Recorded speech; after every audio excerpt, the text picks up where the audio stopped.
Namaste. Join us this Sunday for a free global online session, Vegan and Vegetarian Kitchen.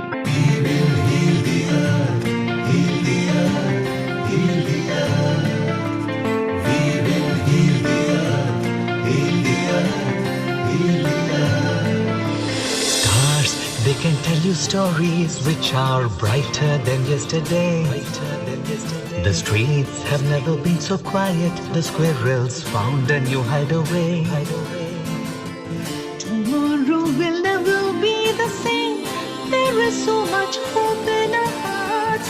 Brick by brick, we shall overcome and walk right into a new start. Welcome to the brand new world.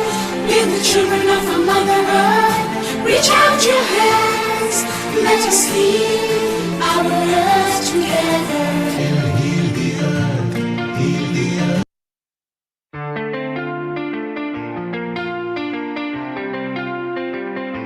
Namaste.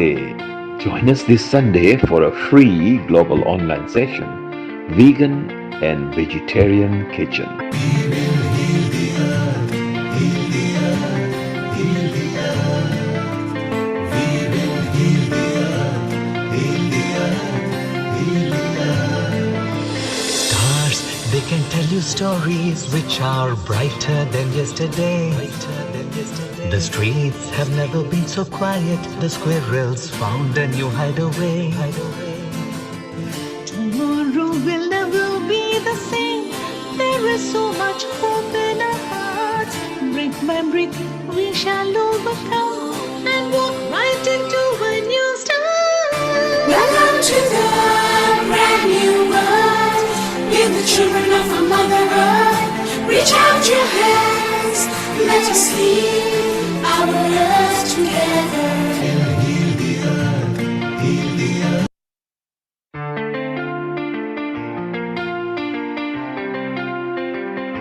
Namaste.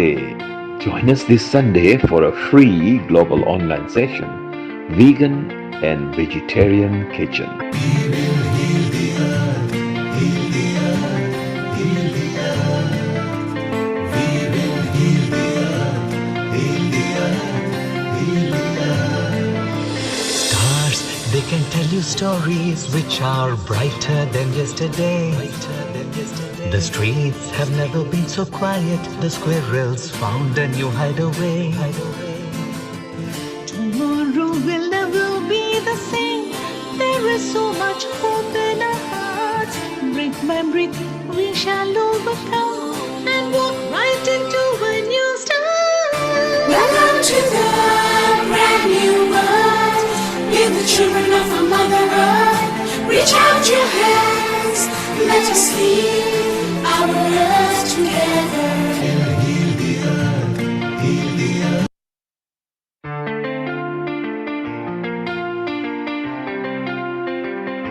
Namaste. Join us this Sunday for a free global online session, Vegan and Vegetarian Kitchen. We will heal the earth, heal the earth, heal the earth. We will heal the earth, heal the earth, heal the earth. Stars, they can tell you stories which are brighter than yesterday. The streets have never been so quiet. The squirrels found a new hideaway. Tomorrow will never be the same. There is so much hope in our hearts. Brick by brick, we shall overcome and walk right into a new start. Welcome to the brand new world.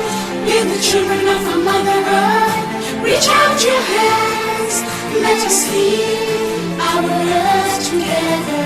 Heal the earth, heal the earth.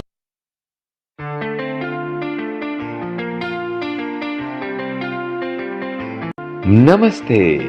Join us this Sunday for a free global online session, Vegan and Vegetarian Kitchen. We will heal the earth, heal the earth, heal the earth. We will heal the earth, heal the earth, heal the earth. Stars, they can tell you stories which are brighter than yesterday. The streets have never been so quiet. The squirrels found a new hideaway. Tomorrow will never be the same. There is so much hope in our hearts. Brick by brick, we shall overcome and walk right into a new start. Welcome to the brand new world. We're the children of our Mother Earth. Reach out your hands, let us heal our earth together.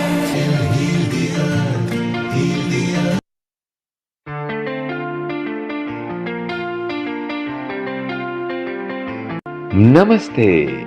Join us this Sunday for a free global online session, Vegan and Vegetarian Kitchen.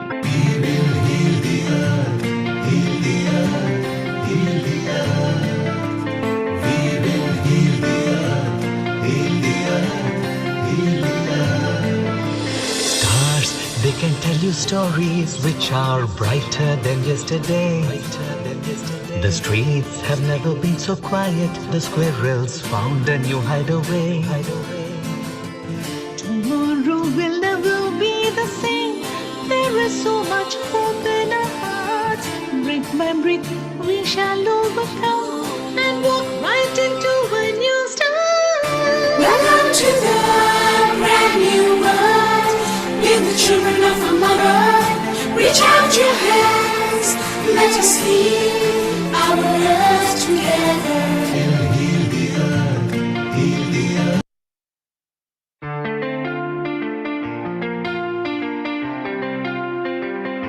Namaste.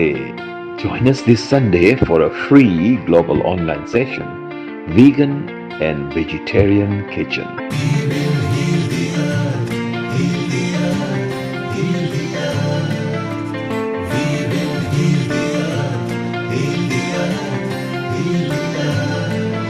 Stars, they can tell you stories which are brighter than yesterday.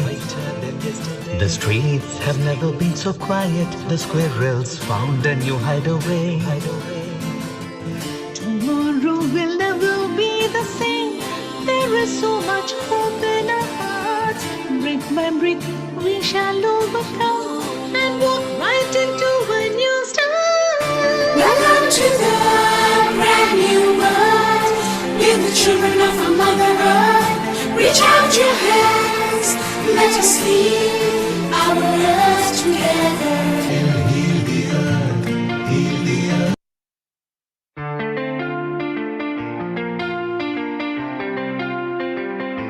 Namaste. Join us this Sunday for a free global online session, Vegan and Vegetarian Kitchen.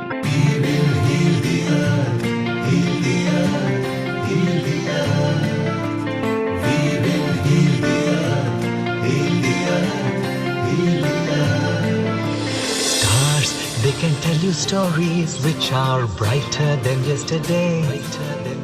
The streets have never been so quiet. The squirrels found a new hideaway. Tomorrow will never be the same.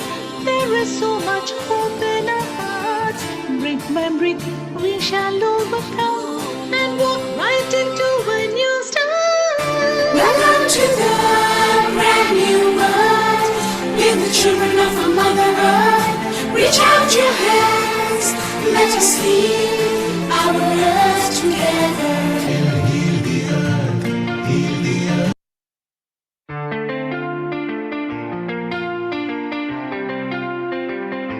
Namaste.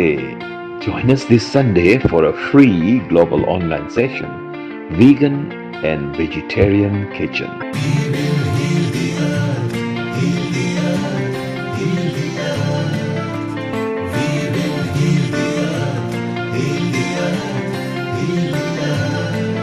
Stars, they can tell you stories which are brighter than yesterday. The streets have never been so quiet. The squirrels found a new hideaway. Tomorrow will never be the same. There is so much hope in our hearts. Brick by brick, we shall overcome and walk right into Welcome to the brand new world. We're the children of our Mother Earth. Reach out your hands, let us heal our earth together.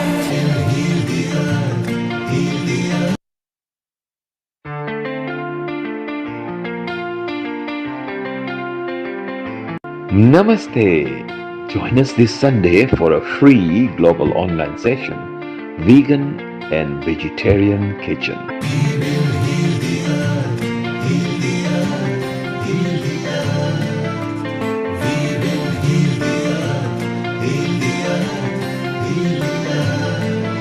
Stars, they can tell you stories which are brighter than yesterday. The streets have never been so quiet. The squirrels found a new hideaway. Tomorrow will never be the same.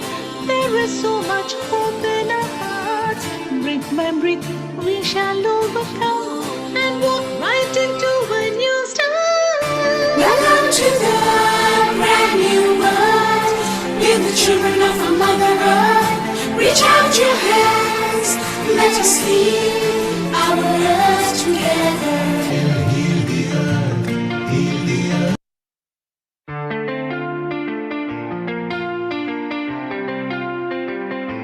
Namaste. Join us this Sunday for a free global online session, Vegan and Vegetarian Kitchen.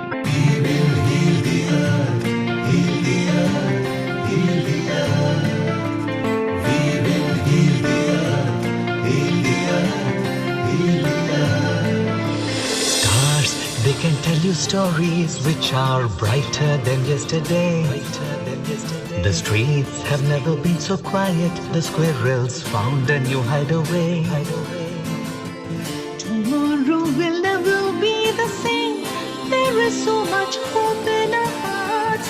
Brick by brick, we shall overcome and walk right into a new start. Welcome to the brand new world. We're the children of our Mother Earth. Reach out your hands, let us heal our earth together.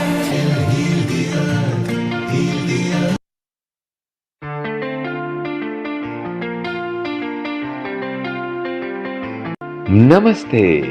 Join us this Sunday for a free global online session, Vegan and Vegetarian Kitchen.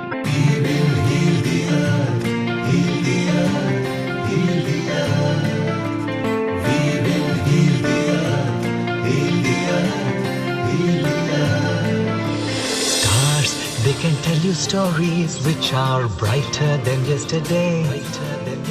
The streets have never been so quiet. The squirrels found a new hideaway. Tomorrow will never be the same. There is so much hope in our hearts. Brick by brick, we shall overcome and walk right into a new start. Welcome to the brand new world. We're the children of our Mother Earth. Reach out your hands, let us heal our earth together.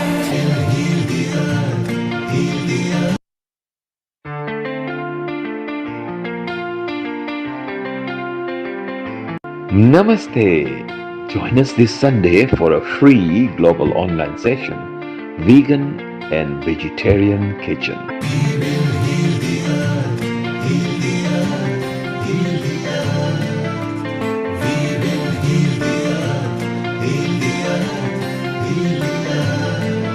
Stars, they can tell you stories which are brighter than yesterday. The streets have never been so quiet. The squirrels found a new hideaway. Tomorrow will never be the same. There is so much hope in our hearts. Brick by brick, we shall overcome and walk right into a new start. Welcome to the brand new world. We're the children of our Mother Earth. Reach out your hands, let us heal our earth together.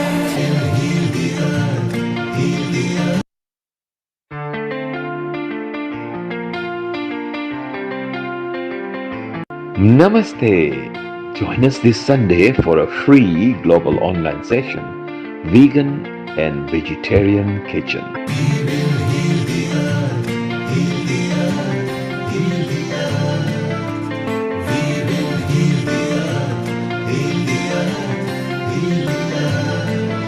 Stars, they can tell you stories which are brighter than yesterday. The streets have never been so quiet. The squirrels found a new hideaway. Tomorrow will never be the same. There is so much hope in our hearts. Brick by brick, we shall overcome and walk right into a new start. Welcome to the brand new world. We're the children of a Mother Earth. Reach out your hands, let us heal our earth together.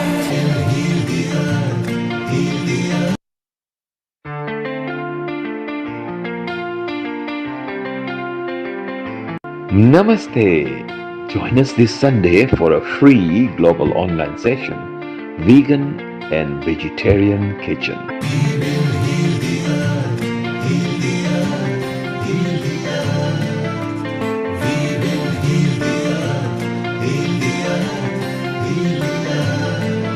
Stars, they can tell you stories which are brighter than yesterday. The streets have never been so quiet. The squirrels found a new hideaway. Tomorrow will never be the same. There is so much hope in our hearts. Brick by brick, we shall overcome and walk right into a new start. Welcome to the brand new world. We're the children of a Mother Earth. Reach out your hands, let us heal our earth together.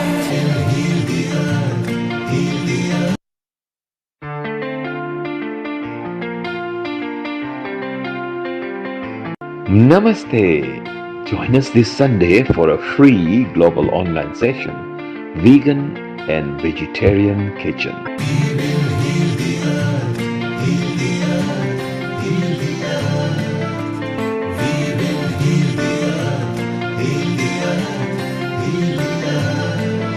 Stars, they can tell you stories which are brighter than yesterday. The streets have never been so quiet. The squirrels found a new hideaway. Tomorrow will never be the same. There is so much hope in our hearts. Brick by brick, we shall overcome and walk right into a new start. Welcome to the brand new world. We're the children of a Mother Earth. Reach out your hands, let us heal our earth together.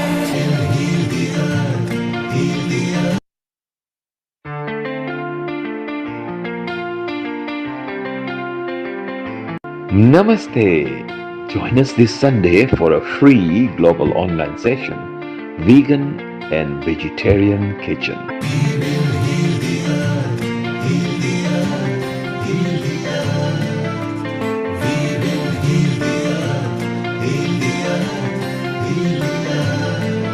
Stars, they can tell you stories which are brighter than yesterday.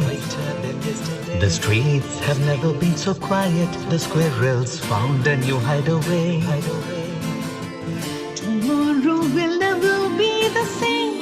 There is so much hope in our hearts. Brick by brick, we shall overcome and walk right into a new start. Welcome to the brand new world. We're the children of a Mother Earth. Reach out your hands, let us heal our earth together.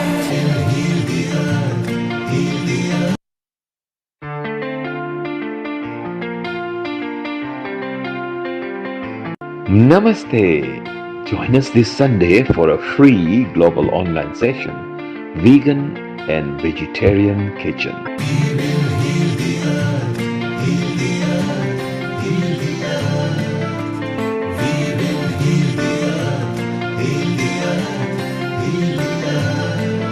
Stars, they can tell you you stories which are brighter than yesterday.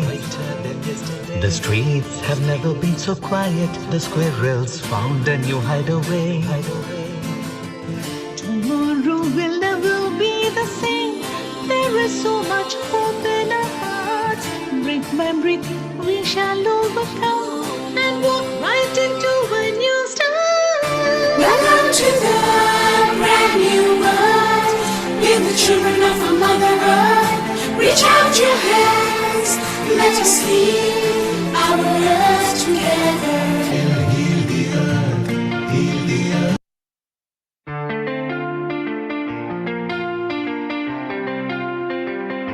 Namaste.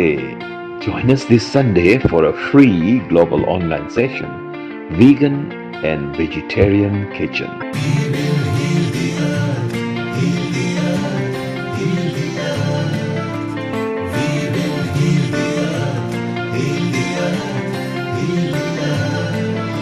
Stars, they can tell you stories which are brighter than yesterday. The streets have never been so quiet. The squirrels found a new hideaway. Tomorrow will never be the same. There is so much hope in our hearts. Brick by brick, we shall overcome and walk right into a new start. Welcome to the brand new world. We're the children of our Mother Earth. Reach out your hands, let us heal our earth together.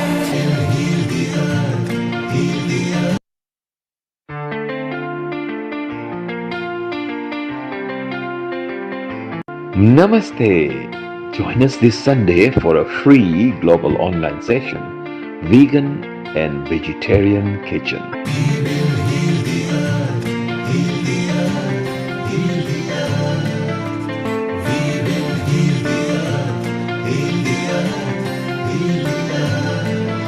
Stars, they can tell you stories which are brighter than yesterday.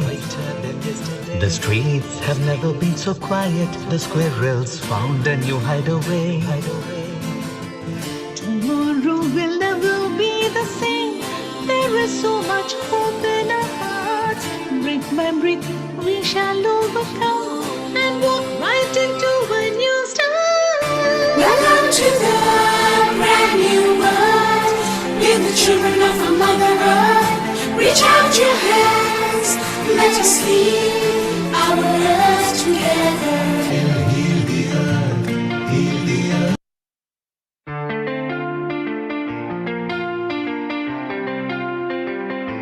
Namaste. Join us this Sunday for a free global online session, Vegan and Vegetarian.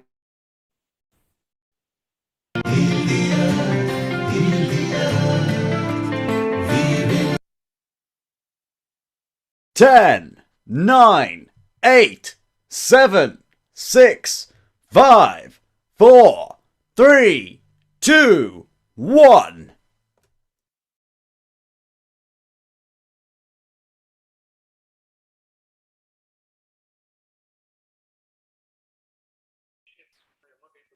There we go. I was muted and I have unmuted myself. Ladies and gentlemen, the global audience, a global namaste to all of you. A good morning, a good afternoon, or a very good evening to whichever part of the globe you're joining us from. I'm truly delighted today to welcome you all on this 95th session.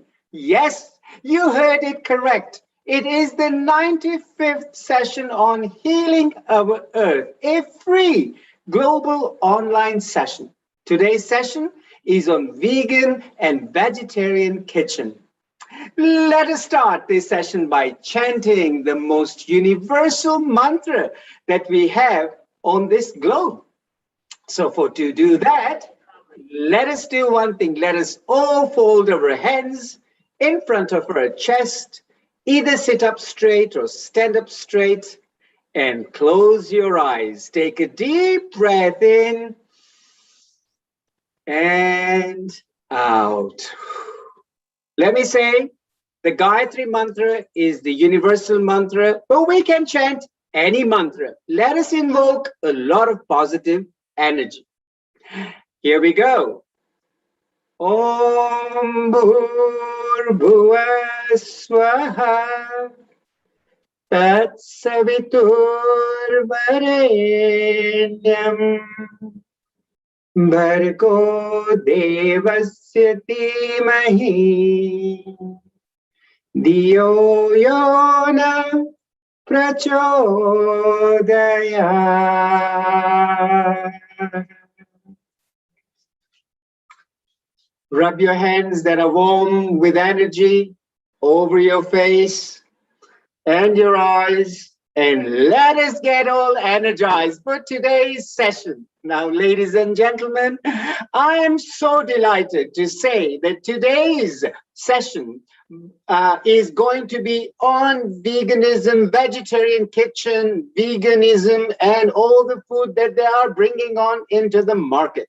However, let me say before I actually start the session, what I would like to do is introduce our co-host, who is all the way in Africa, in Mauritius. Healing Our Earth is such a global event. We have had hosts, we have had presenters, we have had guests from all over the world. This is a free community channel for all. www.healingour.earth is where you want to sign in and find out more about us. No matter where you are, who you are, whatever nationality you are, whatever age group you are in, whatever socioeconomic status you are in, join us. This is our channel. This is where we want to talk about all the fun stuff in this COVID pandemic era. So here I go to Mauritius to introduce our co-host for today, for this session. And her name is Saivani Shankar Sambo. Saivani is a child psychologist using music therapy as a method of counseling. She is the founder director of EHV Star Academy, where EHV stands for Education in Human Values, and STAR, as in STAR, STAR means Student Training in Attitude and Responsibility. She is the founder as well as the lead singer of the Swargini spiritual orchestra, promoting values, culture, tradition, and aspiration through music. Having spiritual background as well as professional experiences, Saivani has been inspired a lot by her mother, who emphasized on helping others in need, especially family and children, physically, mentally, emotionally, psychologically, and above all, spiritually. She was awarded the Woman of the Year in Mauritius, 100 Women of Mauritius title 2018, and Top 10 Influential Women in Indian Ocean 2019. Saivani has worked with kids, adolescents, youngsters, and parents in her consultancy, whereby transformation and positive has been observed, creating a more harmonious atmosphere in the family. She has trained teachers, youngsters, and students and parents through human value-based and psychological perspectives. Her motto is Born to Serve, and it's a habit on every birthday for her to be service to the others. We have this wonderful, wonderful personality with us. Hello, Saivani. Are we connected here? A global namaste to you. Global namaste to you, Dr. Lalit Sodha, one of the most regular and senior hosts at Healing Hour. Thank you so much for this wonderful, this introduction. I'm truly, truly humbled. Saivani, you're very welcome. I've been missing on Healing on the Earth for a little bit. I was preoccupied with some work duties, etc. But so delighted to be here with the family again. Absolutely, and we are so happy. We've missed you a lot, but now then that you're back, we're going to rock it today. Absolutely, Saivani. I am truly delighted, and I can't wait for this one moment where we are going to introduce our next guest on the Healing Our Earth. But before we do that, Saibani, I really am waiting to hear you sing a wonderful mantra because I know you're a wonderful singer. Saibani, would you entertain not just the audience, but also me with this wonderful mantra that you're going to be singing? Definitely, definitely. Well, this is our 90th event, 95th event, sorry. 95th, yes. 95th event, yes. And we also pray for the globe that is going through this coronavirus pandemic in many countries. So we bring free online events every Sunday to spread love, bring unity, create harmony, and share happiness during this corona era. So to begin with, since we are having this vegetarianism and about the food, so I have a beautiful food prayer that I'd like to share, and that is in Sanskrit, and this is found in the Bhagavad Gita, chapter 4, verse 24. So this goes like this. So if you can all try to concentrate and pray that this session goes well, and maybe we can join hands. So I'll begin. Om Brahmarpanam Brahmahavir Brahmagno Brahmanahutam Brahmaivatena Gantavyam Brahmakarma Samadhina Aham Vaishwanaro Bhutva Praninam Dehamashritah Prana Pana Samayuktah Pachamyanam Chaturvidam. Om Shanti, Shanti, Shanti. And this mantra means the truth of Advaita, that is, everything is consciousness, everything is Brahman, Brahmarpanam. The very act of offering food is Brahman. The material, that is, the food offered into the fire of the yajna, is Brahman. The very fire of the yajna, that is, digestive juices and enzymes of the alimentary canal, is Brahman in the form of Lord Agni. The final destination of the offering, that is the food, into the fire, that is the digestion, is also Brahman, which means to say everything is consciousness, everything is energy. The very act of digestion is equated to a fire sacrifice. So every morsel of food we put into our body as an offering to Lord Agni, therefore we should only offer sacred foods. That's why we say it becomes prasad. So this is the prayer I was sharing today. Amazing. What a wonderful prayer. And what a way to say whatever we take in, put it in our bodies, is prior to that offered, hence we take prasad. So nice. Thank you. Thank you. And the Agni that burns all the digestion in the stomach. So well said, Saivani. So well said. So happy to hear that mantra, especially on this very nice day of vegan and vegetarianism. You know what? Without further delay, I really want to go off to introduce our Reverend Dr. Y. Chin Lee. She is an amazing lady. She is a mystic healer of both parental lineage and is a practitioner in integrative medicine. Her love for nature and affinity with plants started when she was 5, running in the fields and farms in Penang, Malaysia, eating the wild herbs and knocking down fruit from trees. She works in integrative medicine with medical doctors. She's the founder of Infinity Quantum Ki Yong and associate producer of Quantum Ki documentary. Dr. Anna Lear joined the Nature Society and has been in organic permaculture and body dynamic movement in all places she has lived in, growing and buying locally. She's been experimenting with several different recipes. She loves all flowers, but one of the favorite is the rose, as she relates to the legend of Rosa Mystica as a symbol flower of Mother Mary. As a healer, she uses aromatherapy and has created rose flower essence for her clients, especially in times of stress, bereavement, and passing. Today, she is going to show how she works with edible flowers and offers suggestions how to work with roses. Example, rose jam and a savory rose sauce inspired by the book, like water, like chocolate. Doctor, welcome on Healing Our Earth, Reverend Dr. Emma Leah Y. Ching. A global namaste and a very warm welcome on Healing Our Earth today.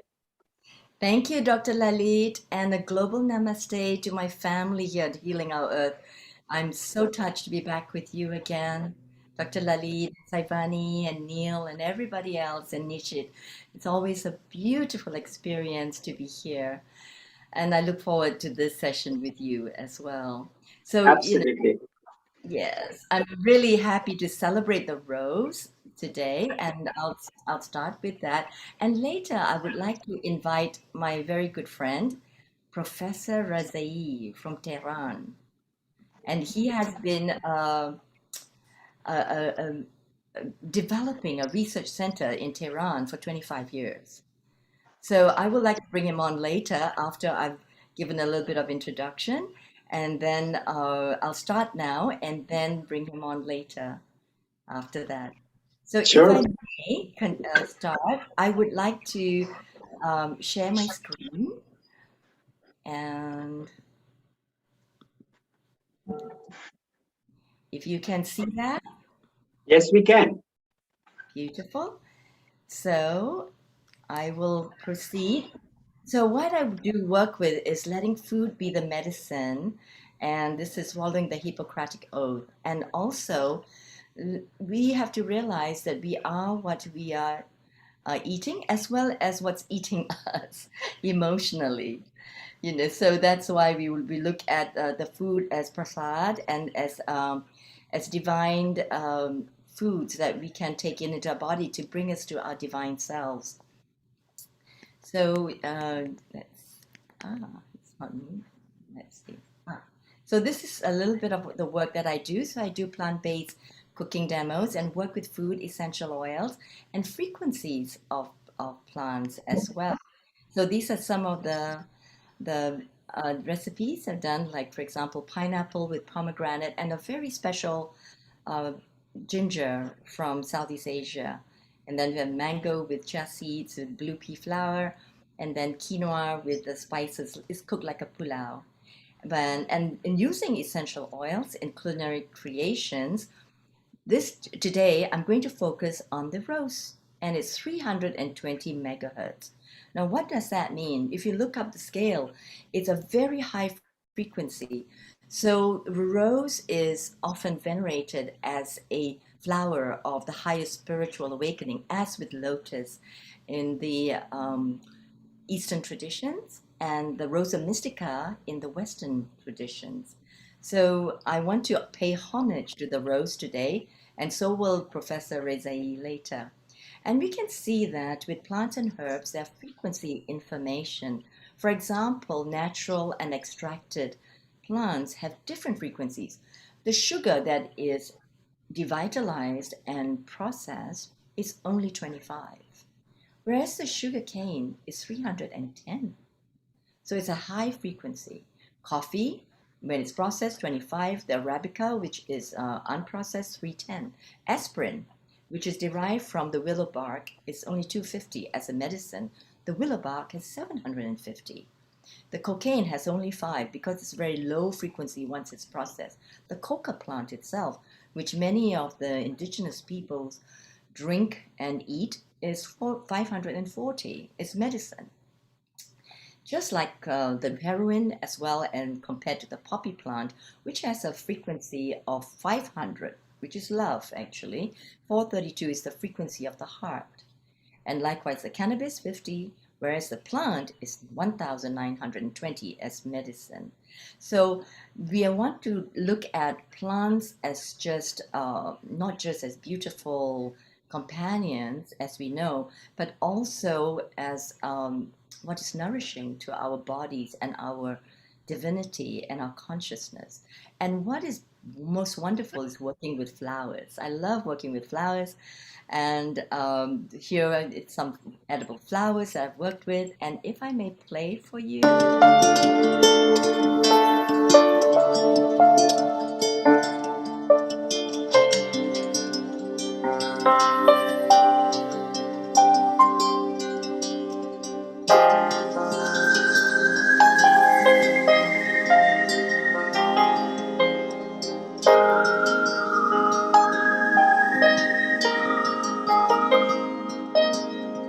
So we are dressing a simple salad with this cosmos flower.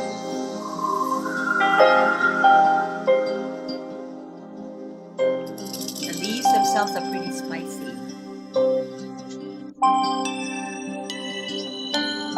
Violetta on chocolate cake and the rose. The rose and chocolate cake go so well as with raspberry as well.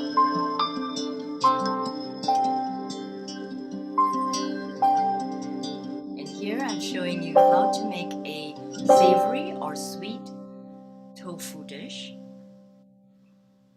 Organic, of course, because we have to be careful about GMO soybean.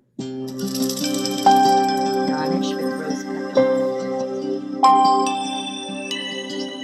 This is a savory one with toasted sesame oil.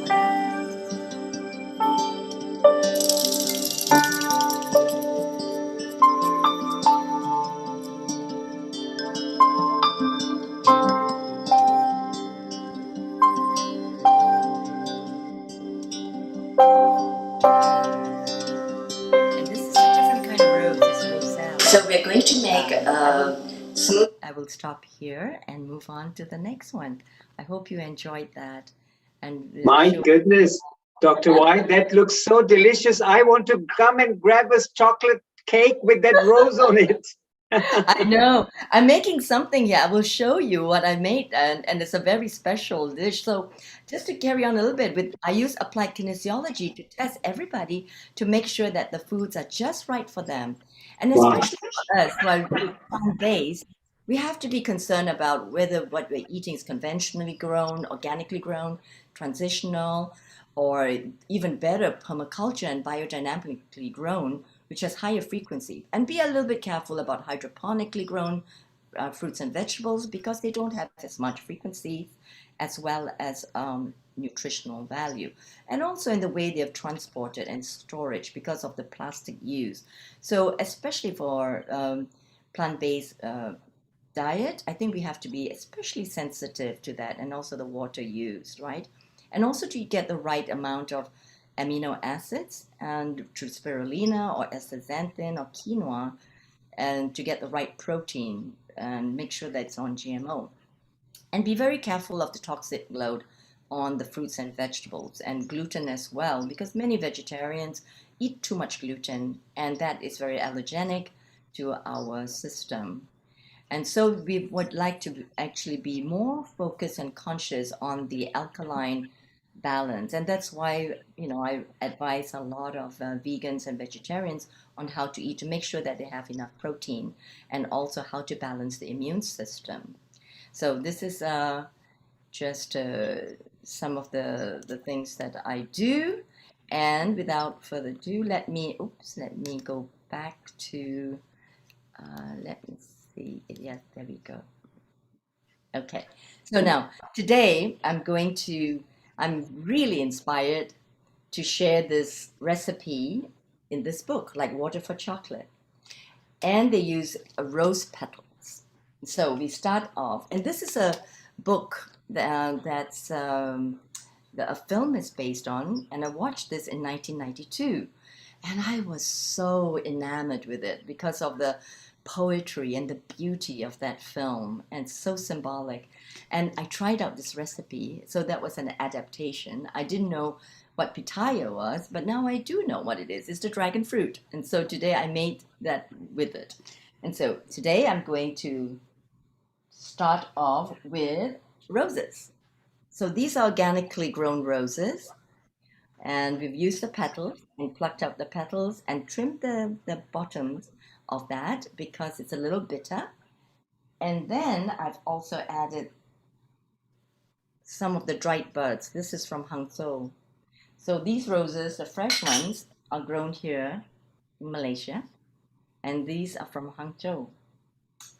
And I've made a nice little tea with it, like this, an infusion to your good health. To good health, I have plain water. Good. We have to infuse it with some oil. I've got some lovely, look at this, a lovely rose oil. And I teach people how to cook with essential oils. So we don't want to pour it onto whatever we're adding to because we could have a little bit of a mistake and it'll be too much. So we use a toothpick and we dip it in and then we just stir it in, and usually at the end. So I have these little secrets. I can see Saivani is listening deeply. So this, as well as oregano onto tomato sauce, magical, right? It brings it like to the end. So, and then I then discovered what pitaya is. So the dragon Dragon fruit. fruit. Yes. So I made a sauce. Wait till I show you. And it also asks for, in this recipe, chestnuts. And these are organically grown chestnuts from China. So I've peeled them. And I have here the garlic from Spain, also organically grown, which I have is a bit heavy, crushed in the pestle and mortar, which I like because it somehow releases the flavor. And for the seasoning, there's anise as well. I'm using both the star anise as well as some seeds crushed. And to sweeten it, I've used what's left of my precious jam, rose jam from Turkey. So I've used also from India, which I love, but this one has such a beautiful color. So I'm going to make some rose jam as well. And This is all international ingredients, eh? Yes, indeed. And all international, but all organically grown. So I have tamarind made with raisins as a base for the sweetening and some chili powder. So this is actually for it's for an Indian dish. I think it's called pani chat. Yes. Yes, there's lots of different charts that would use the tamarind sauce on it. Yes. Yeah. So Yeah. that's Wonderful. inspired from the pani puri. Pani puri. I love the pani puri. I Ah. love it when you open it up and you put all the potatoes and chickpeas and then the water, the coriander, mint. Heavenly. Woo! And then with Bagus. the tamarind. Makan bagus. Makan bagus. Enak sekali. Yeah. And then as a sweetener, I use also rice syrup, and it could be honey. And then voila, I cooked it, and there it is. You can, of course, use ghee if you're using ghee, and then you can use coconut oil, which is a bit strong. But so this is the sauce that one can put over anything you like, some tofu or whatever your favorite is. So to garnish, I'll just put a little rose petals on top. There we are. What do you think? It looks very delicious. It's actually really tasty. It's really Well, lovely. That's not fair because I can't taste it from here. Don't make me feel so hungry. Well, we'll have to gather sometime and we'll cook together, right? Absolutely. Yeah. I really enjoyed sharing this with you. And over to my friend, yay, he's here, Professor Rezai. And we met on a global research guild. And I was so impressed with Professor because he has spent 25 years devoting his life to researching the rose. Wow. And botanicals, I know, in Tehran.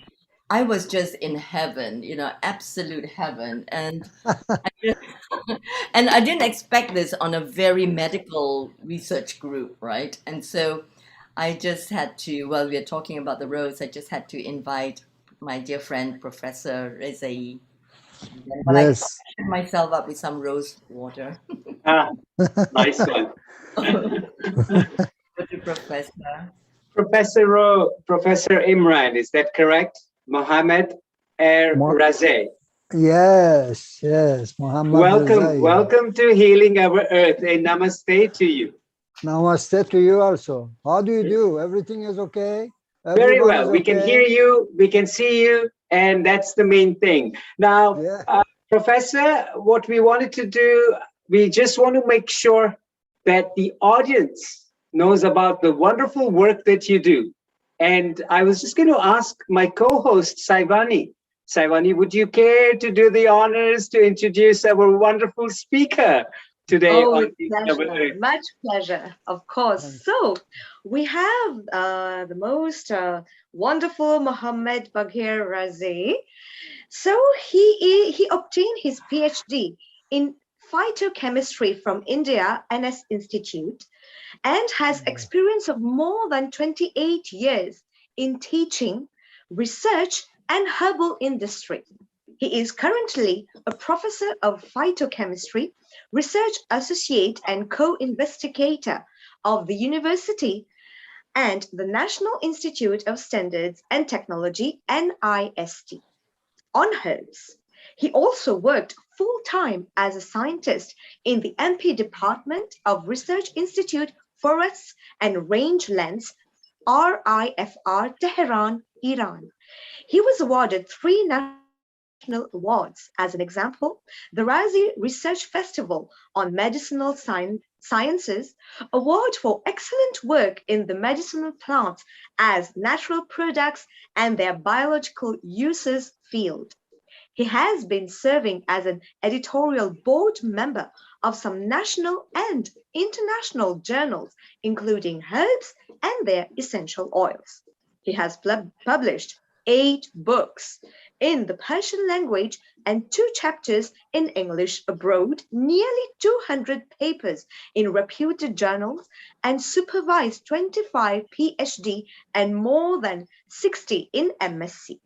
Now he's on duty at the Union Medicinal Plants of Iran, chairman of UMPI and Iranian Medicinal Plant Society, board member IMPS. It's such an honor to have you, Professor Iran. We are truly, truly honored.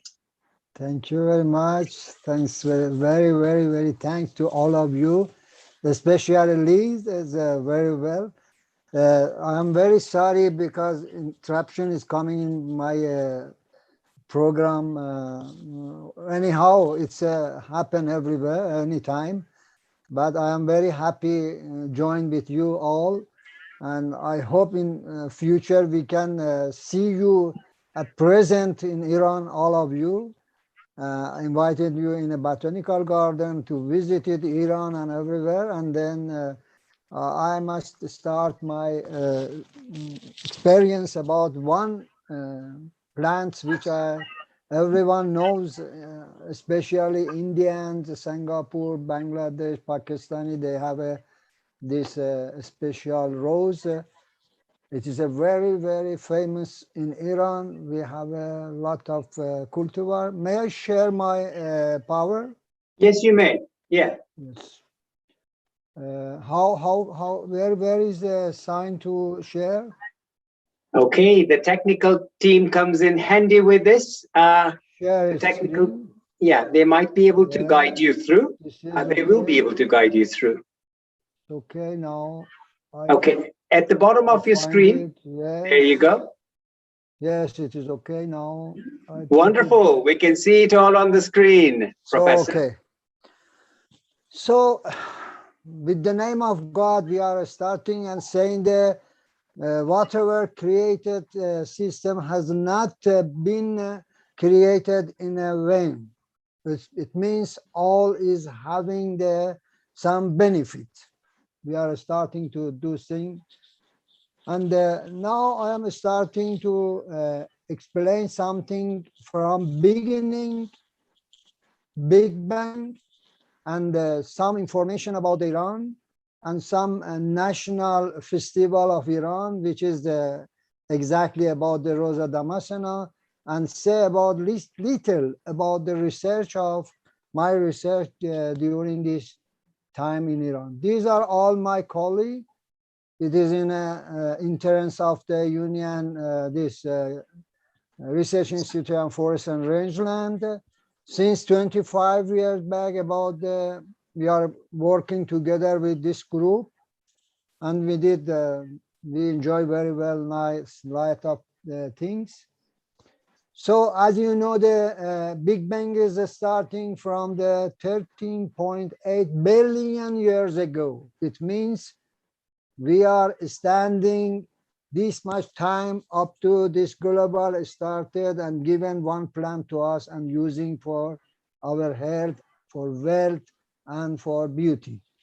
It means now the Milky Road, I don't know what the power is not giving the action. This my PowerPoint here is not giving the action. I don't know why. We can see the slideshow as you are going through it, Professor. Because this is a just like the PDF show. I don't know it's happened. Okay. Anyhow, as you know, the Milky Road, we are here. The sun is here. We are here. In this world, we have a lot of things, lot of the global, and like outside, we don't know. Now we are one of that. So after that 30.8 billion years ago, we reached to point when the flower has started in this our globe. 130 million years. That is billion. This is million.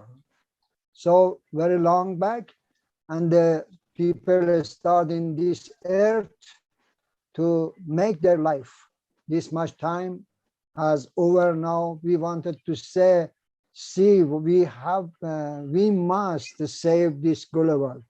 This much time has passed up to reach to this place. It means now the God pharmacy is starting and giving us a lot of things. Beauty of this view, I am saying to everyone, beauty of this, it means we must be together. Otherwise, single is not very nice. When they are coming together, it means it will be useful and it will be very nice. We are saying that Mother Nature has gifted us pharmacy, and pharmacy is this. So little general about the information about the Iran. We want to say from beginning, very beginning, we have started to trade in Silk Road. As you know, everyone knows about the Silk Road between Iran, China, and so many places. So we have exported a lot of things in that time too, about the goods and everything to China, and to that to here, especially all the plants goes nowadays also to China. So it is climate of Iran, as you see, in same time, exactly now I am sitting in between two climate degree. One place you will see the snow at least below the about 10, 15, minus 10, 15, and you will reach some places more than here, suppose more than 30, plus 30. It means 40, 45 degree climate change we have in our country. It is west of Iran, it is the north of Iran, it is south of Iran, it is middle of Iran, and it was showing, but it's not show here. I don't know if power is something wrong with this. It is not action it. Otherwise, it will be very better. So now, anyhow, this is my institute in Tehran, near around about 15 kilometers far away from center of Iran. And this is my building, working here about since 30 years. This research institute have just like the botanical garden of all over the world. They have one botanical garden. This is our botanical garden of Iran. So we have one exactly around 40 acre land for special growing the medicinal plants. In this field, at least every year, 250, 236 plants circulate in the one about the four season, which is we have, it means we have a plenty of the plants, a lot of the species. So as you know, the Iran having that about up to now 10,000, 8,000 to 10,000 species up to now identified. Through that, 2,500 of them is medicinal and aromatic plants. So everyone knows very well Avicenna. Avicenna is for a word, did a lot of things, which is exactly, he's a philosopher of the mathematics. It is a space, we can say the medicinal plant. Two books very special for him. He's giving to exactly Europe country up to now study in their university. The book is a Qanun. It's mentioned it here. All is in which time it has started and given a lot of knowledge to people. So we are going to say about little traditional our medicinal plant used in Iran, so many places, and through that we have so many national, traditional, seasonal festival about all about the plants. First of them, it is a Nowruz. Nowruz is our New Year. Every in India also have a New Year, but they are going to just exactly to introduce their English years. So what is the philosophy of our Nowruz? It means that our king is Cyrus was telling about very beginning to all states, distribute them to exactly grow lot of plants, about 7 plants in all states to find out the philosophy of the this half scene we call half the scene. 7 scene, 7S. It means all starting from the greenish plant or something like this, and to find out in spring what type of the plant they must growing. That's why we celebrate from beginning of spring, that is the Nowruz, and put it there all vegetable type of things. This is apple, this is vegetable, this is a nuts, this is a sumac. They know very well, and so many things there. So now we are starting to say our festival of Rosa Damascena. Rose Damascena is very famous in so many places of Tehran and the other state of Iran. So first of all, Rosa Damascena has many medicinal and aromatic compounds we can use through this, which is God given us. It is a very big gift, but our scientists and we must respect this flower exactly and see what is the use of this. What we did first of all, during these 25 years, we gone through the all stated and collected this species of the Rosa Damascena and brought to our botanical garden and cultivated there. Why? Because searching, find out the aroma out of these plants. What and which species is the very best for exporting, importing, mating, using in some industrial food, drug, or some cosmetic things. So we did a lot of work to find out in one state and which type of thing is the best.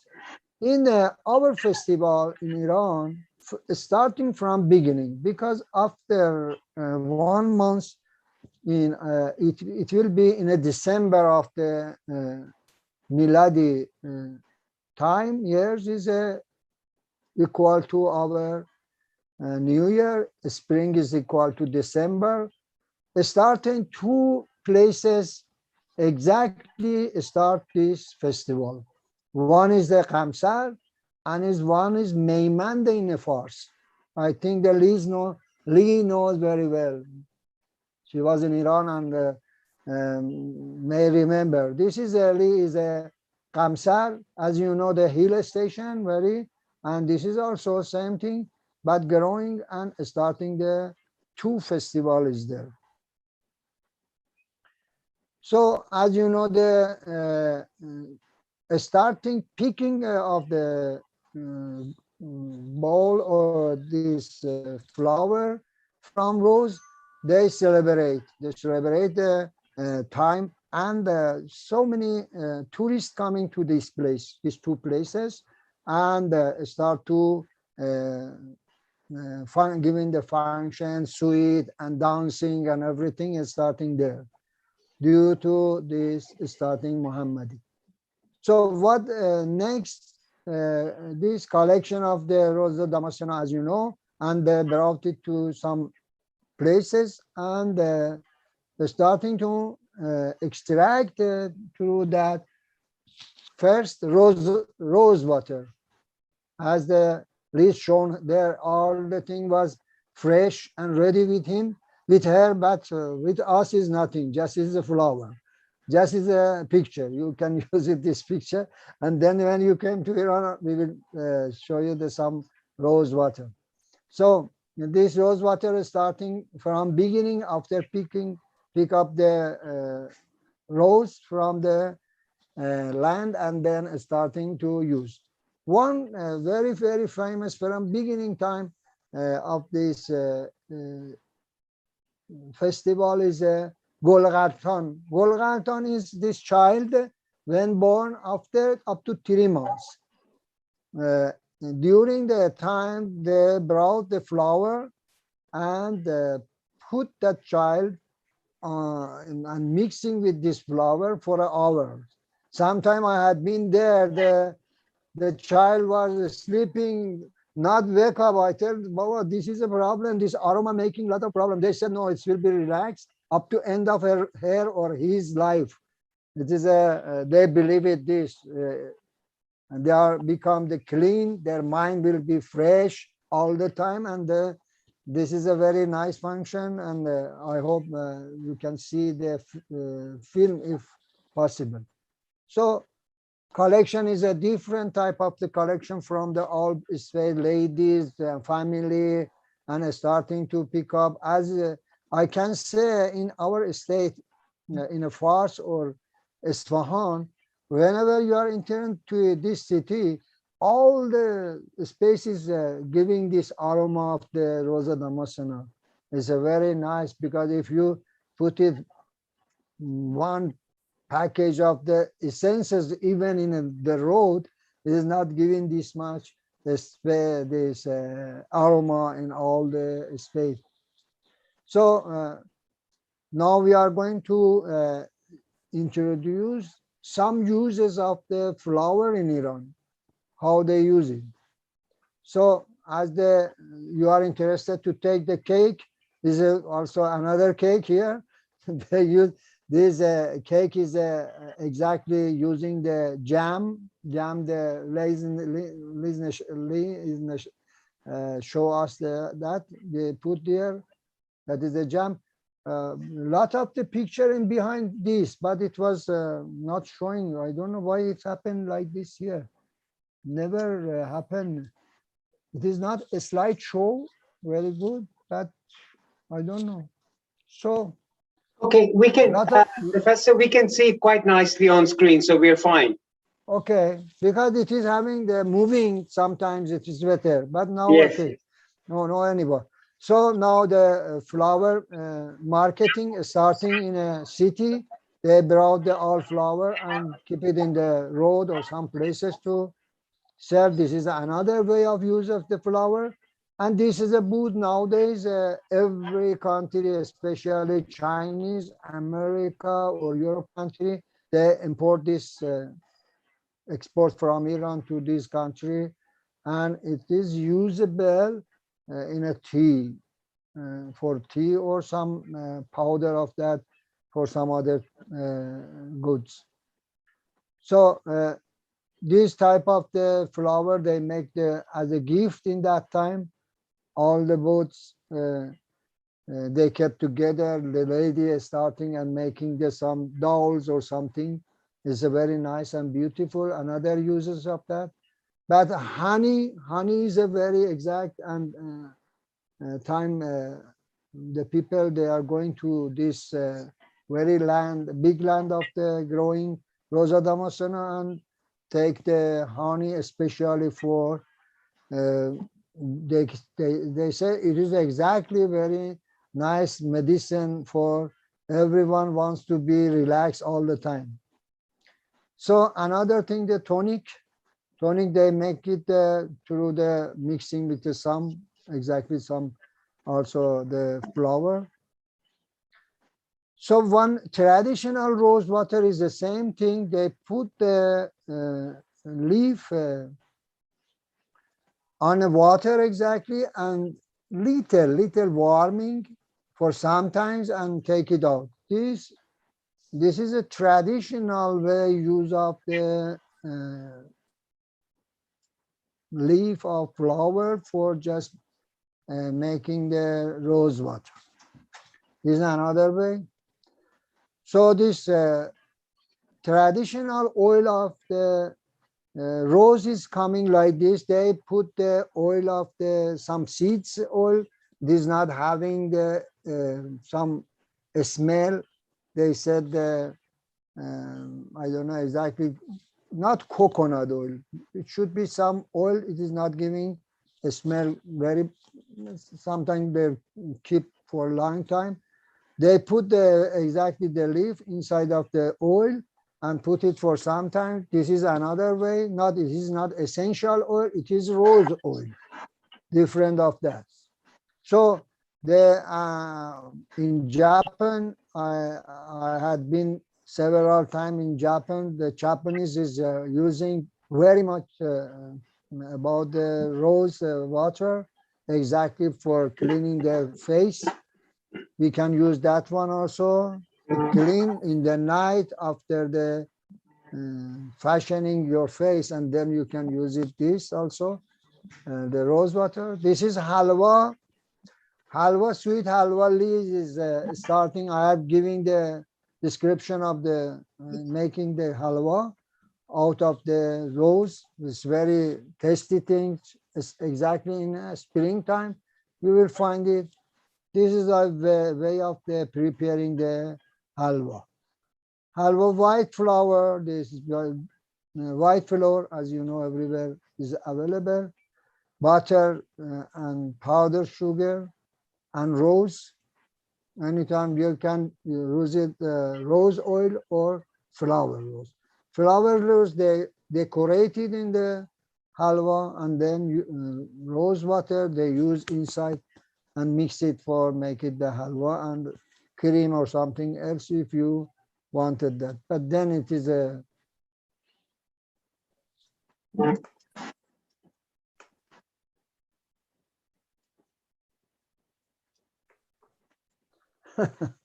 it is a stop.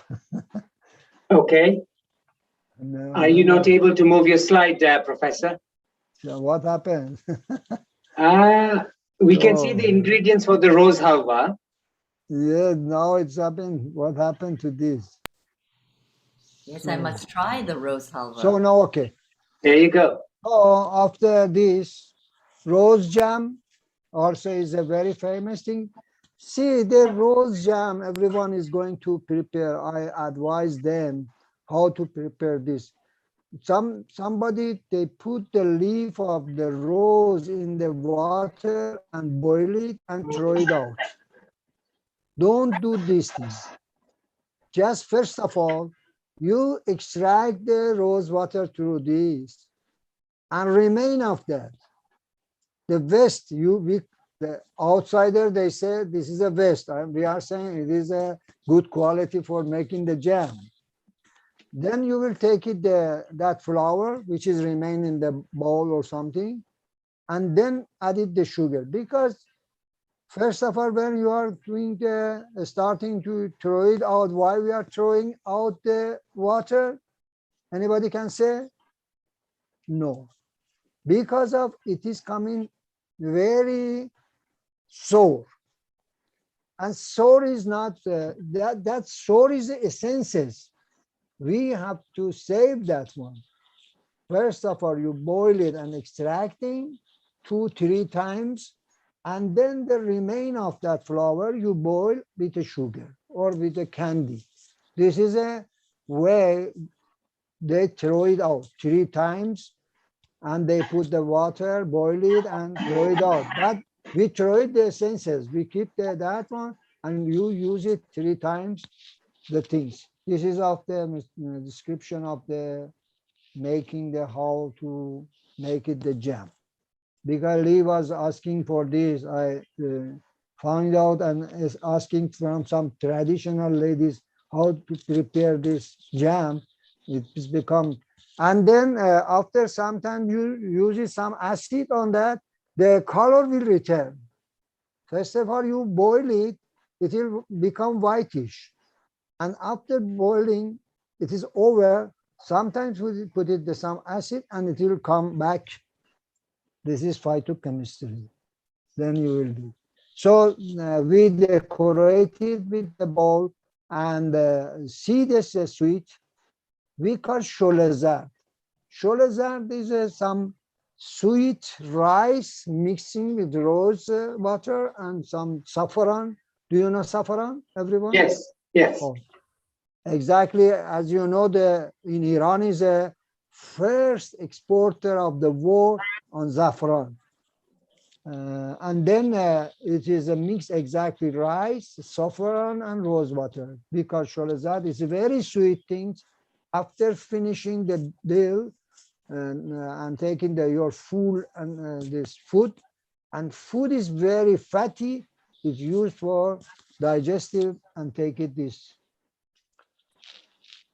This is how to prepare the yellow flag, because sholezad, as you will see here, and you can use it and start it and take it in Indian also. Exactly, they use this thing after their meal, especially Muslim. I don't know, Indian, all they use or no sometimes. So this is natural drop for washing your eyes. We, our company, name of the Zarband, they produce this for everyone and sell it. It's very good things. Another one, the rose oil, as I show you there, they are producing also rose oil, but essential oil with the rose oil is quite different. I'm not going through a lot of things. This is a mask. I prepared this one for Japanese. Japanese was very interested for mask putting on their face. I advise them how to prepare that mask. Sometimes we also starting here to say giving some workshop on that, how to extract and how to prepare. So rose petal also nowadays is starting to export, because before we just extracting the rose water. So this we call govatu. Govatu is giving the energy to people. This is a mix with some things. We can lot of things with mix with the flour. Do you know why? Because if you take some food, your stomach will be astonished. This exactly inverse, doing the rose, some species of rose. I wanted to discuss something about the different species of rose. Let's say, no, don't say very research type of the word, just just public type. I am starting to say Why we use this, even especially for an old man, is a very good powder of the rose, mixing with pistachio, mixing with the badam or some nuts or something, make it a powder, and it is a famous in Iran because before they never used the dry flower. After some time they were asking from outside, Iran also has started to dry the things. So this is a mixed tea. One rose, wherever I am here making tea for my family, just putting three, four petal of the rose I kept here. And in a northwest, we have a very, very special type of the rose, even in center of Iran, quite different through that phytochemistry and that species. So what research we did during these years, just explaining very shortly, I believe it from beginning up to now, the aroma is the best. Aroma is a belong to us. How we feel and give it our feel to plants, we can catch it, that aroma, exactly for our mind. If you are angry, go to the plants. They never give you something. They give invest as you giving that bad action.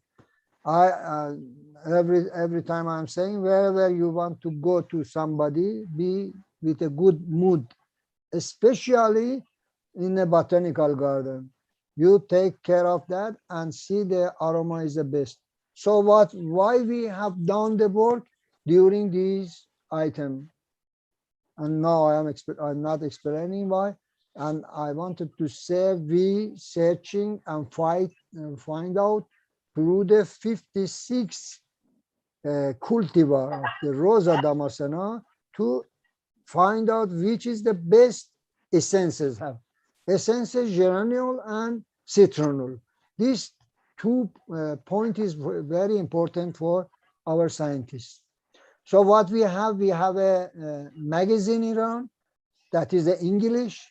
Everyone can send their paper. We will publish it also for them. This is my very interesting things to put there every scientist knowledge and keep it for a long time in this magazine. It is these are remain, but we are going for us. So ancient of the history of rose, as you know, 40 million years.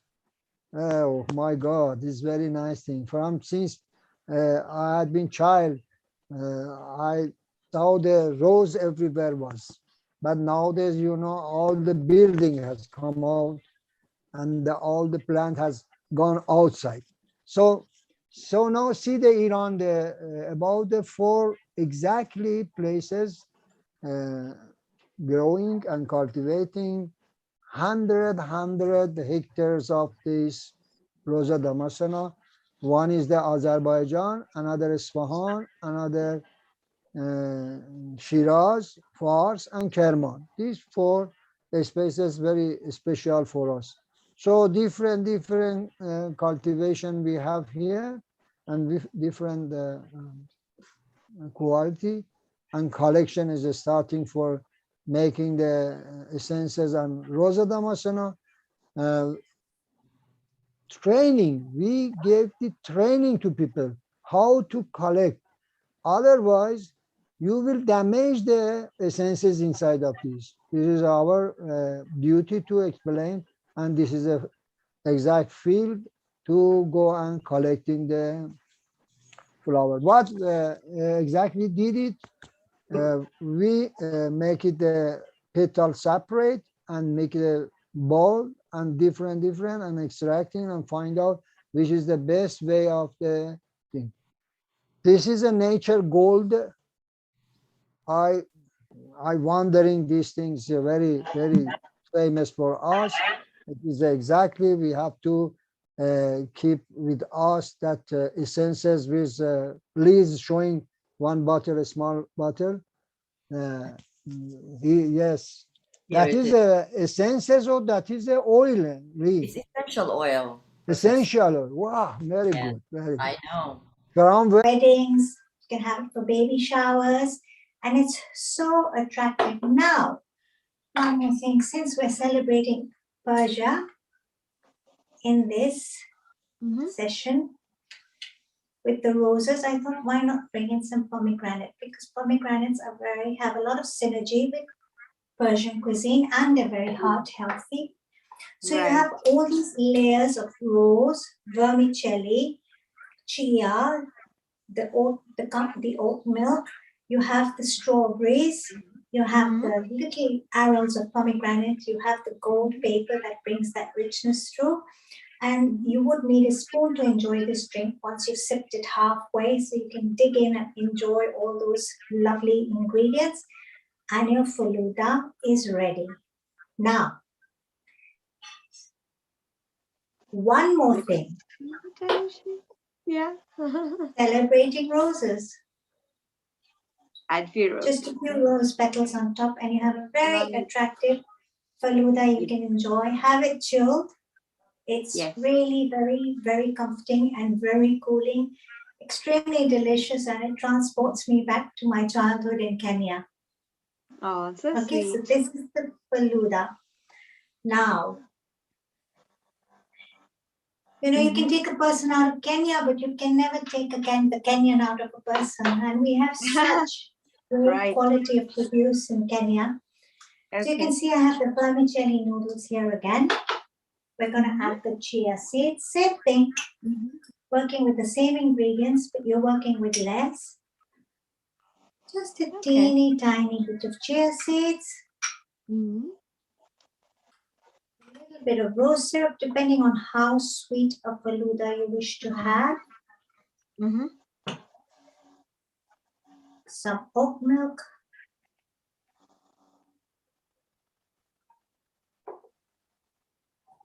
And you can just enjoy that, you know, in a little shot glass. Okay, the nuts. Just a few pistachio nuts I love. A little bit of strawberry. Few rose petals. And of course, we're going to be bringing in all that richness, all that festivity into this. I hope I can get this off. A little bit of gold.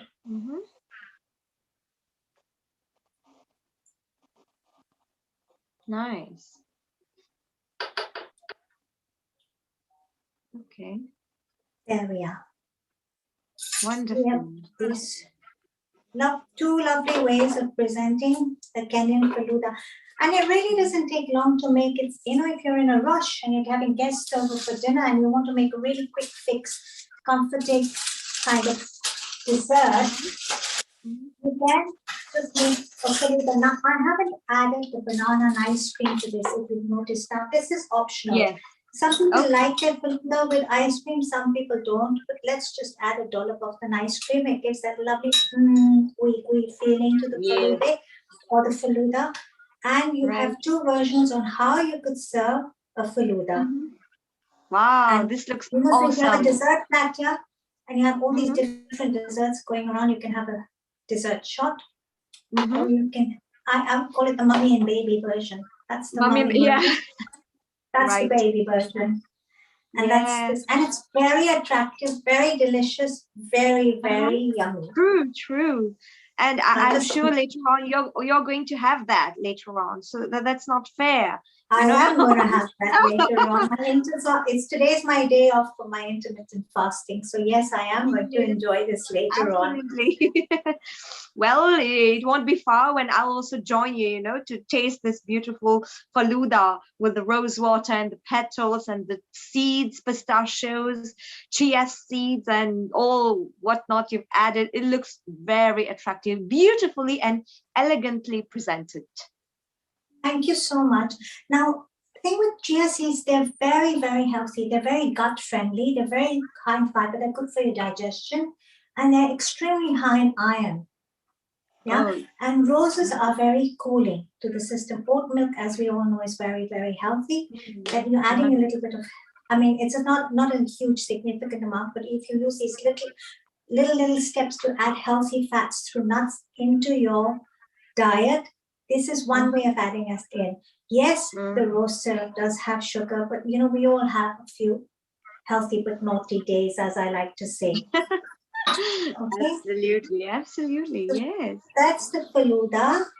And now I'm going to be getting into using my hands. Yeah. I'm just going to clean my hands up a bit. Absolutely. So up next, you're going to, what do we have in store? The traditional Mangalorean Ambe Up curry? That's it? So we have a little bit of Africa to India in store. Yes. That's what's coming forward for us. Okay. I chopped up some raw bananas earlier on. And I'll give you some tips on how to prevent your raw bananas from discoloring as well. Okay, so here we are. Getting this. So these gloves are tricky to get on, but I'll get them in. So I'm just going to put this away on one side and make way for the other ingredients.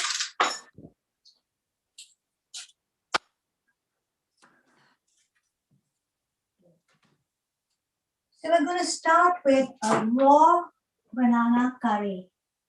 Okay, a southern inspired raw banana curry. Okay, now the thing is we're using matoke, plantains or raw bananas in this recipe. So what I've done here is I've roughly chopped up, it's a very rustic dish. Okay, roughly chopped up some raw bananas and I've just dropped some lemon juice into them to prevent them from discoloring. Okay, we're working with spinach, southern Indian spices. Okay. Well, I'll just a minute. Yeah, Seemaji, before you continue, we have a wonderful young lady that has joined us. So we'll bring her in and we'll continue. Is that okay? Wonderful. Thank you. Yes. Thank you. 1 minute.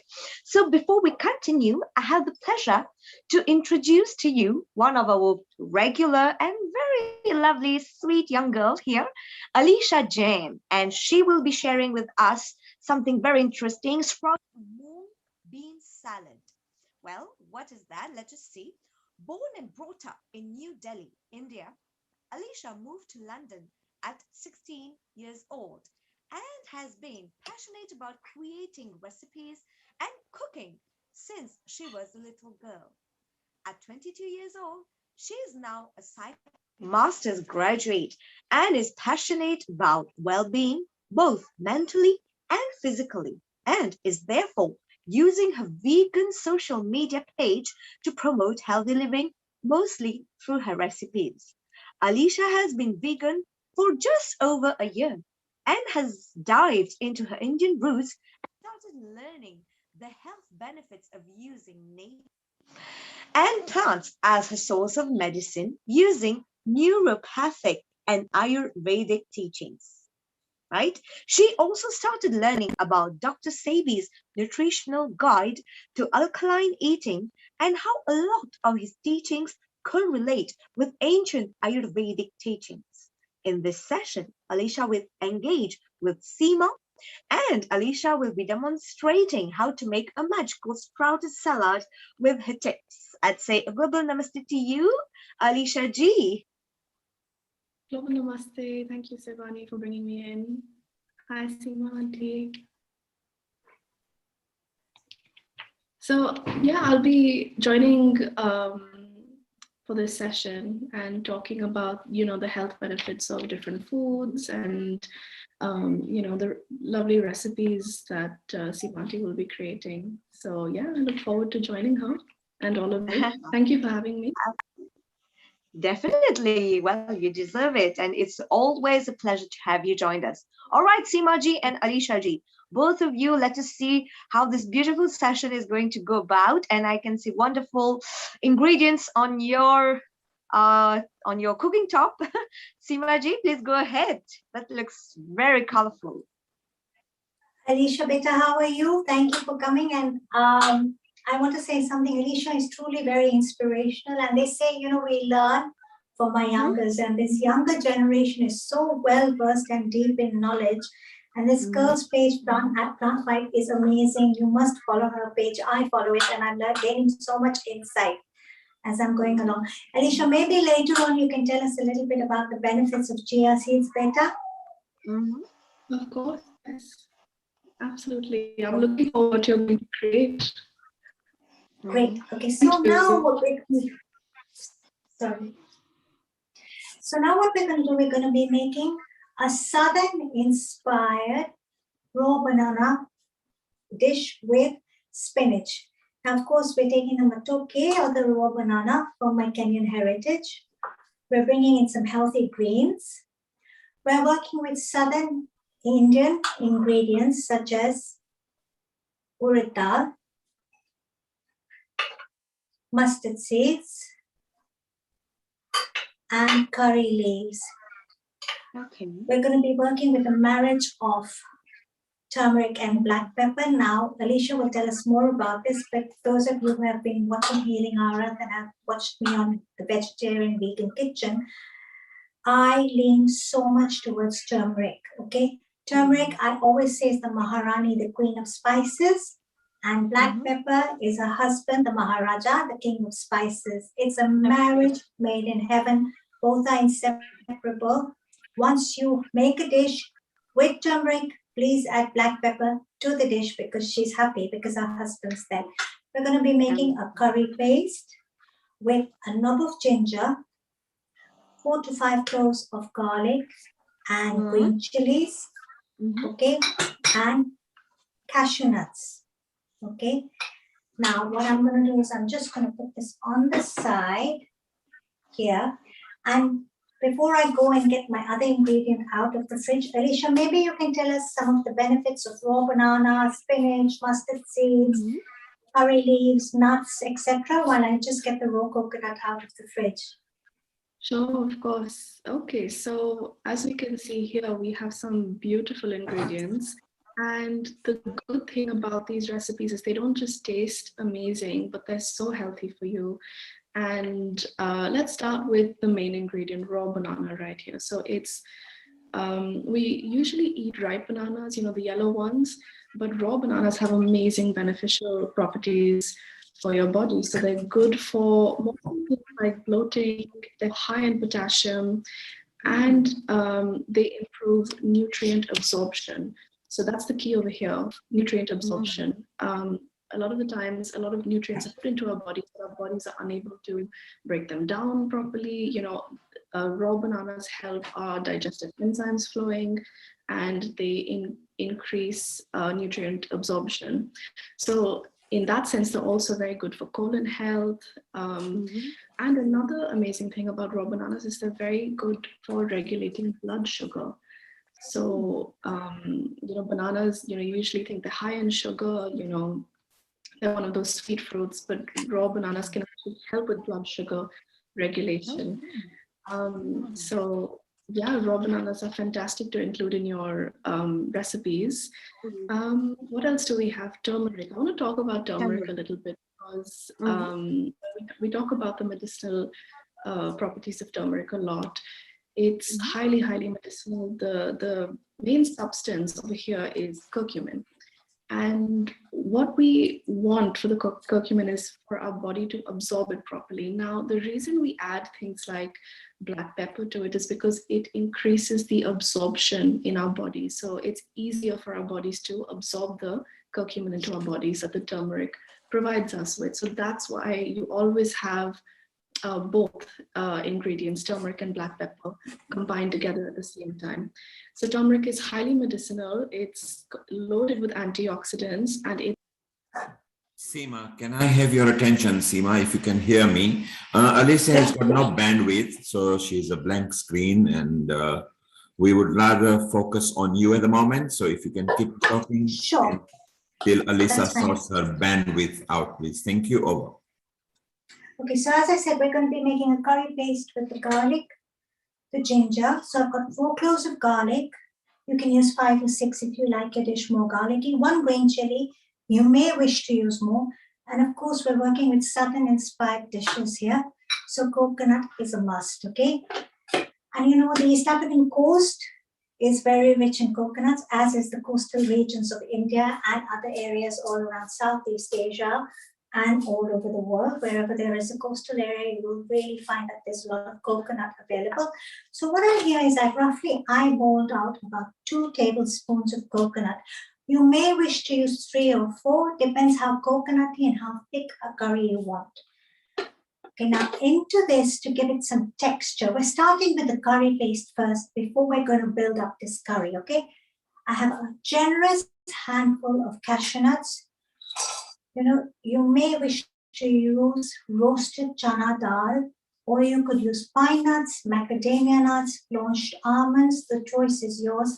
I love cashew nuts because they have that creaminess to a lot of curries and they bring in that velvety smoothness. Now, 1 green chili, as I mentioned earlier on, a nice knob of ginger, which I'm just going to cut up over here because it won't mince through very well. About 1 inch to 1/2 inch piece. Some garlic. Set this aside. And a little bit of water just to blitz this up into a smooth curry. Oh, I mean a smooth paste, forgive me. Okay.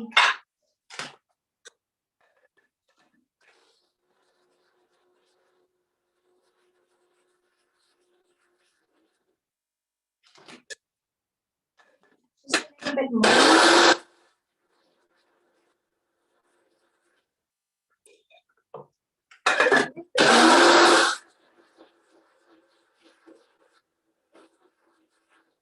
Actually, it's strong. Thankfully, I used only 1. So what you're going to get is a smooth, thick paste over here. Extremely aromatic, quite pungent. So once your curry, your paste is ready, your spice paste is ready, this is when you're going to start to build up this dish. So we're going to work on a medium-low flame.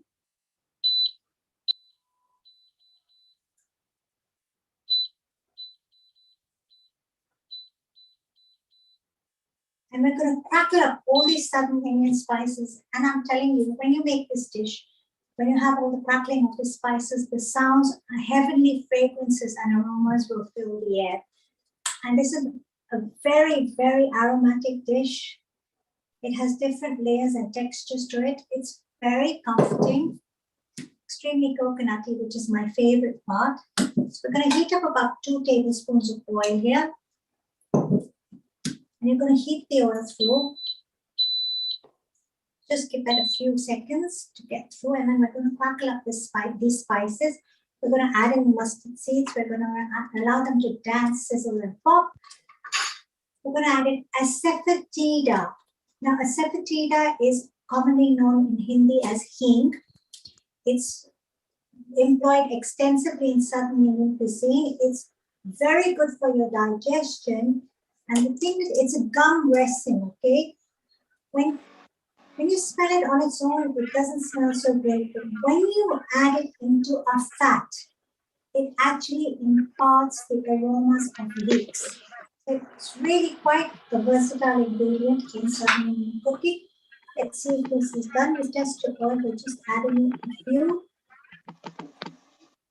Yep, they're going to start sizzling and popping. And I have a good teaspoon here. Working swiftly, okay? You don't want this to burn. We're going to add in the red dal, just a teaspoon again.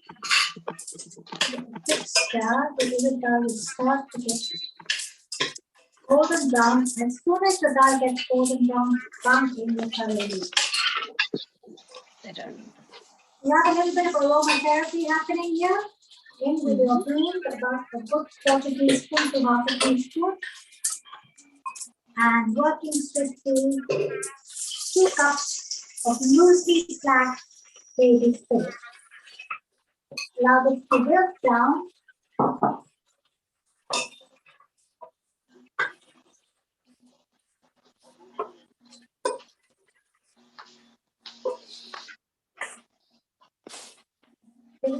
Then slowly allow the spinach to break down. Compose it with all these aromatic spices. The urad dal is going to give it a bit of a bite and a bit of texture. It's going to taste very yummy. But one thing, when working with urad dal in any recipe or any dal, chana dal, and especially in southern inspired recipes, you have to work with spinach breaking down, getting coated with all these aromatic spices. At this stage, just going to add in a little bit of water, about quarter to half a cup. Okay, and we're just going to allow this to cook just for a few seconds. You don't want to overcook your spinach. Okay, just turn the heat up here. It's going to get going.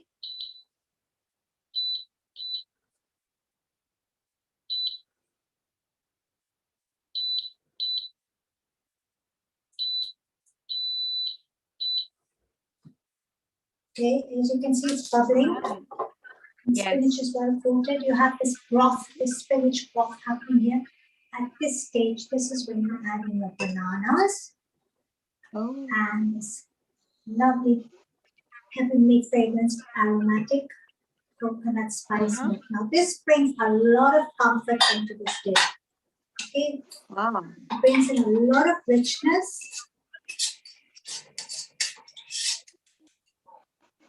And it brings in, of course, it brings in all those southern Indian ingredients as well. Just stir this up. So we brought in a little bit of Africa into India with the matoke. You can see it's creamy. Yeah. I'm telling you, really heavenly fragrances are in the air right now. I can't help but say this. Okay? Yeah. And you're going to cover this. And you're going to allow it to simmer on a low heat for about 5 to 7 minutes, just till the matoke is soft, mushy, yummy, gooey, and tender. Now, while this is cooking up, I'm going to ask you, Saivani, if you could sing us a little song. Oh, yes, why not? We're looking at you, you know, very simple and with lots of love. So there's this beautiful song from the famous story, the famous movie, Kaho Na Pyar Hai. So it goes like this.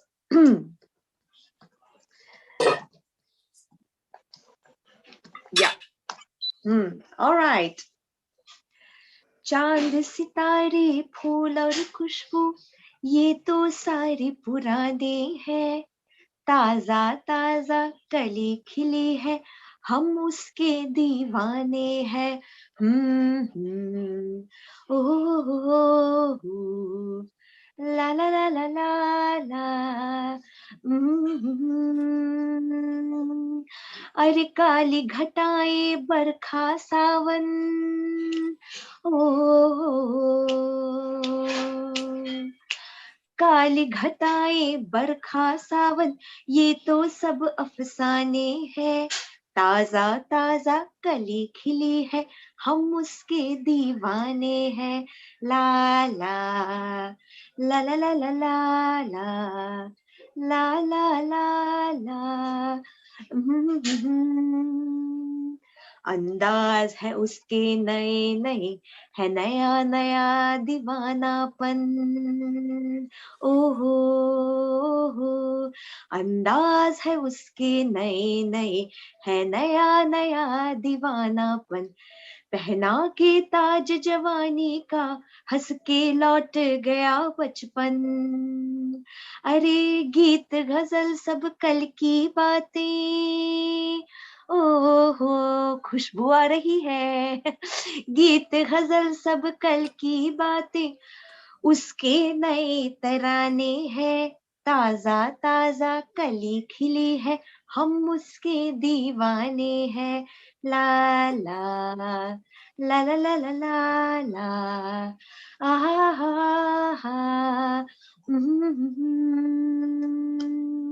है रूप में इतना सादापन तो कितना सुंदर होगा मन, बिन गहने और श्रृंगार बिना वो तो लगती है दुल्हन।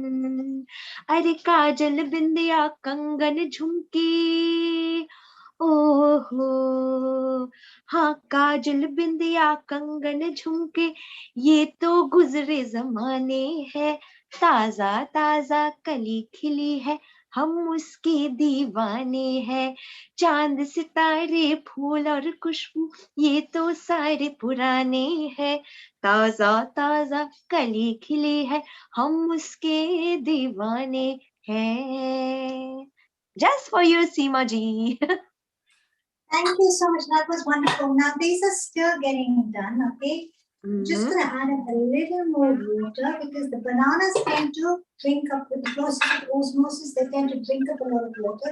So I just added in some more water. So we went from about half a cup to about 3/4. I'm going to simmer this a little bit further. It needs a few 3-4 minutes more.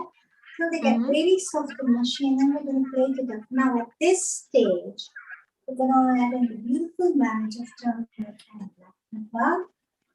Okay. It's Is that turmeric? That was turmeric? Color. We're going to get that lovely golden hue. Mm. Okay, the bananas is getting soft. They're getting soft. Give it a stir. You could make this in a non-stick pan, but I'm trying to eliminate toxic cookware in my kitchen, so you have to keep stirring it.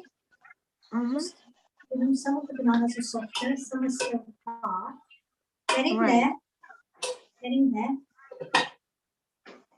And this beautiful curry, well, I call it a curry dish, enjoyed as a side dish when you have, a nice lentil with rice, or we have something very, very exciting in store for you after this, which is an ambe curry, which is a dish from Mangalore, the Konkan coast of India, which evokes a number of emotions in me, like happiness, joy, comfort, greed, and more.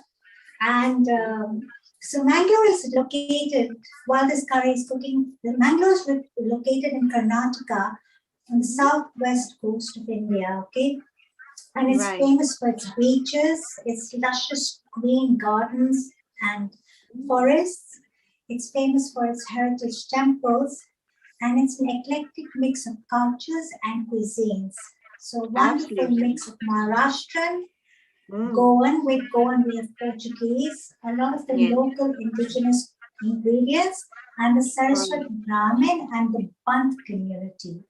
Okay. Now Mangalore is famous for a lot of seafood because it's a coastal port, but it also has a lot of vegetarian fare, especially with the Saraswat Brahmin community.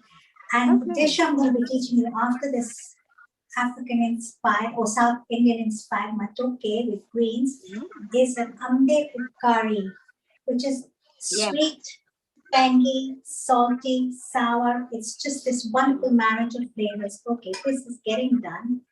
Bananas are getting done. Soft. Can you see it's all soft and mushy? Yes. So if you want, you can mash the bananas up a little bit if you want to. All right. Not all of them. You want some texture. And at this stage, I'm going to add some more black pepper because I love black pepper. That's your choice. A little bit of salt to taste. You sea salt or Himalayan pink salt. That is wonderful. Oh, yummy. Right. Pumpkin curry. This really takes me back to Kenya.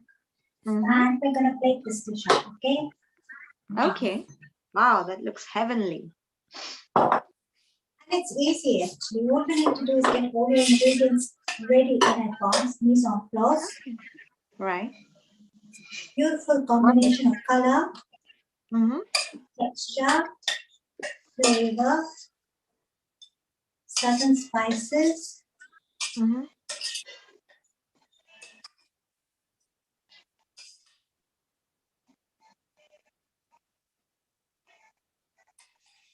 Very, very delicious. Auntie, that looks delicious. Yeah, that looks beautiful and now, delicious as well. we want to eat with our eyes, right? So we're going to Okay. garnish it with a little bit of lemon, Okay. a wee bit of cilantro or coriander or dhania, as we call it. I'm just going to pluck off some leaves here, as we do in Kenya. Seema Auntie, I want to ask you a question about this dish. Yes, Buddha. Is this because of the bananas? Is it a sweet savory dish or a savory? Absolutely savory. It's generally served along as a side dish with an accompaniment as a rice and a sambar or a gashi. Now, Mangalore has a lot of gashis. Gashis are curries that are made with fresh coconut. This too is made with fresh coconut. So I'm drawing from Mangalorean or Southern Indian wisdom here with the spices, bringing in fresh coconut from the East African coast of Kenya. Or you can see it from Southern India as well, because Southern Indian cuisine has a lot of affinity with coconut and fresh coconut. And you bring in spinach for that healthy element. Now, if you don't want to use spinach, you can use amaranth. Okay, amaranth leaves, little bit of ginger on top. Just spread it along the dish. Fresh ginger, and I love my pomegranate seeds. So you see, bring in a little bit of color.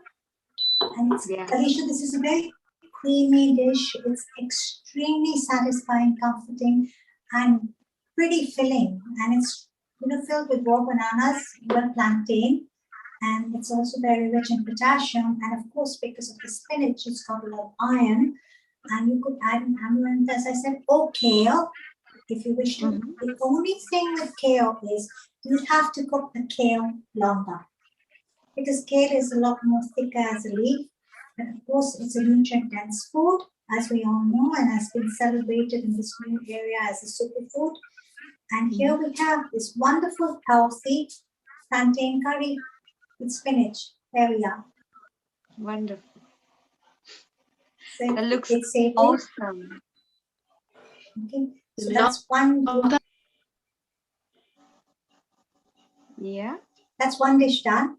As you can see, and I'll show you how they serve it up later on in Southern India. Now, we are going to go on to dish number 2, and I'm just going to get this out of the way.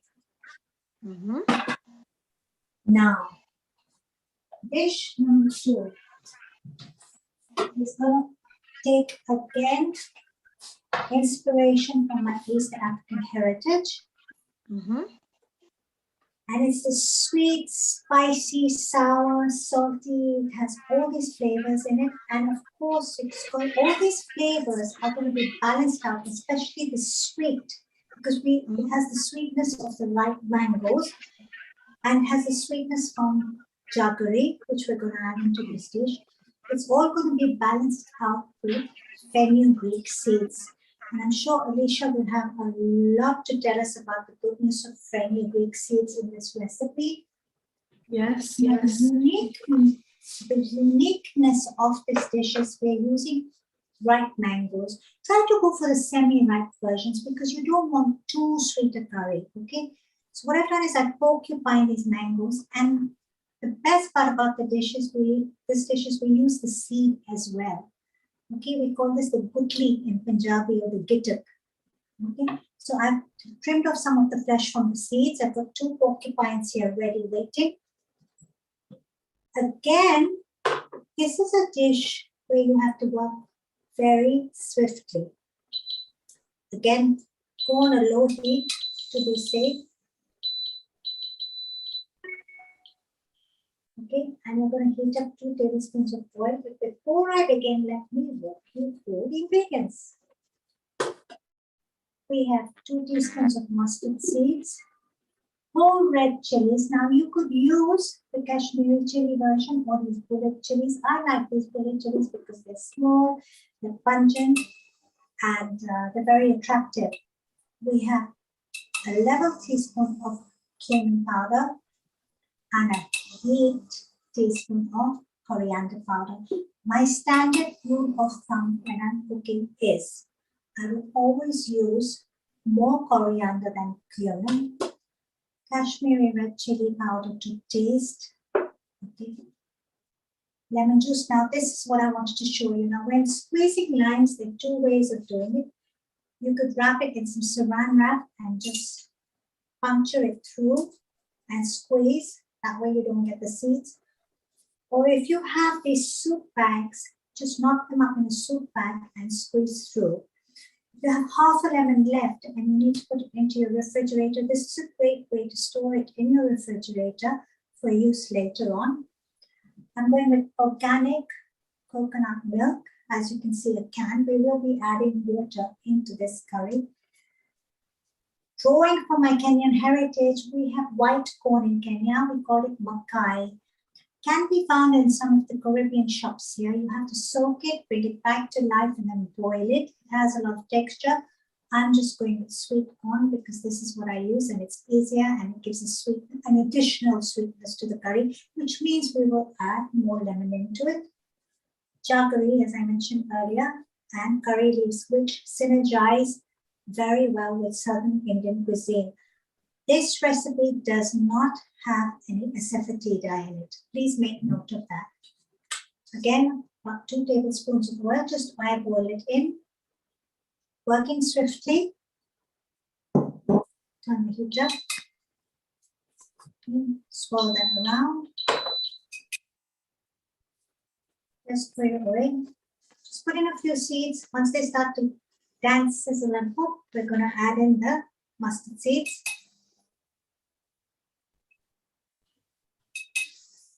Now, mustard seeds are used a lot in Southern Indian cooking, aren't they? And they have lots of beneficial properties of their own, I hear. I was reading that they're very rich in omegas, and they have a lot of nutritional properties of their own. And actually, sarson ka tel or mustard oil is made from mustard seeds. Working fast, everything popping, cracking, same with your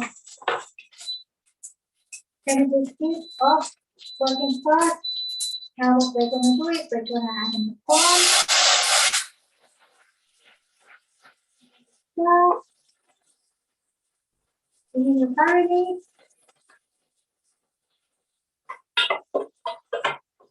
Make sure this is well coated. We're going to bring in the mango at this stage. We're going to just spoon it into it. So with these porcupines working very, very swiftly here, okay? Just turn off the heat now because it's getting high. Just scoop out that porcupine. Flesh and all. Okay. Bring in your seed.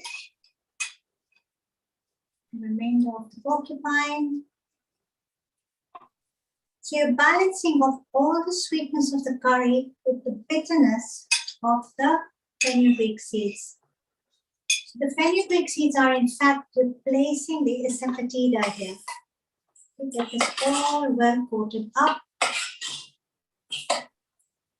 Okay. At this stage, you can throw in your red chilies. They're very attractive. Turn on the heat. You have to really have your wits about you when you're doing this recipe because you have to make sure nothing burns because the spices crackle and pop very fast. So you're coating this all up.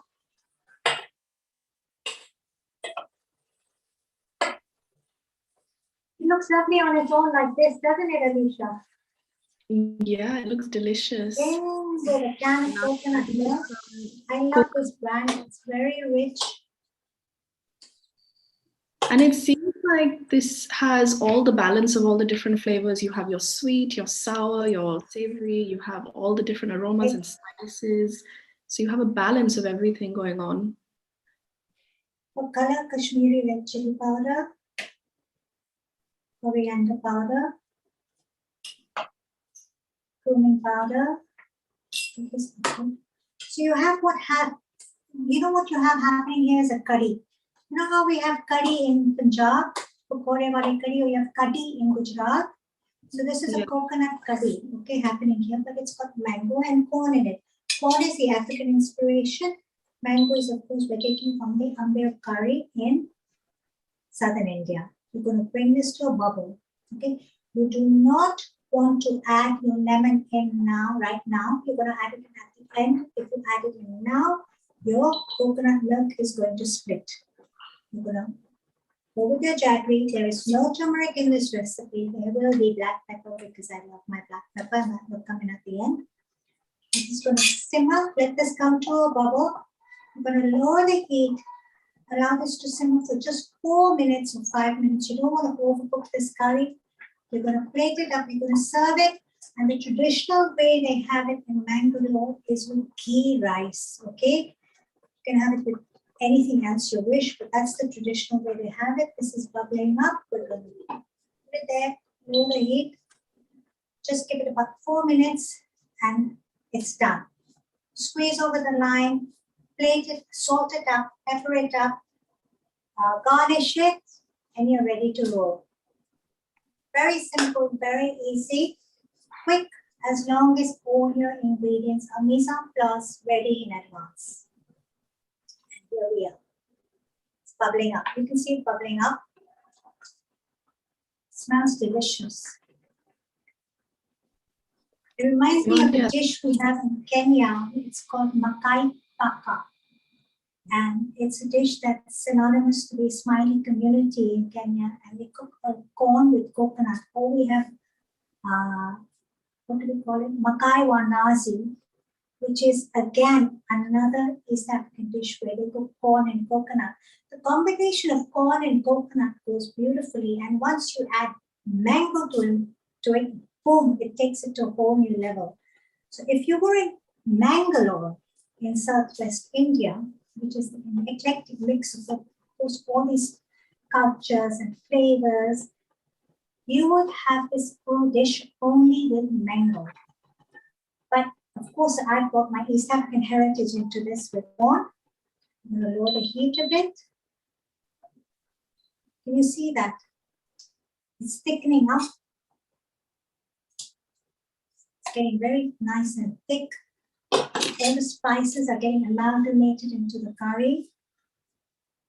So good thing about these recipes is they seem very easy and very quick to make as well. They don't take hours and hours to cook on a stove top, you know. So it's great for if you're entertaining or something and you don't have much time to prepare in advance. Well, we can see these are traditional Indian recipes or traditional Southern Indian and East African inspired recipes for today's modern cook, purely because we have the coconut milk. Now, if you were in my mother's kitchen in Kenya, we had the grater where we would grate the coconut. Then we had these sisal baskets where we would squeeze out the coconut milk. There would be the first milk and then the second milk. In Kenya, we call it tui. My mother never worked with canned coconut, but of course times have changed.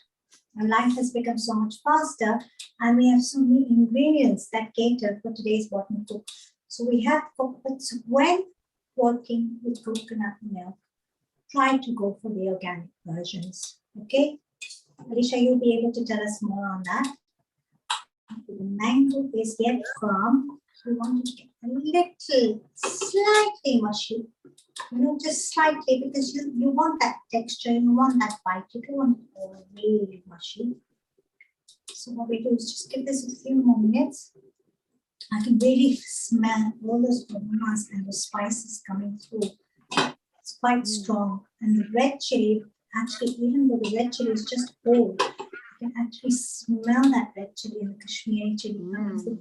Mangalorean cuisine is spicy. We do use a lot of Kashmiri red chilies. We soak the red chilies overnight and we grind it into a lot of the masala pastes with garlic and ginger and fresh coconut for their gashis, okay?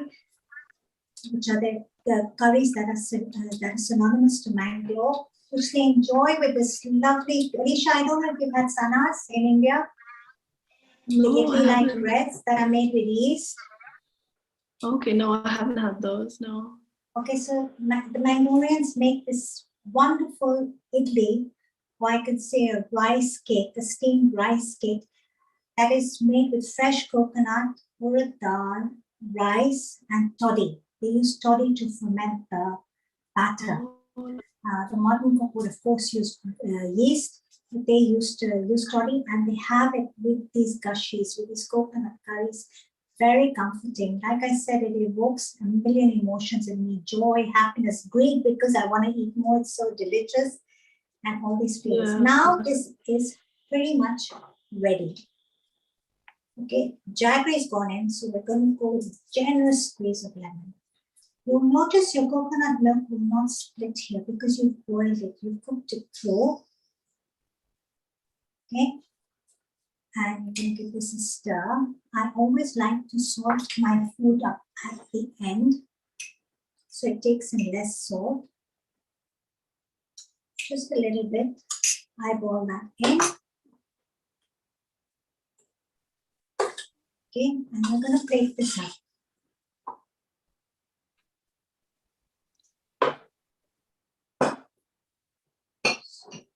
Nice bowl.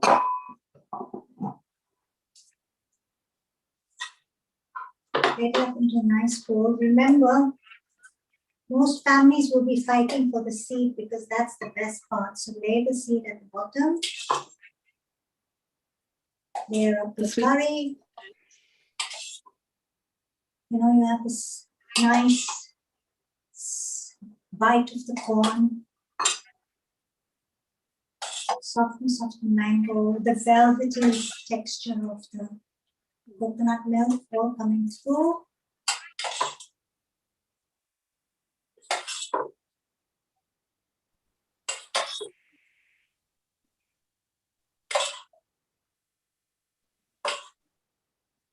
Okay, get that red chili on top of the color. Away. And of course, we want to give our food lots of love and affection. Of course, we were going to add some lemon. A little bit of black pepper. Some red chili flakes. Mangalorean food is traditionally very spicy. A little bit of greenery, just a few strands.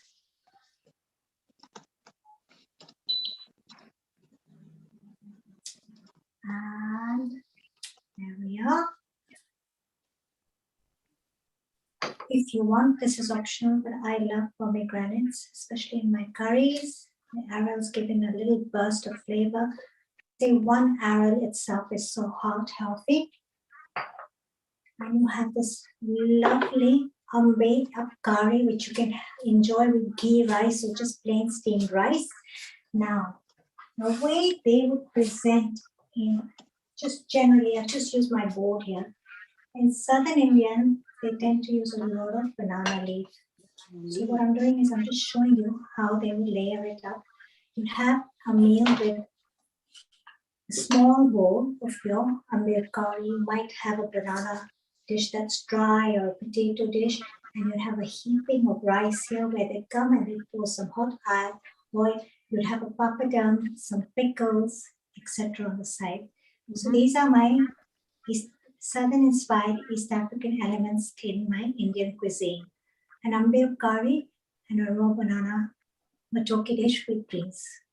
That looks lovely and so colorful as well. With that, I love that pop of color on top of the pomegranates and the coriander. That looks delicious. You created such a feast for us. Thank you. Thank you, Alicia. I look forward to you telling us about the benefits of all these ingredients. I know you're studying plant food as medicine.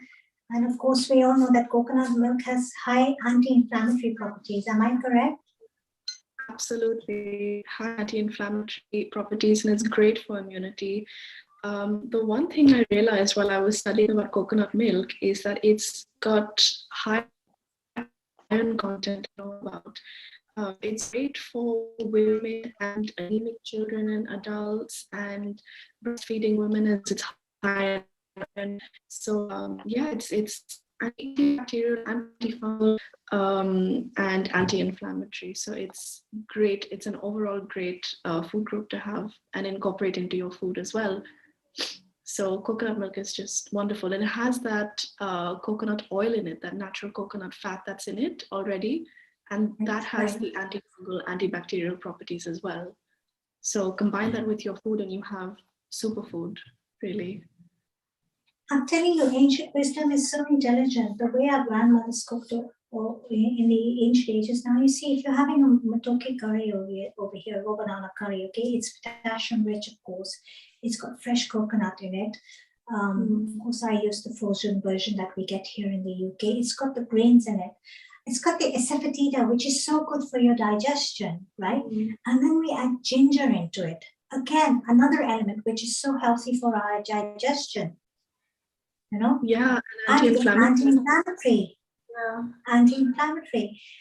Okay, and then of course you've got the turmeric, you've got the black pepper in it, you know, again, anti-inflammatory elements. Yeah. So Southern Indian cuisine is very, very holistic, like Thai cuisine, I'd say, very holistic. You've got so many healing ingredients in Thai cuisine. You've got lemongrass, you've got galangal, you've got kaffir lime, you've got basil, you know, all these really healing ingredients, you know. So food actually can be your medicine if you choose to make it so. Absolutely. And it's all about the choices you make, you know. And if we cook like this at home, the way you've just done, with so much love and care, and you've cared for each ingredient and picked it out so purposefully and intentionally, it really puts that into your food as well. And so you can almost, you know, guarantee that your food is going to be healing and medicinal. I wanted to bring something different to the table over here. I lived in India, in Bombay for 3 years, and I was blessed enough to enjoy many Mangalorean dishes, and I have to say that was one of my favorite go-to, especially in restaurants. So much so that I thought to myself, this is something I have to take up myself and I have to learn. Okay, and of course, friends are fabulous because they're always willing to share, and I have a couple of friends who did share the traditional methods. Now they have in Mangalore a lot of curry pastes. Okay, and they make them with a lot of love, you know, a lot of fresh coconut. Some of them use toddy in them, some of them use vinegar in them, some of them use toddy that is turned into vinegar in them. And they actually, one auntie actually ages her masalas, the curry pastes in the fridge. And the more they age, they ferment, and there's a greater depth of flavor. So what she'd do, she'd make these big jars of curry paste and she'd stack them up in her fridge, you know, green masala, red masala, and then she'd take them out, you know, whenever she was cooking. And I'm telling you, the aging process, just like the pickling process, the process of fermentation, does intensify the flavors. Wouldn't you agree? And of course, they probably have some strains of probiotics in them too. Yeah, absolutely. Fermented foods are very good for gut health, aren't they, as well? Very, very, very good. Are you a kombucha or a kefir maker? Sorry? Kefir or kombucha? Are you big on kefir or kombucha? Oh, I like kombucha. I've had kombucha before. Yeah. Do you make it? No, I don't make it. But I've had it before. I've bought it, and it has a fermented salty flavor. You know, you can almost tell when something is fermented when you try it. That's sour. Yes. Sour. And it gets all fizzy. And I remember I was making kombucha in Hong Kong, with the SCOBY, which is the main ingredient to make a kombucha. And of course, after you take out the SCOBY, you can add fruit into it, and you can ferment it further, and it gets all fizzy. Okay. And it takes on the flavor of the fruit. So you can make a cherry kombucha, you can make a green tea. One of the main ingredients in kombucha is tea, right? Right. You work either with black tea or you work with green tea. Right. And the green tea actually has a champagne flavor to it, especially when you ferment it to a bubbly stage. And the probiotic content is so rich that actually when you drink it, you do clean out. You actually feel it, you know. Yeah. And then there's kefir as well, you know, with the yogurt. Okay. And the Russians call it kvass. Something like kvass. You're opening and they up make a lot of kefir. Yeah, you're opening us up to a whole new world of, you know, food out there. this is the whole world of probiotics. Then the prebiotics, like rice is a prebiotic, and then cruciferous vegetables as well. And now the new wave of thought is postbiotics, which is the leftover remnants of the prebiotics. So, for example, if you have sauerkraut, for example, the leftover liquid from the sauerkraut is known as postbiotics. Oh, okay. I didn't know that. And so they say prebiotics and probiotics go hand in hand. They're again inseparable, right? Because one enhances the other. And now there's a lot of speak and research going on about postbiotics. Very interesting. Hong Kong's quite big on that right now. Right, I'll have to look into postbiotics. Postbiotics, it's the new wave, as they say. Okay. There's always something new sprout. The world of food has, speaking of sprouts, you're going to be teaching us sprouted moon salad. I wanted to say the world of food has all these new sprouts coming up, prebiotics, postbiotics, probiotics. But really, I'd say, it's a never-ending journey. Then there's plant-based meats and there's, all these things. I'd say, as a friend of mine recently told me, keep it simple. Less is more. Less is more. Okay. Yeah. It's great to read up on this, and it's nice to incorporate into your diet once in a while. But going back to basics and eating the way our fathers and forefathers did, Yeah. I was and just going to say that. Simplifying our life. We want to have 3 dishes on the table. Have one. Make it from scratch. Go back to basics. But incorporate all those healthy elements as our grandparents ate. And I'm sure we'll be running our way to a healthier lifestyle. Yeah, absolutely. Thank you for sharing that with us. That the 3 meals that you've just shared with us have looked so delicious. I can almost smell the aroma. This is what I wanted to show you, Alicia. I missed it at that. So this is the faluda. This is a traditional drink that we enjoyed growing up as children. Now this does have sugar. Okay. It has a rose syrup that's made with sugar. Okay, but you could make a rose syrup that's made with coconut sugar, which is far healthier. Homemade version. It doesn't have to be a store-bought version. And it's laid up with gut-healthy chia seeds. I know you love your chia seeds. And it's got oat milk, and it's got some strawberries, and it's got some banana nice cream, which I infused up with the rose syrup. Okay. And it's got all these lovely layers, as you can see. I'm going to sip on this later on. And it was a after-dinner beverage that we enjoyed as a dessert while we were growing up in Kenya, and added some strawberries into it. Traditionally, they add jelly into it, but of course, jelly has gelatin, and we don't want that. And making an agar infused strawberry jelly does take some time, so I took the shortcut out, and I said, you know what, I'll just add in fresh fruit with strawberries. So I served it up in 2 versions. One, of course, the nice big drink, which we all enjoyed as children, and a tiny drink, like, I ran a private kitchen in Hong Kong, known as Africa to Asia Culinary Safari, that journeys between 2 continents. It was my journey on a plate, and this session today took its inspiration from that. I would serve, desserts in little shot glasses, like this, like little chocolate mousses and, little faludas, and I would set them up on a tray, and people could choose what they wanted. And of course, food is medicine again, a little bit of gold paper. We spoke in the last session with Peter. Peter spoke about, I don't know if you were there, with Sharon Rose. He spoke about frankincense and myrrh and the 3 wise men. The 3 wise men presented Jesus with frankincense and myrrh. And he spoke about a turpentine which he had gold to. And it actually can alter the DNA of a person. So I thought, why not add some pure leaf gold paper into this? I did mention that there is a Ved or a Hakim in camp, in the mini streets of camp behind in Pune. There's a Hakim who still uses gold and silver as medicine. He goes back to the ancient Ayurveda. So it's all very inspirational. So this is what we have today, and we're going to move on to you with your lovely sprouted moong salad now. Let's see what you have in store for us, Alicia. Firstly, I'd just like to say that was so insightful. And I think I can speak on, behalf of a lot of people when you say you open us up to a whole new world of recipes and, from a different part of the world. And we're so grateful for recipes like this and for such knowledge and wisdom that you pass through us. So thank you so much for that. Thank you, darling. So do you. I've been following Plant Bite, and it's amazing what you're doing. Really, very exciting. Very proud of you. Thank you. I appreciate it.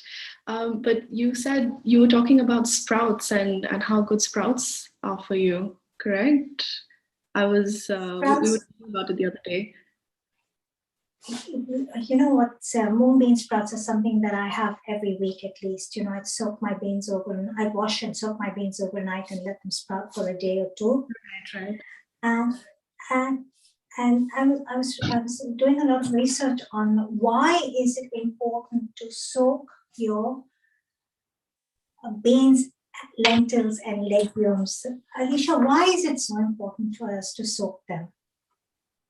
So when you soak your legumes, your seeds, your nuts, and all of these things that you can sprout, they come back to life. They're at the end of the day, they're foods that are raw, that haven't been cooked.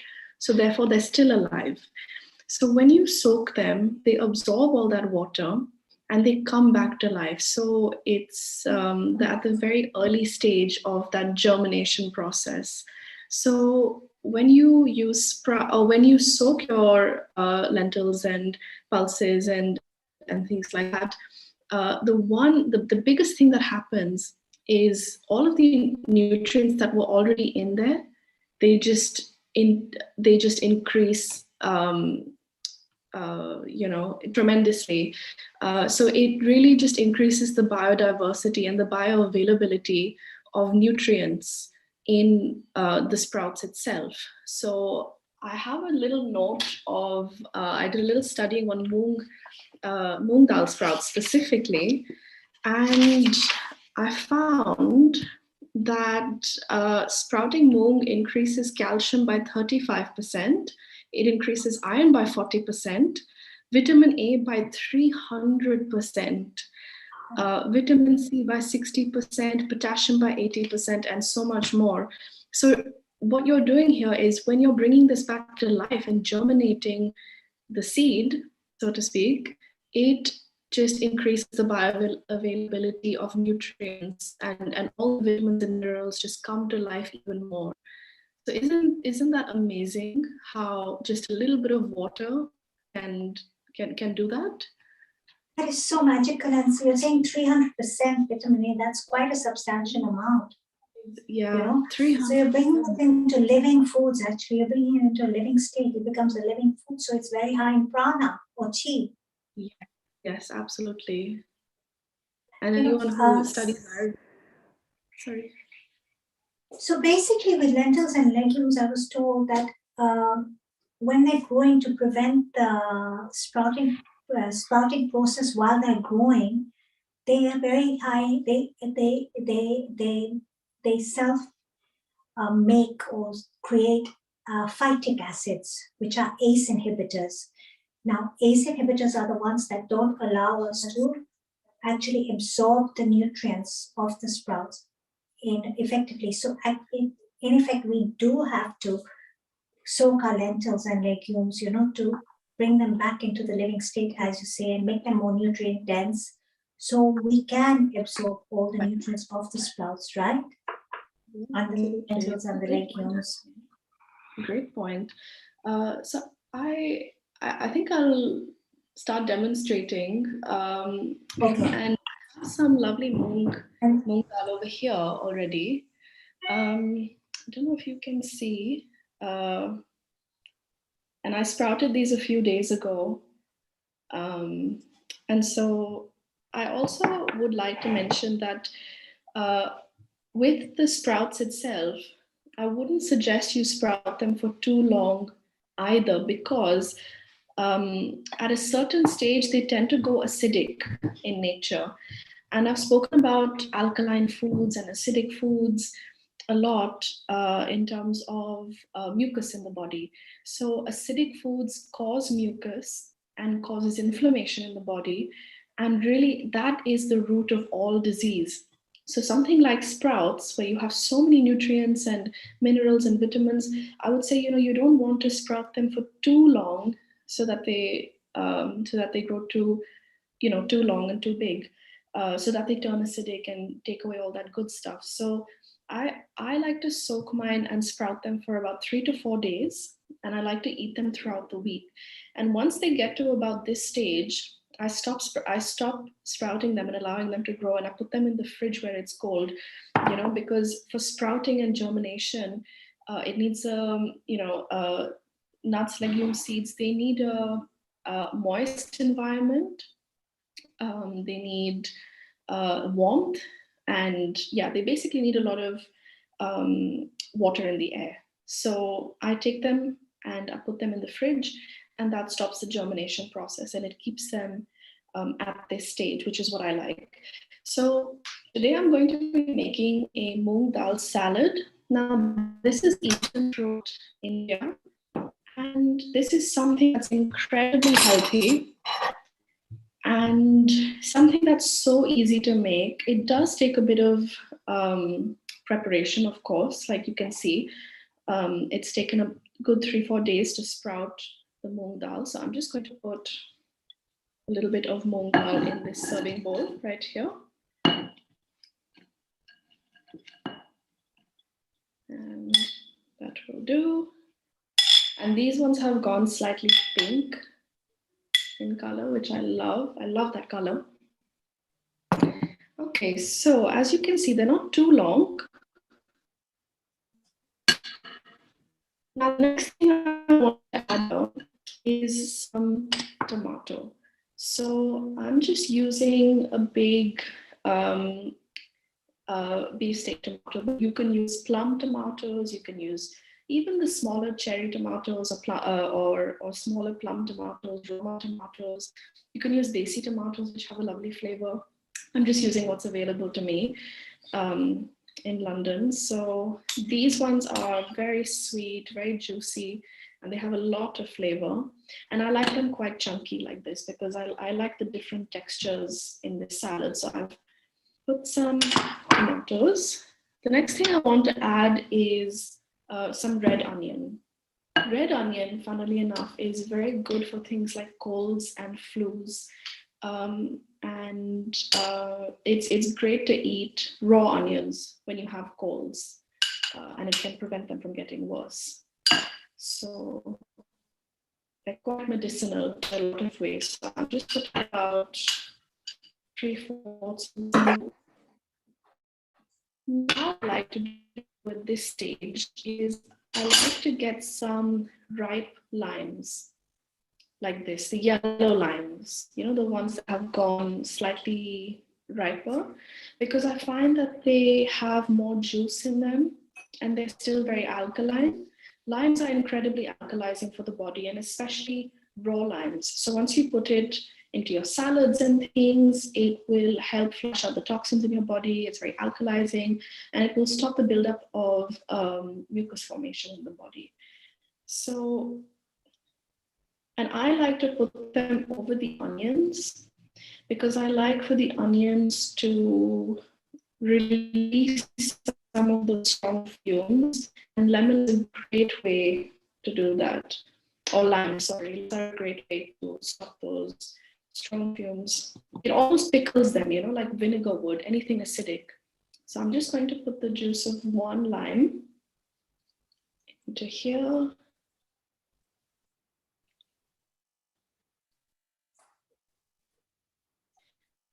Okay, now next thing I want is some chopped green chilies. I like spicy food, and I don't think the salad is complete without green chilies. So I'm just adding 2 green chilies. And then the last thing I'm going to add is some freshly chopped coriander. Now, coriander, this dish for me is just not complete without coriander. I've included the stems and the leaves because they have all that flavor. The stems actually have more flavor than the leaves. If you're a big coriander fan, don't skip out on the leaves. Okay. Now, to season this, 3 very simple ingredients. The first thing I'm going to do is add some pink Himalayan rock salt. Now, a lot of people think salt is not good for them.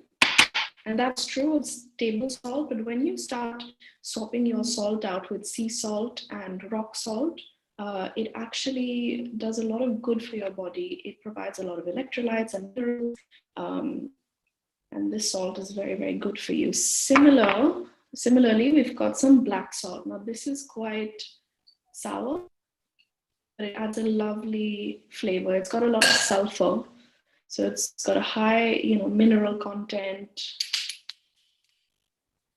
And then the last spice I want to add is some roasted cumin. As you can see, this cumin is quite dark. And so that's because it's been roasted. So all I did was I took some cumin seeds, roasted them in a frying pan, and then I put it into my mortar vessel and I ground it down until it had this type of consistency. So I'm adding a good tablespoon of roasted cumin. You can add chaat masala if you want, which has other spices. It's got a mix of spices, but I find roasted cumin has the best flavor. So I go for that instead of chaat masala. So now I'm just going to give everything a mix. And really it comes down to your personal taste. You can add more salt if you think it needs more. You can add more chilies if you feel, you like a bit more spice. I've added a lot of coriander in because I think that's one of the main flavors of this dish. So for me, coriander is a must. You can add more lime juice if you feel it needs a bit more sweet, but this is what your dish should look like. This is the finished result, and apart from all the chopping and operation, if you have everything ready, this dish takes no longer than 5 to 10 minutes to make, and it's such an easy side salad. You could have this for a meal, by itself as a meal. But I would say that when you're consuming sprouts, don't consume too many raw sprouts in one go. So maybe have a little bowl about this big as one helping. So yeah, so this is the final version. I'm just going to present this.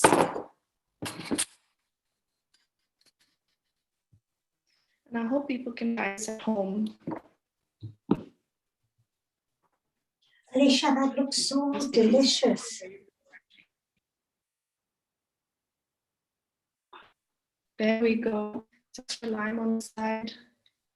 And there you have it, some sprouted salad.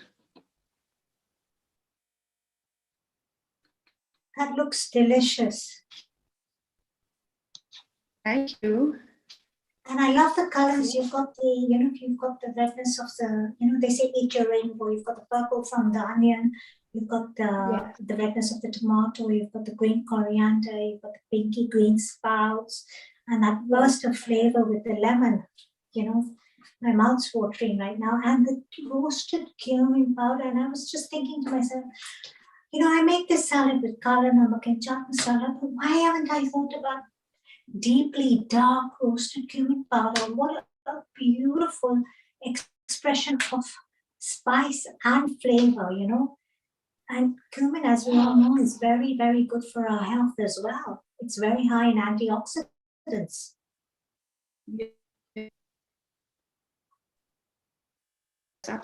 Yeah, I think it gives a dish a lot of the flavor. That's why I like using it. I prefer using it over chaat masala, and I actually prefer using roasted cumin for a lot of salads and parties, even when you have puri or you have roasted. I think it just gives a lot of depth of flavor. So yeah, I mentioned something really important. You said eat your rainbow. So it's very important to eat, all these different colors because they all have different phytonutrients and.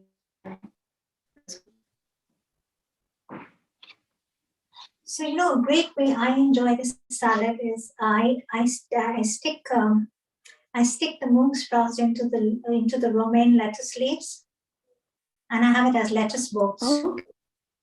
Oh wow, that sounds. You get that crunch, that texture from the lettuce, and then you go deeper into the sprouts, which are so nutty, and then you have all the raw vegetables and the onion and everything, and it just brings that whole flavor together, with the sprouts. I also tend to add Granny Smith apples into my sprouted salads. I'm from Kenya, so I like the balance of sweet, sour, and salty. So instead of adding jaggery or anything that's sugary, just add a Granny Smith apple into it, or pomegranate seeds. Those go really well. And of course, we all know pomegranate seeds are really heart healthy, very good for us. Yeah, sometimes we add pomegranate, right? They're really good for the health. We add, we call it jugu in Kenya, but it's cashew, it's peanuts. Now, if you don't have a nut allergy, you could add roasted peanuts into it, or roasted cashew nuts, or pine nuts. Give it that extra element, nutty bite. Yeah, that sounds delicious. I haven't had peanuts in the salad before. I'm gonna give that a go next time. Alicia, I want to ask you one question. Now, let's say you made an excessive amount of this salad. Right. Could you turn it into a raita with some coconut yogurt? That would be a great idea. Yes, absolutely. You could, whatever's left over, you could add some coconut yogurt or any type of plant-based yogurt that you like. I think what I would do is maybe add some more lime juice and sprinkle it with some coriander and some pomegranate, like you said, and it would just make the raita even more flavorful. But that's a great idea. Yes, you absolutely could do that. I think it's good to get creative in the kitchen and play around with the different things that you have, because I find sometimes the best ideas that I have come from just having something lying at home in the kitchen and I don't know what to do with it, but I need to use it up somehow, so that's how a lot of my ideas come about. So yeah, get creative, add some yogurt, add some other spices if you want, and yeah, you have a lovely side right there. Great idea. I love what you said about sometimes your creativity just comes through from what you have. This is great inspiration, for someone like me who likes to have everything in place, everything ready, know what I have in my fridge. Sometimes it's just nice to ease up and say, okay, I'll go with the flow, and whatever's in the house I'll make, right? Yeah, absolutely. And that way you're not wasting anything as well. Absolutely, yes. Yeah. Yes. Yeah, I mean, that's sprouted moong salad. Looks so delicious, Alicia. I really want to jump up and just eat it. That's how good it looks. And I love my sprouts. I really do. And I'll send you. And the roasted cumin was giving it such a depth of flavor, and of course a burst of flavor additionally with the lemon. It looks so attractive and so yummy. I'm sure Bikram is going to enjoy this evening, right? Yes, Sarah. Fridge, and everyone's going to be having moong dal sprouted salad for the next 2 days, I think. I know your mom was telling me how healthy you're keeping them and how vegan you've shifted them. How you've created such a shift in the family into more vegan, vegan inspired dishes. And yeah, I mean, you're the backbone behind that. Well done. So proud of you. Well done. Really lovely salad. Beautiful. Thank you. Yeah, I think honestly it's we don't have to be perfect in our everyday lives and how we consume our food. But if you make little changes here and there, incorporate more plant-based foods, try and intentionally understand what's in your food before you eat it, be thankful for everything that comes to your plate. When you have these everyday practices, your life becomes a lot more enriched and you appreciate food a lot more. and it does a lot more for you as well. And you feel more energized. That's the main thing. Your energy levels increase, your digestion improves, your inner and outer appearance improves. You feel, they talk about eating clean, you feel cleaner, your digestive tract is cleaner, they say eat foods high in prana, eat sattvic foods. So you're thinking also, the way you think. It's all about shifting the mindset and shifting the way you think about food also. And being aware, more aware of what you're consuming. And I took a lot of inspiration from you. You talked about reading the food labels and all the hidden ingredients once to me. When you hopped up with mom a couple of months ago, you said you never know what's hidden in the ingredients. And it's true, a lot of ingredients may have monosodium glutamate. They just call it seasoning. Yes, or natural flavoring.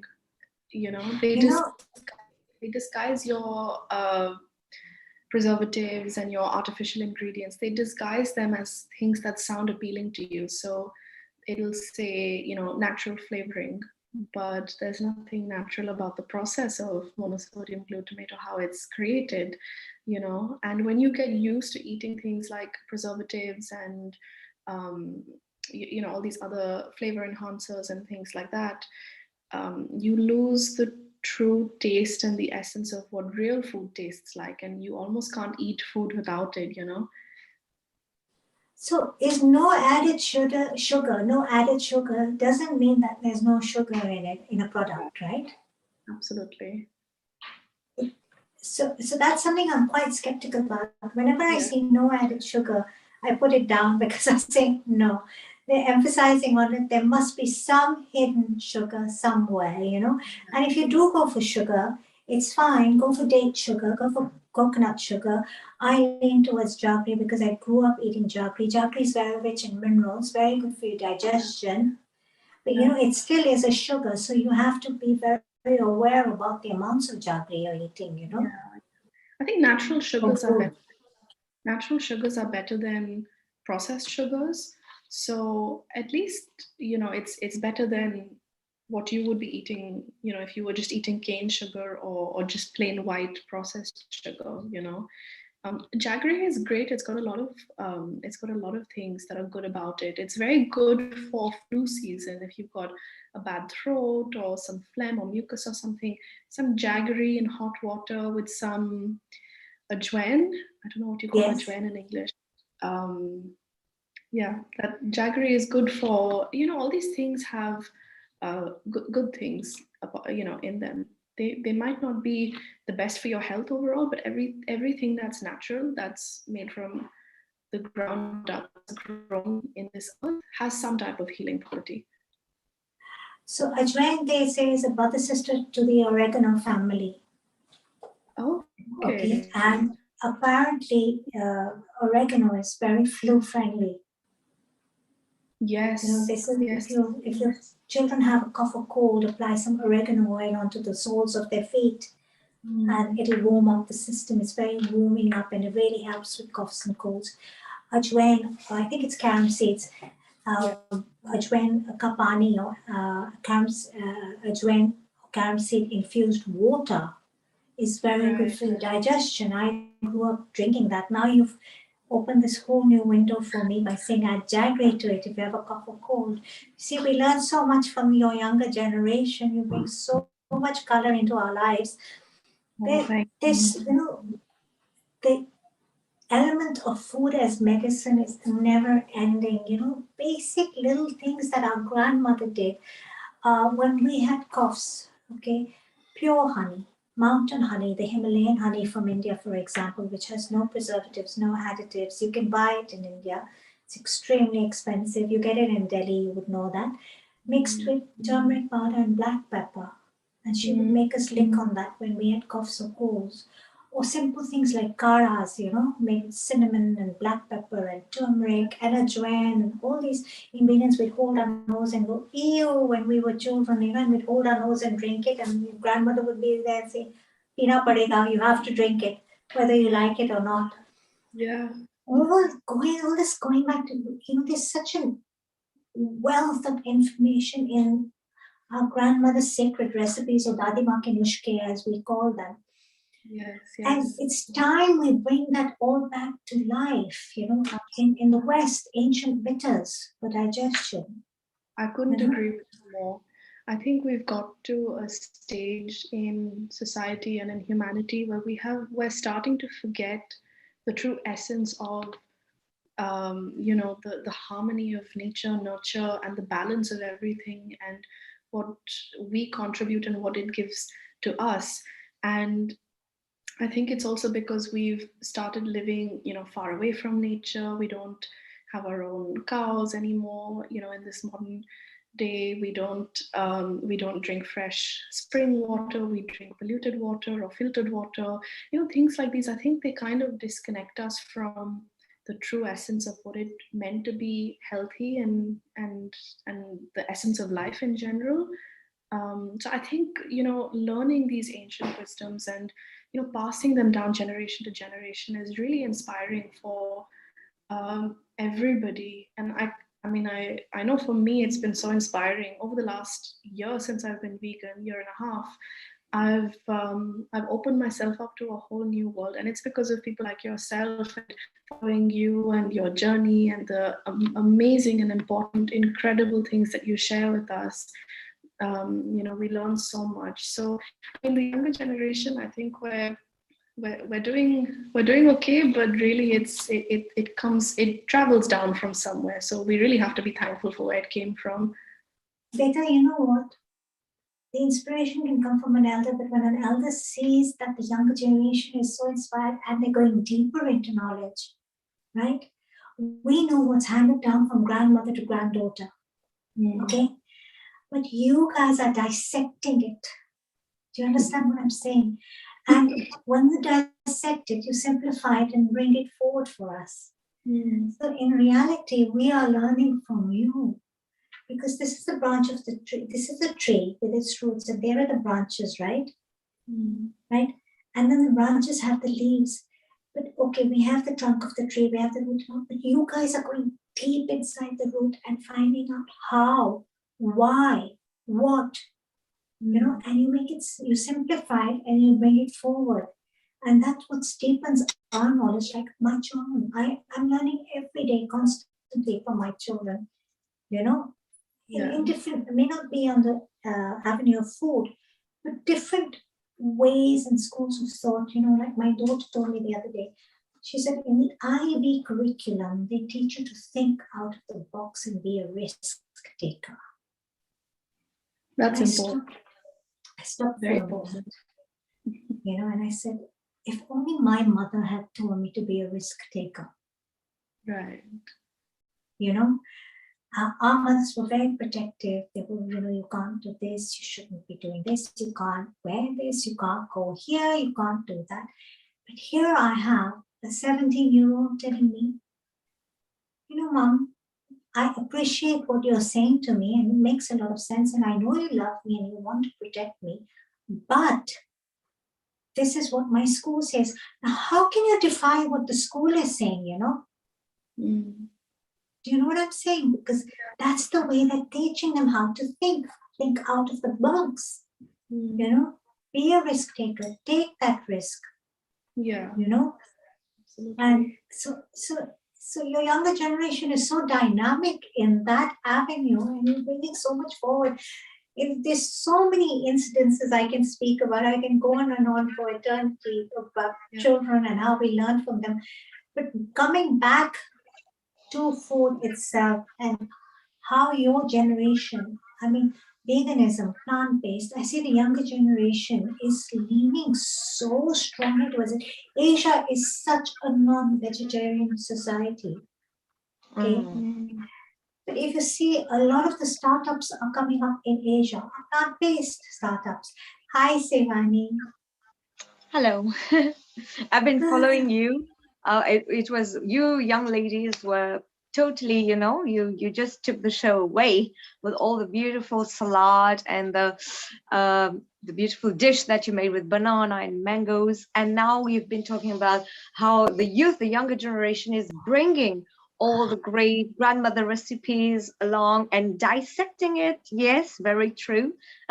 Although we are learning how to cook, sometimes we get to learn from elders, parents, and that's true because healthy eating has become so much inculcated in the young generation now, that to create a healthier lifestyle. Yeah, absolutely. Right. Yeah, and like Seema was saying, I think we all learn from each other as well. And that's why it's so important to have platforms like this, because I think each of us have such a wealth of knowledge and so much diversity in the way we were brought up, the things we've learned in our lifetimes, the things that we are learning today.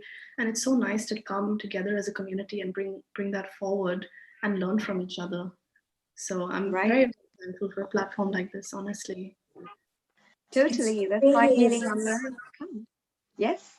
It's wonderful, when we come forward, and we have a lot of fun as well. Yeah. Totally. And what a lovely voice you have, Sevani. I was listening. Oh, really? Yes. Thank so you. nice to listen to you singing and happy. It really put a smile on my face. Thank you so much. Oh, thank you. Well, now that you've said that, this is a nice piece for you, that says,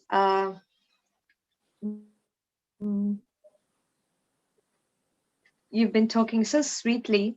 So speech and the thought, that creates the link together when we express ourselves, because before the words come out, it comes in the thought. So we have to think well. And so much food, you've been sharing healthy food. So my mother has been teaching us, how the way we should eat and why we should eat everything and not waste.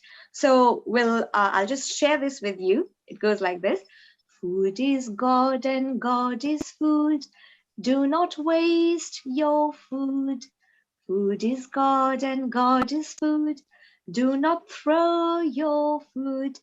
As is food, so is the mind. As is the mind, so are the thoughts. As are the thoughts, so is the conduct. As is the conduct, so is the health. Food is God and God is food. Do not waste your food. Food is God and God is food. You must eat all your food.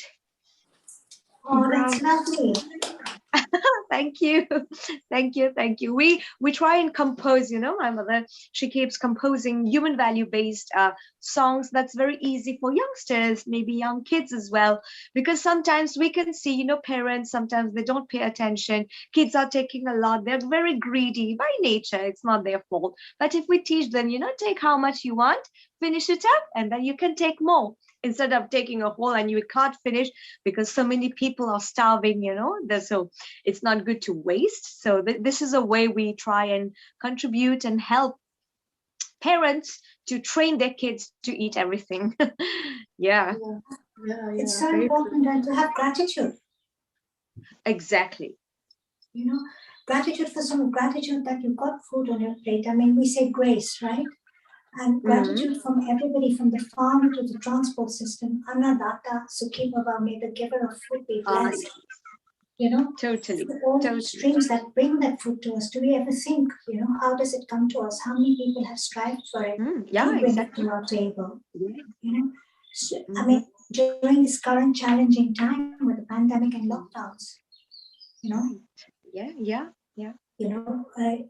I mean, we've been blessed enough in the UK not to have food shortages, but in other parts of the world they have been, They have. These are things to think about, and really, sometimes the universe presents you with situations that just awaken you and make you think. And I think this current era, this current time has really awakened the world into, oh my God, what's happening? Do we have gratitude for all these things? Are we really, watching what we eat with awareness? Why are we falling sick? Why is this happening? Yeah. What have we done to our planet? Right. Yeah. There's a climate crisis going on. There's global warming going on. What are we doing to the very home we're living in? Correct. A lot of awareness has sprung forward, and of course, the millennials and the generations like Alicia's are so aware, and we have all these young activists everywhere that are awakening the world, and it's so important. It's very important. It's also Very important. important. I think Yes. I think it's also important to mention here, because you reminded me about the farmers that are still protesting for their rights as well, and they're still going a year later. They are still going in India, across Punjab, across the highways, and they are risking their lives every single day. They're catching diseases. They are, their health has become quite poor. And it's sad.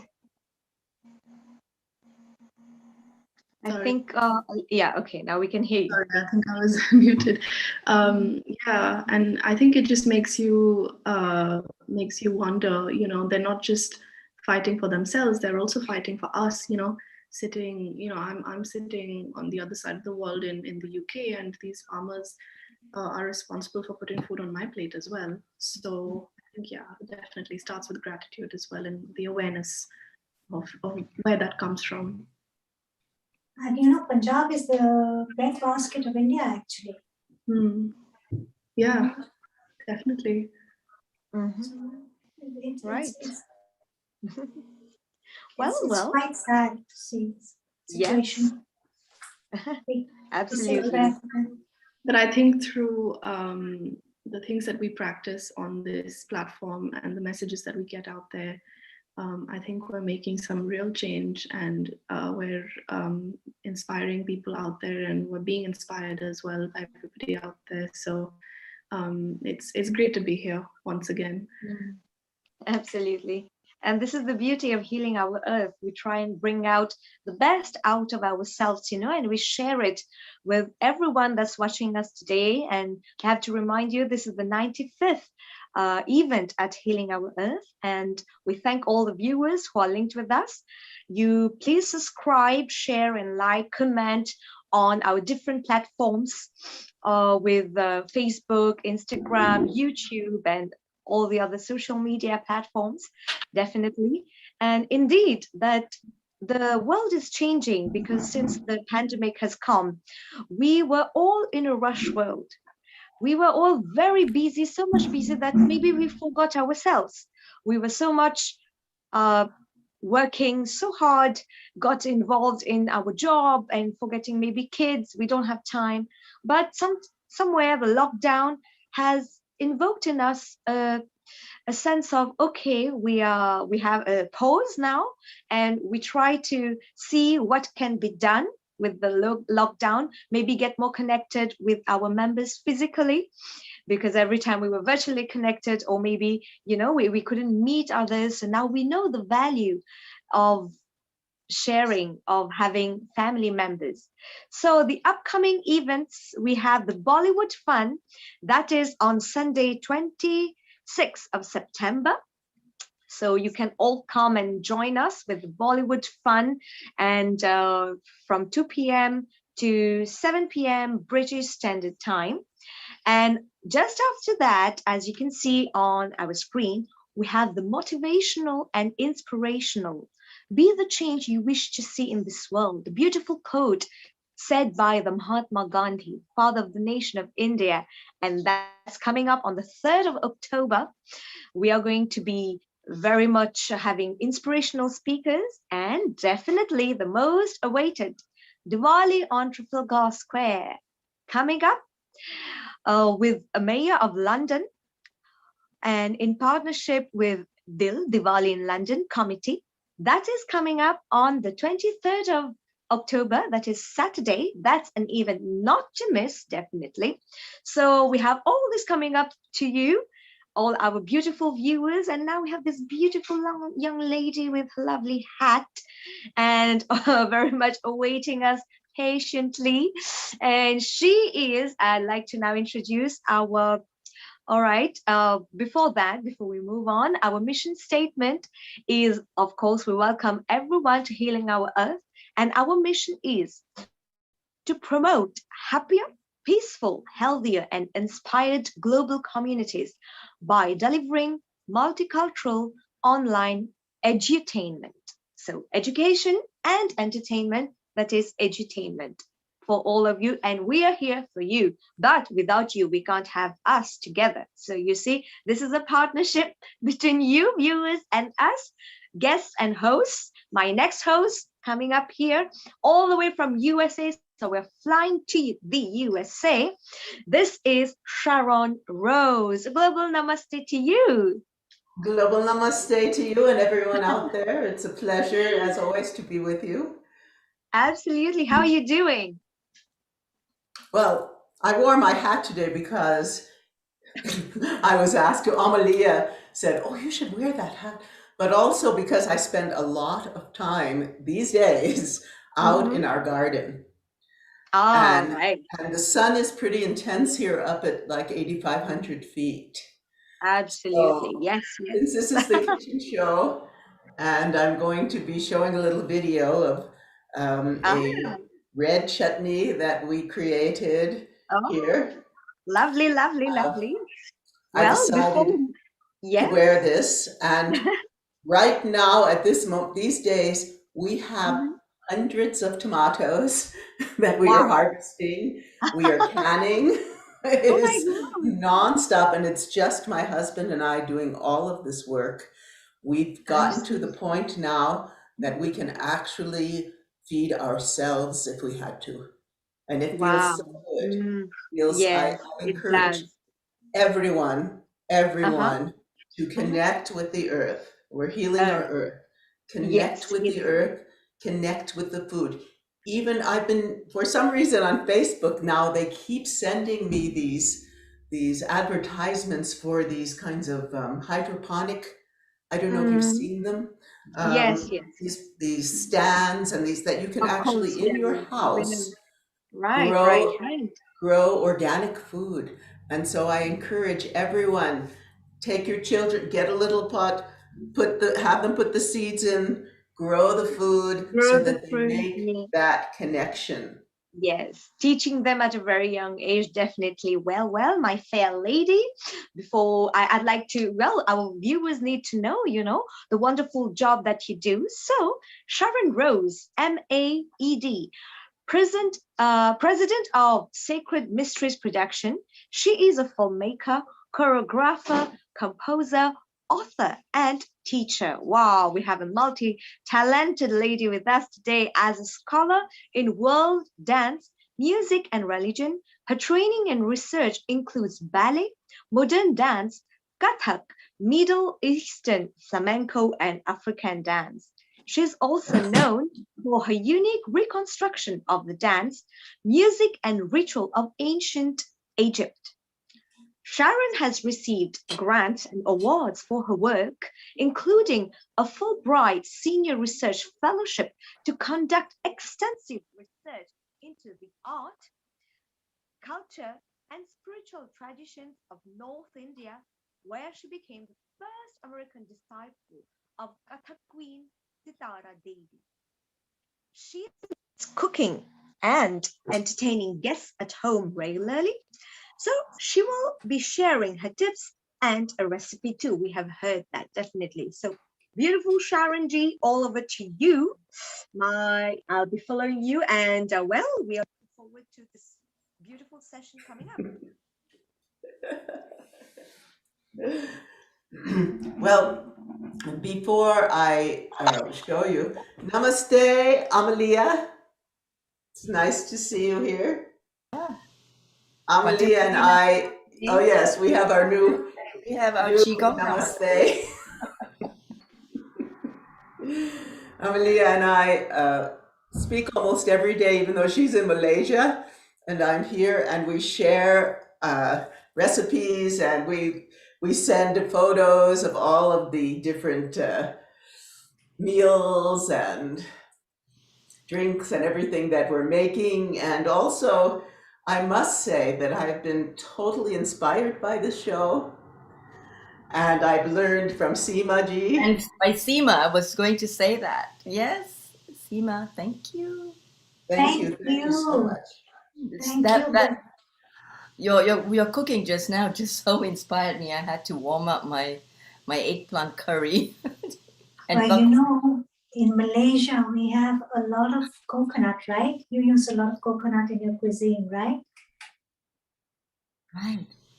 And the coconut and the green banana. I'm gonna try that tomorrow. You must try it. It's a lovely, comforting recipe. Mhm. And yes, I was going to ask you to bring some or forward some lovely nyonya recipes for us. All right, I will. I will. You I'm having must. a eggplant curry that is nonya based actually with asam with tamarind. Ah, yum, yum, Yum, I know. yum. I like that. We are just inspiring each other. I love this show so much. And you spoke And so highly anyway, of roses. You spoke so much about roses and the high vibration and the aromatherapy and everything. It was very, very interesting. I Oh, really and it was enjoyed so the interesting that session. you followed.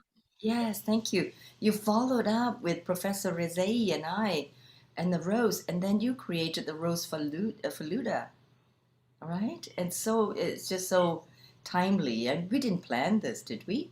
And then here you are. It's coincidental, it's synchronous. It's so nice. And the rose is really prevalent today in the energy, like the roses around Sharon as well. And somebody sent me a beautiful greeting, a good morning greeting, and it was the rose. I said, how perfect. So we have the divine forces with us. You know, it's roses are so beautiful, and Chinese wisdom celebrates them in great depth as well. It's just one simple flower has traveled the globe in so many ways, Yes. you know, and in so many forms. Yes, I know. I recently saw a recipe for a rose-inspired harissa. Now, harissa is from Morocco, but can you imagine a rose-inspired harissa? How gorgeous that would be! My goodness, I have to WhatsApp you really soon tomorrow. I'll send it to you. It's beautiful. Thank Recipe. you. And then, just because Sharon wasn't on, I just wanted to show Sharon. So these are the organic roses that I had and that transformed himself. Seema should show her the dish as well into the sauce, right? And yes, it was so delicious. I tried that too.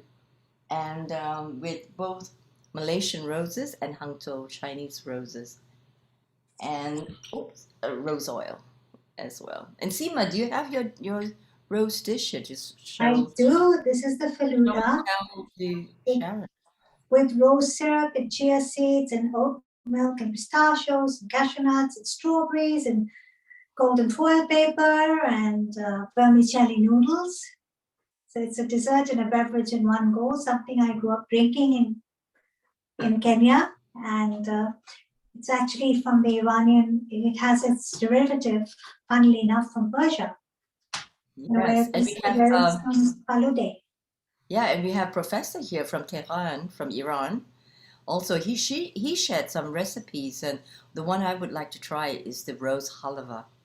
So that's also pretty amazing. Yeah, we have to try all those recipes, Seema, and then show and tell, and see how they come out with the. Well, we really need to wait for international travel to start opening up a lot more, and then we'll have you over here in the UK, and we can cook up a storm. What do you say, Sharon? Yay! I think that's wonderful. We're looking forward to that time, and we pray, all of us here, that this pandemic can end as soon as possible in grace, and we can really bring forth all the wisdom we have learned from this time of retreat and this time of connection, because I feel that this lockdown has assisted me not only of going deep inside and doing all of the practices I've learned for my life, which was very transformative. But then coming here and meeting all of you, I feel that I'm out now with the world. And it is such a joy. It has brought really happiness to my life to be a part of this beautiful platform. And it learning takes. your recipes, Seema, Thank and you. Amma, of Thank course. you. How was the chutney, the amla chutney that you made, the gooseberry chutney? It was incredible. It was, we had a, here in Crestone, we're very rural, we're way up in the mountains, and the pandemic has hardly affected us. I mean, we did have some lockdowns, but we've been open for quite a while. And so we had gathering out in our patio, and I served the chutney with some samosas. Oh, people were thrilled. They loved it. Well, here, a lot of people, we have a lot of temples. We have a Lakshmi ashram. We have a lot of Tibetan temples and Shinto and all kinds of, so the people are very international, and they particularly love India, of course. So they were thrilled. They said, this is the best chutney I've ever eaten. People, just one person, Peter, who was on last week, Peter May, teaching Yes. Tibetan yoga and meditation. He ate like half the jar. He was just, he couldn't stop. And so it was very, very much appreciated. It's very healthy chutney, actually. Extremely healthy, because gooseberries, amlas are so, high in vitamin C. And when you add all the nigella and I think it had fennel in it, am I right? And fenugreek seeds.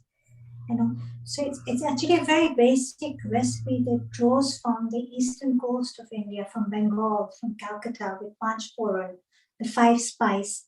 So the interesting thing is that, in many cultures, they have their own blend of 5-spice, like the Chinese have.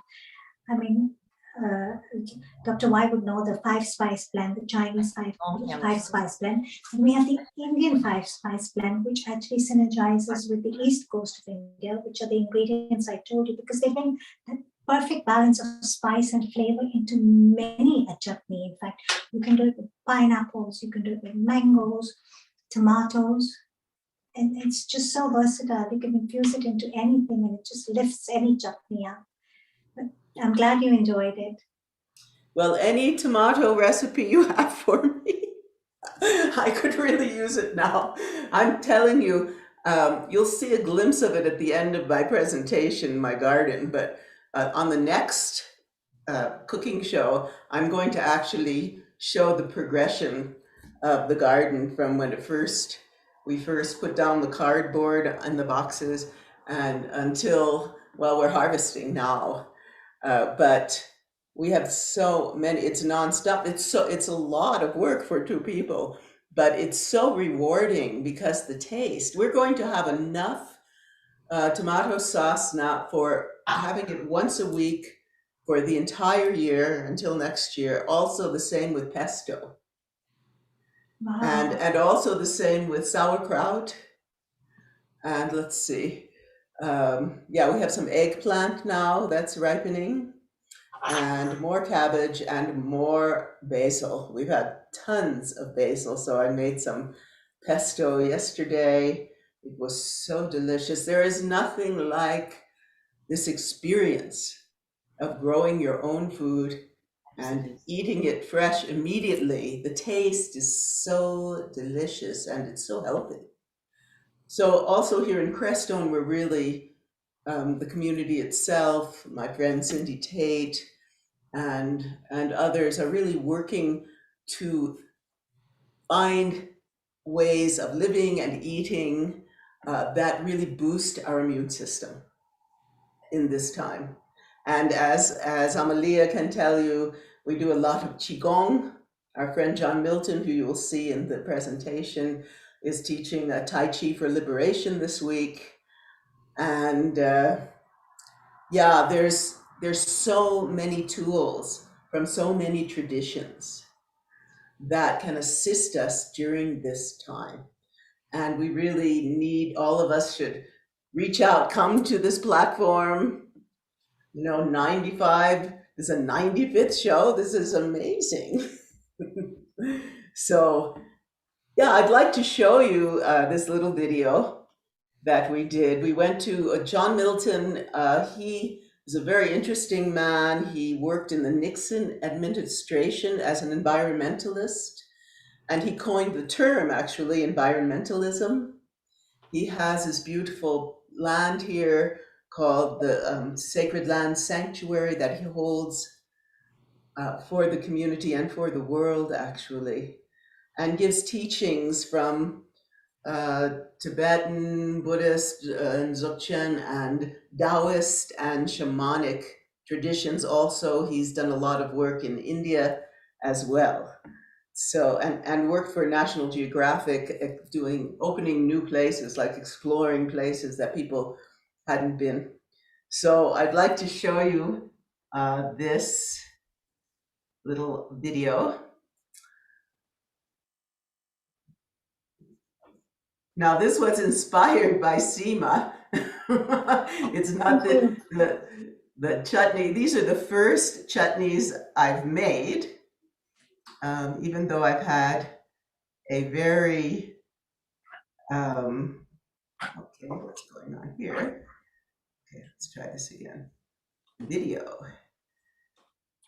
I've had a very, there it is, long history with India. I first found Kathak dance actually in 1978, and then was in India from 83 to 88, just delighting in the culture and the beauty and the tradition, the warmth of the tradition. Okay, let's see, full screen. Okay, here we go.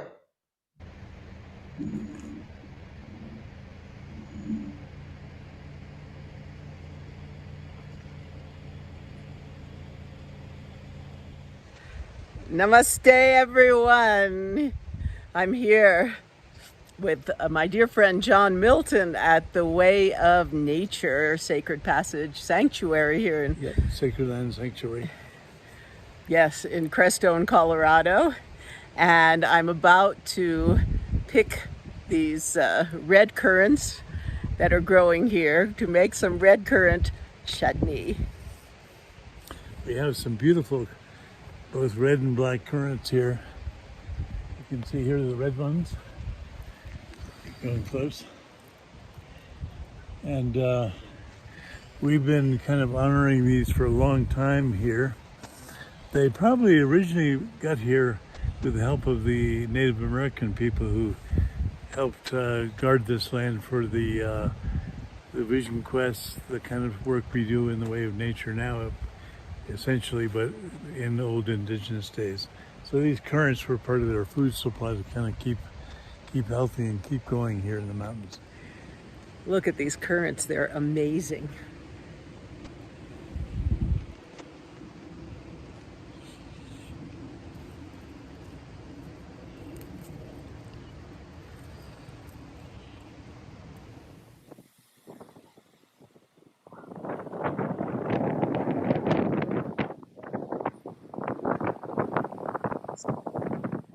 So now here we are in my kitchen, and here are all the ingredients I prepared for this beautiful red chutney.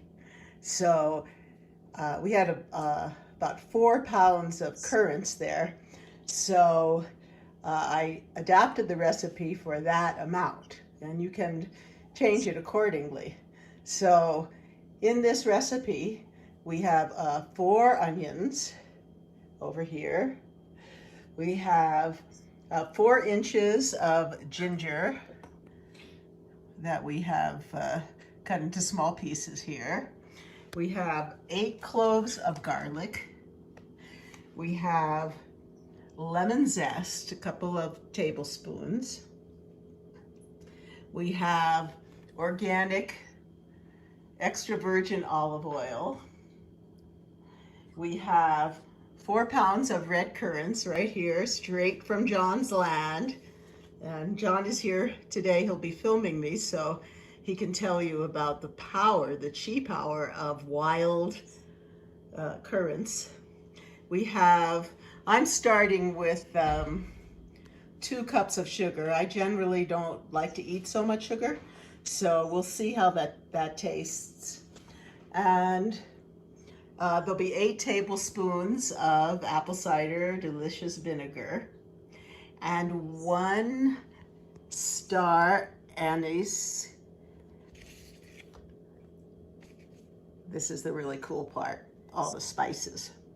So we will have 4 teaspoons of mustard seeds, 4 teaspoons of Himalayan salt, 1 teaspoon of, where is it, black pepper, that's over there, 2 teaspoons of ground cumin, 2 teaspoons of coriander,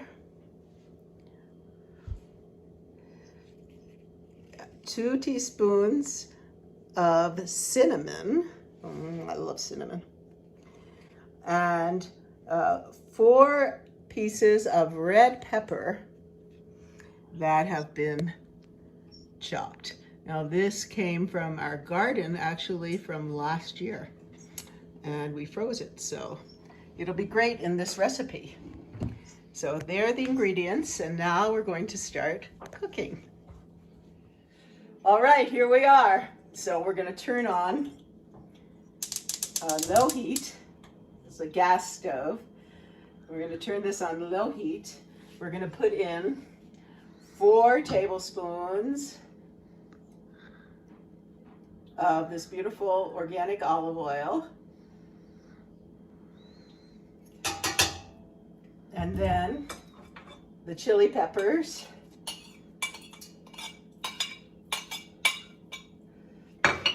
And the 4 tablespoons of mustard seed.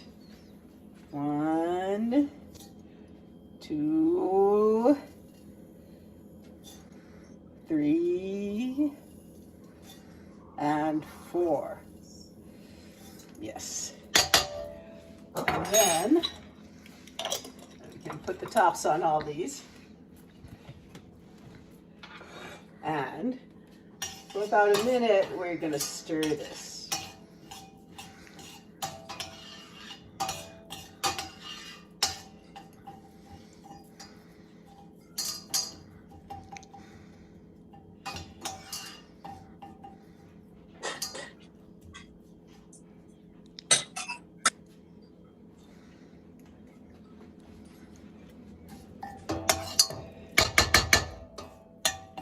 Just let it bring out its wonderful nutty flavor.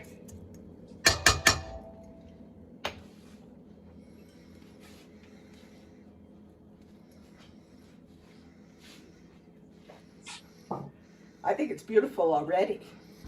I like the red and the mustard seed, beautiful.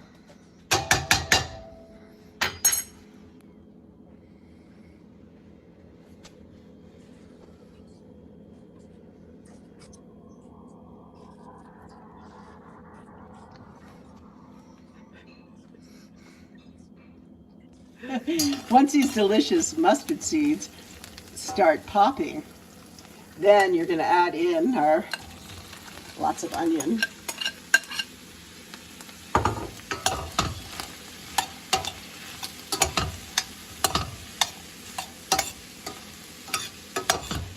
And you're going to turn up to medium heat.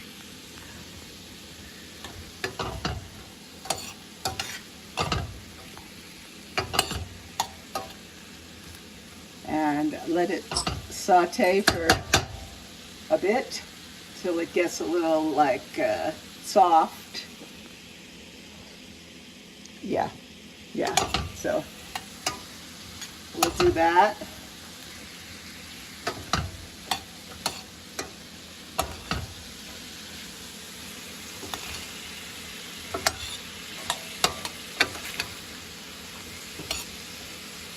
What I love about these chutneys, you know, the people that aren't, I'm sure there's so many chutney makers out there in Healing Our Earth.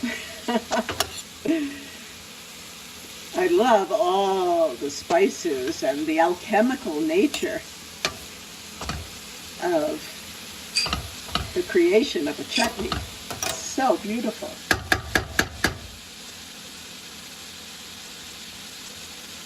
So we're still gonna let it simmer here for a bit.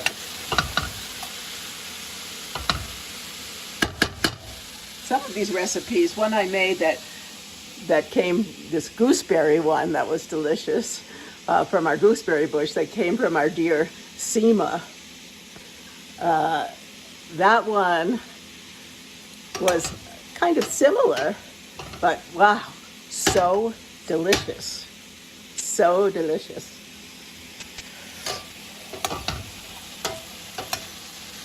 Yeah, her spicing was amazing. And if you have gooseberries, or in India called amla, I highly recommend that you ask dear Seema for the recipe. Okay, let's give it a few more, like another minute.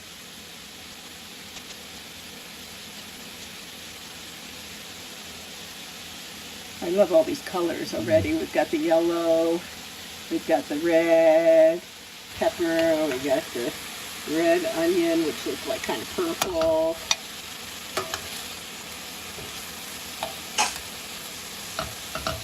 All right, now we add in the garlic and the ginger.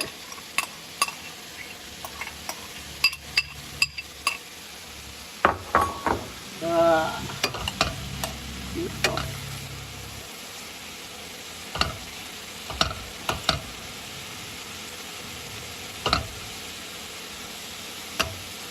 And we'll let this cook for a bit here. Okay. So these are the beautiful red currants from Sacred Land Sanctuary here in Crestone. And Sharon and I went up and had a nice look at the beautiful currants that are growing there all over the land. And these currants are wild. And one of the things that's very exciting about adding them to this beautiful chutney is that they are, the amount of chi or life force energy in wild foods is many times higher than with domesticated plants. So this should be one very powerful, potent chutney because of the chi content in the chutney from the wildness of the currants. So it should be a strong current of very powerful wild chi flowing through this entire chutney dish. Very, very pranic. Very pranic. Full of chi, full of life force, full of prana.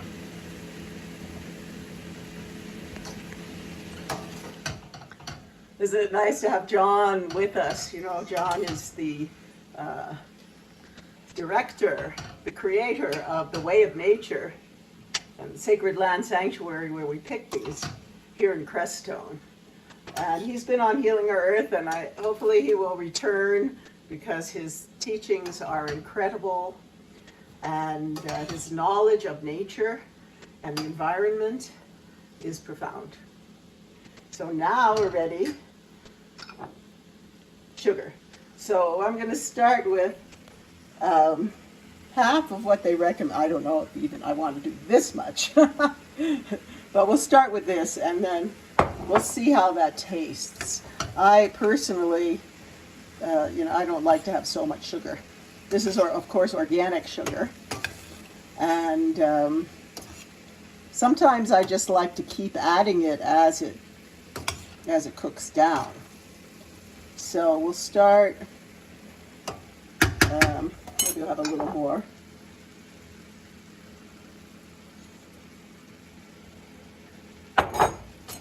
We'll start with this much. Ooh, this is looking really good.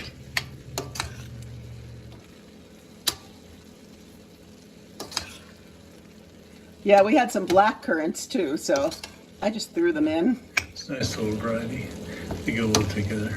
Yeah. All right.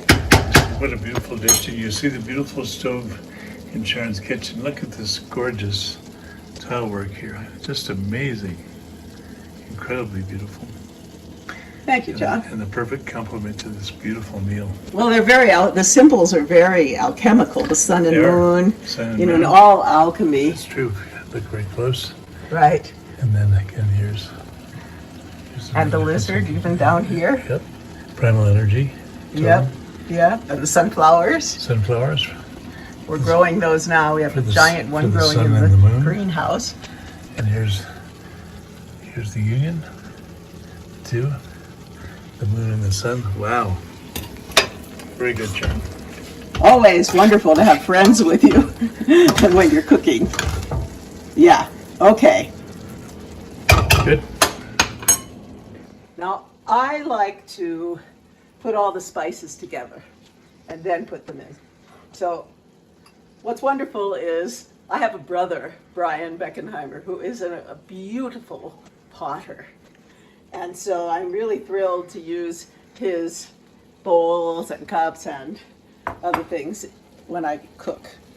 Gorgeous. So, thank you, Brian. So we're going to put in 4 teaspoons of salt, Himalayan salt.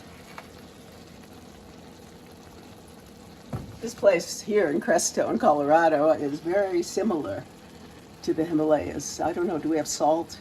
Yeah, we have salt flats here, right? Yep. Okay.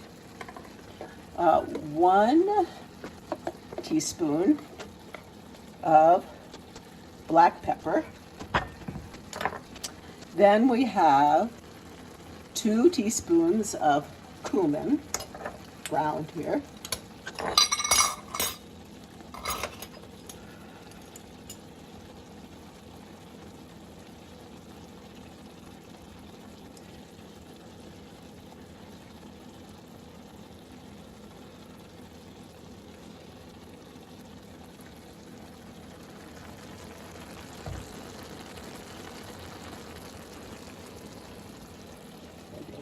Because I couldn't get that one out. Okay. Then 2 teaspoons of coriander.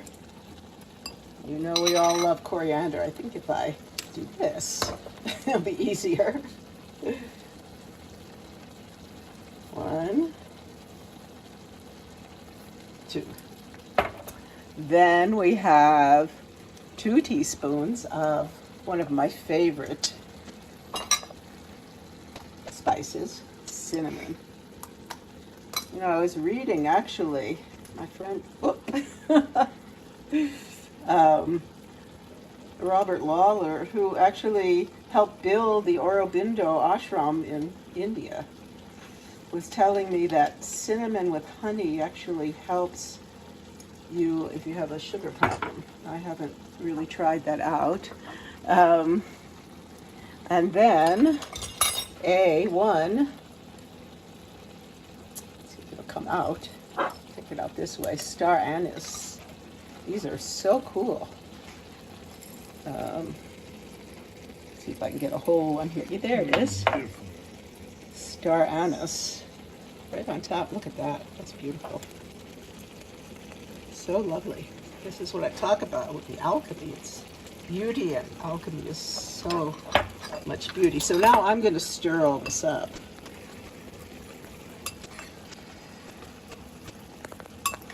Wow. The smell is amazing. And here we go.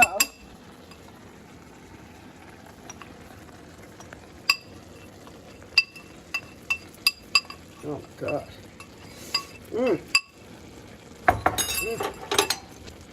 Now we got to stir all this up.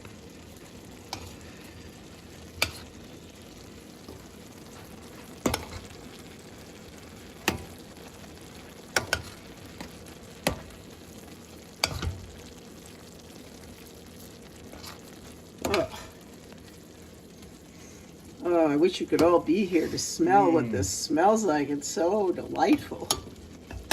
Ah. Oh, next. Turmeric. Oh, the turmeric. Turmeric. Yes. Also, I forgot to put that in, so we'll just do it this way. getting special treatment. Yeah. Oh, look at that.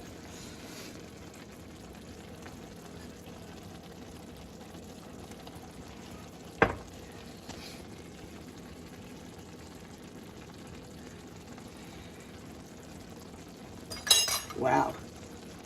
Very, it's really coming along here.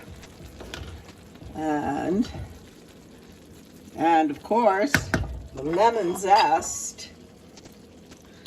Last but not least. Well, we have the vinegar coming too. Vinegar.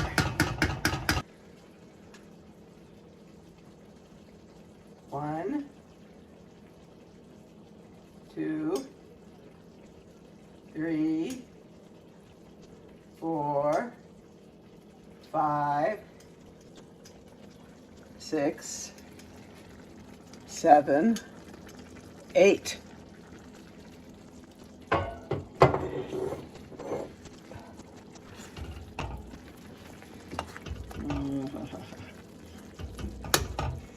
Wow.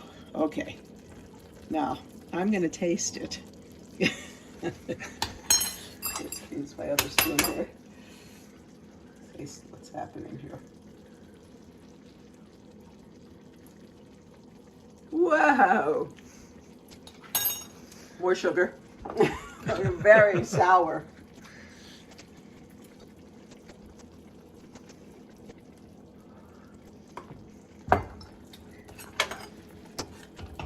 Oh, very tangy actually.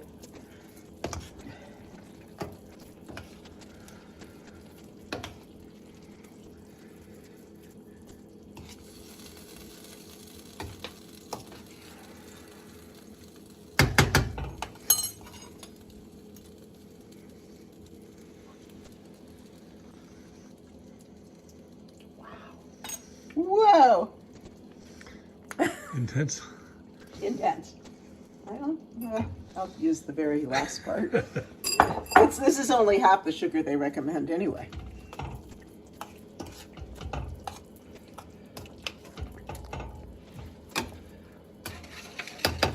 Here.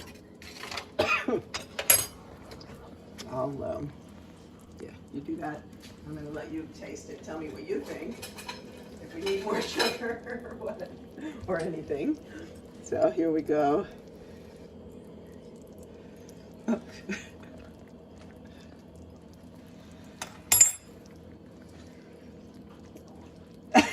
It's intense, huh? Mmm. It explodes in your mouth in a fantastic way. Full of prana. Full of prana. Okay, now we're gonna just let this boil for a bit. And then we're gonna turn it down and just let it cook and let it boil down and make what we call chutney, or some people might call really sweet and spicy jam. Great. So while we're waiting, I made us this is a peach lassi. You know, I love mango lassis. When I was living in New Delhi in the 80s, my son and I would always go. We were actually studying with the great Kathak dancer at that point, Uma Sharma, and going over to see Birju Maharaj, the other great Kathak dancer in New Delhi. And we would go to this restaurant and have mango lassi and masala dosa. If you have any recipes for that, please send them my way. But this is because we had these beautiful peaches. I made this peach lassi, which is delicious. So now here it is. It's been boiling on low for a while now, and it won't be long until we stop and just let it sit and cool off before we put it away. So the last part here is to take these bottles, and we keep all of our jars here.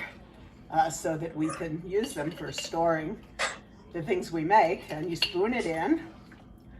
And then actually with this chutney, you can store it in a cool, dark place. You don't have to put it in the fridge, but once you refrigerate it,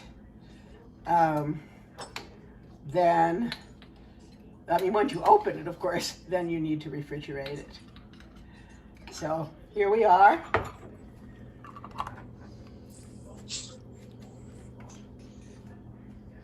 Thank you so much. A global namaste to all of you.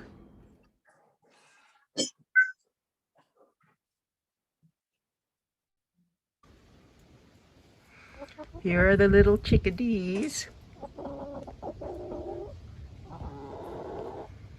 This is their home. And here's our outdoor garden. A lot of tomatoes, but look what we've got above us.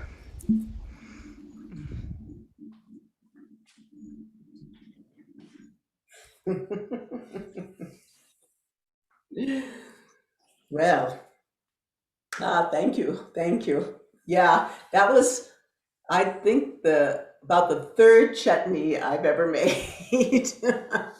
And I've been so inspired by Seema and Amalia and everyone here on Healing Our Earth. And I really wanted you to get a little glimpse of our garden. It's such a delight. The other thing that's special about our garden is that I hand water. Now, don't we have a big 800 square foot greenhouse? And then we have what you saw, and there's a big berry patch in there. And when I water, I'm doing mantras. Recently, I came back from Boulder where we were recording for this song, Sri Lakshmi Devi. So for every plant, I was doing a long Lakshmi mantra. I really like that. So I advise you, if you're watering, do some mantras. It really helps bring in the chi. Namaste, Amalia and Seema. Sharon, that was absolutely delightful. I loved the red currant chutney. And I was wondering, could we use cranberries with them as well? I would think that would be amazing to do that. That would be delicious. I mean, with the cinnamon and maybe throw in a little bit of nutmeg, and you've got the star anise, you bring all those Christmas flavors through. And it can be all Christmassy. And I mean, we're in autumn now, so of course cinnamon and nutmeg are really the ingredients we use heavily during the autumn. Well, 2 days to autumn, let's say. But having said that, it looks scrumptious. Very, very, very yummy. So good. And I have a whole lot of roselle here, red sorrel, rosella. Yes, and I get it plentifully. In fact, tomorrow I'm getting 4 kilos in. So I think I'm going to make, guess what? Rosella chutney. I have made a rosella chutney, Dr. Y, and it works beautifully. Yes, I'm sure. Yes. Yes. I'll have to we get a lot of rosella in Asia at this time of the year. You're right. Mm-hmm. It's interesting you mentioned cranberries because, we always talk about food as medicine. And I know that cranberries are excellent if you have any kind of bladder issues. It's very good. Also yarrow, and you must know more things, but they always recommend cranberry extract or pure cranberry without the sugar for any kind of bladder infection. Oh, cranberry juice. Cranberry juice. Yes. That's you can big. also That's get big. it in these little capsules, but I think the juice is better. Yeah. And without the sugar, not the commercial type. Yeah. Concentrate. So I started growing this year some ashwagandha, but I haven't learned yet what you do about harvesting it. So it's something I'm going to have to learn. It seems to be happy in my greenhouse. I would love to learn more about how you harvest the ashwagandha. Please do share your tips with us. Are you growing Brahmi as well? No, we have that. We have astragalus, and we have some oregano. But next year, as my mother would say.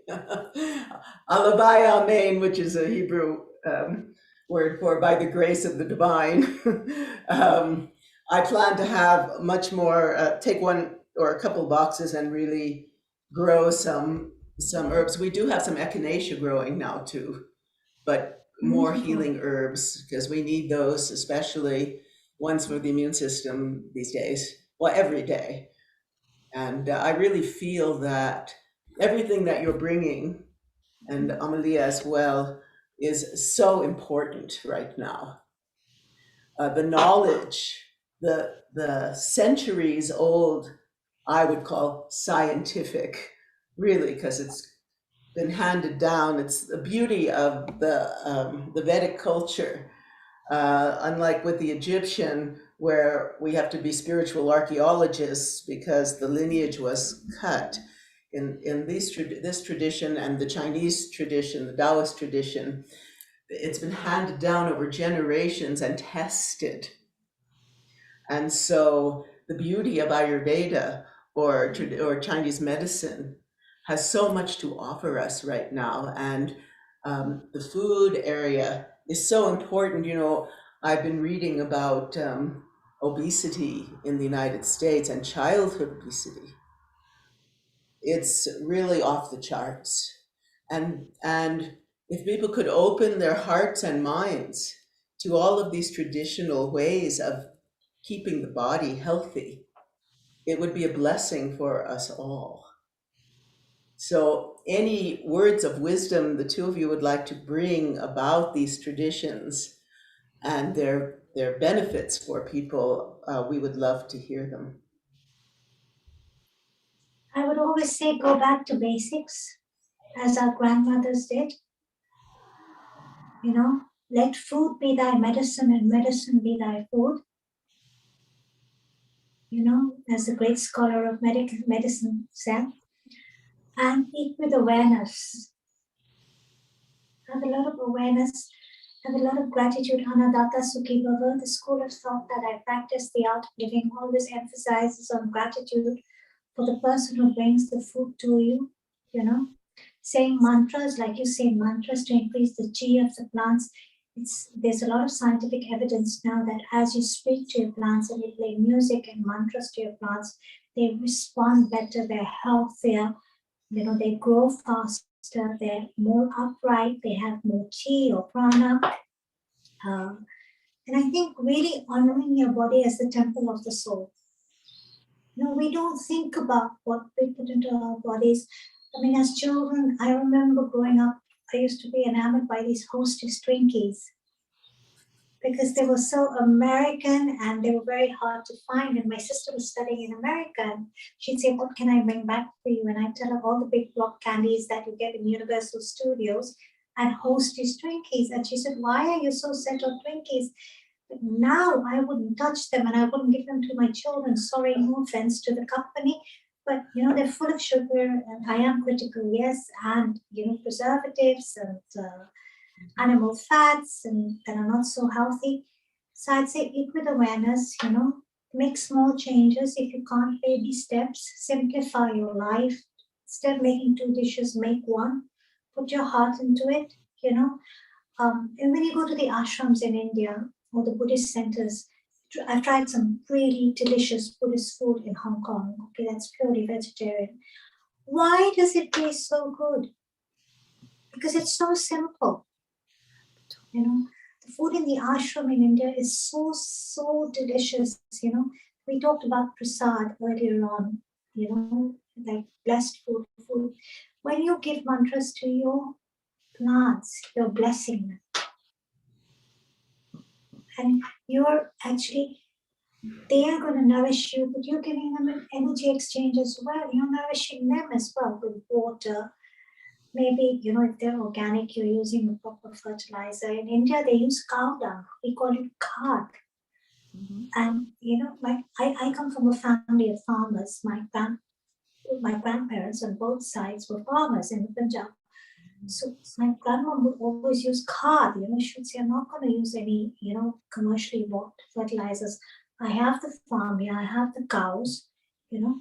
she would make her own biogas, from the cart.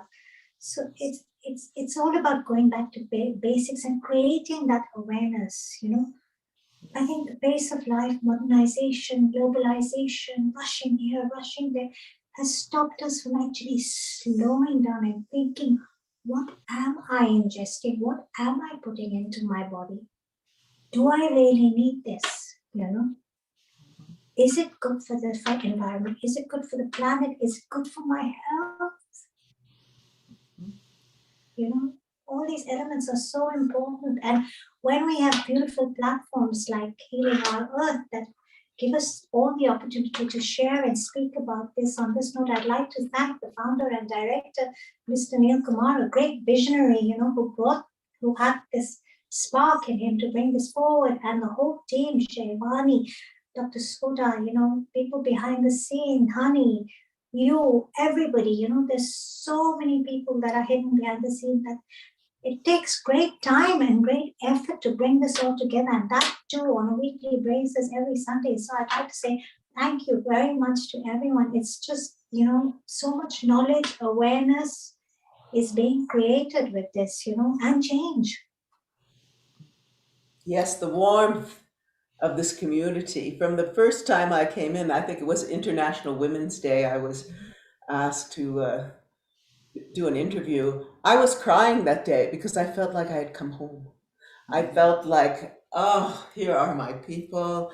Here is my community. We have the same heartfelt vision of healing. Neil Kumar, I love you. And everyone here.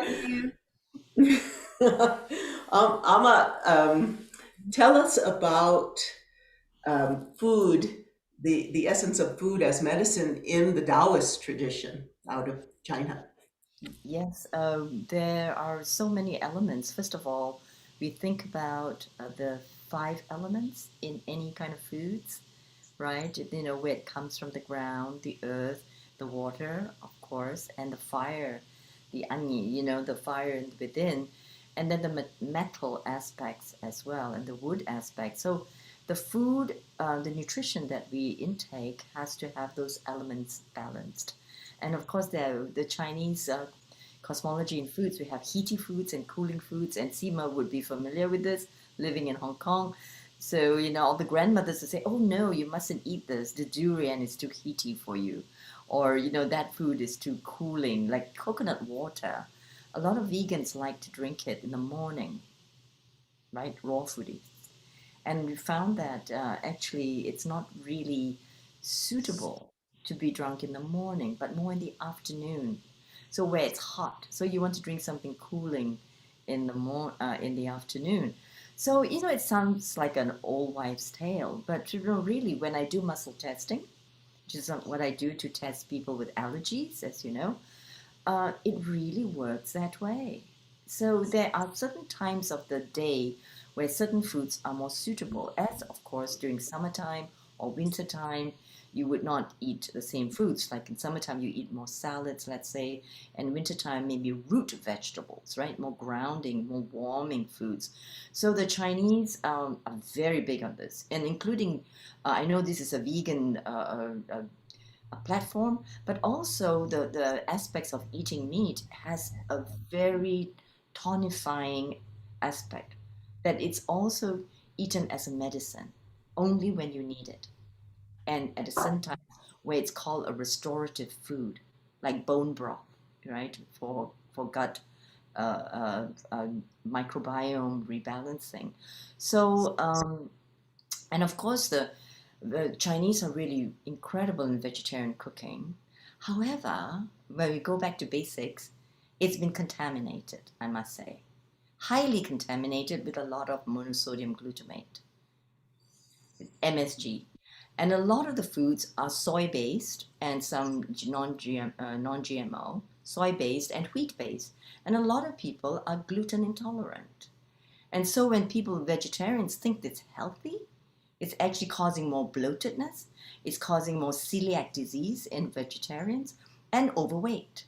Really, a lot of weight put on because of imbalance in the hormones, because in like eating a lot to legumes or beans, if it's not suitable, it causes an imbalance in the estrogens, and because they're very full of phytoestrogens.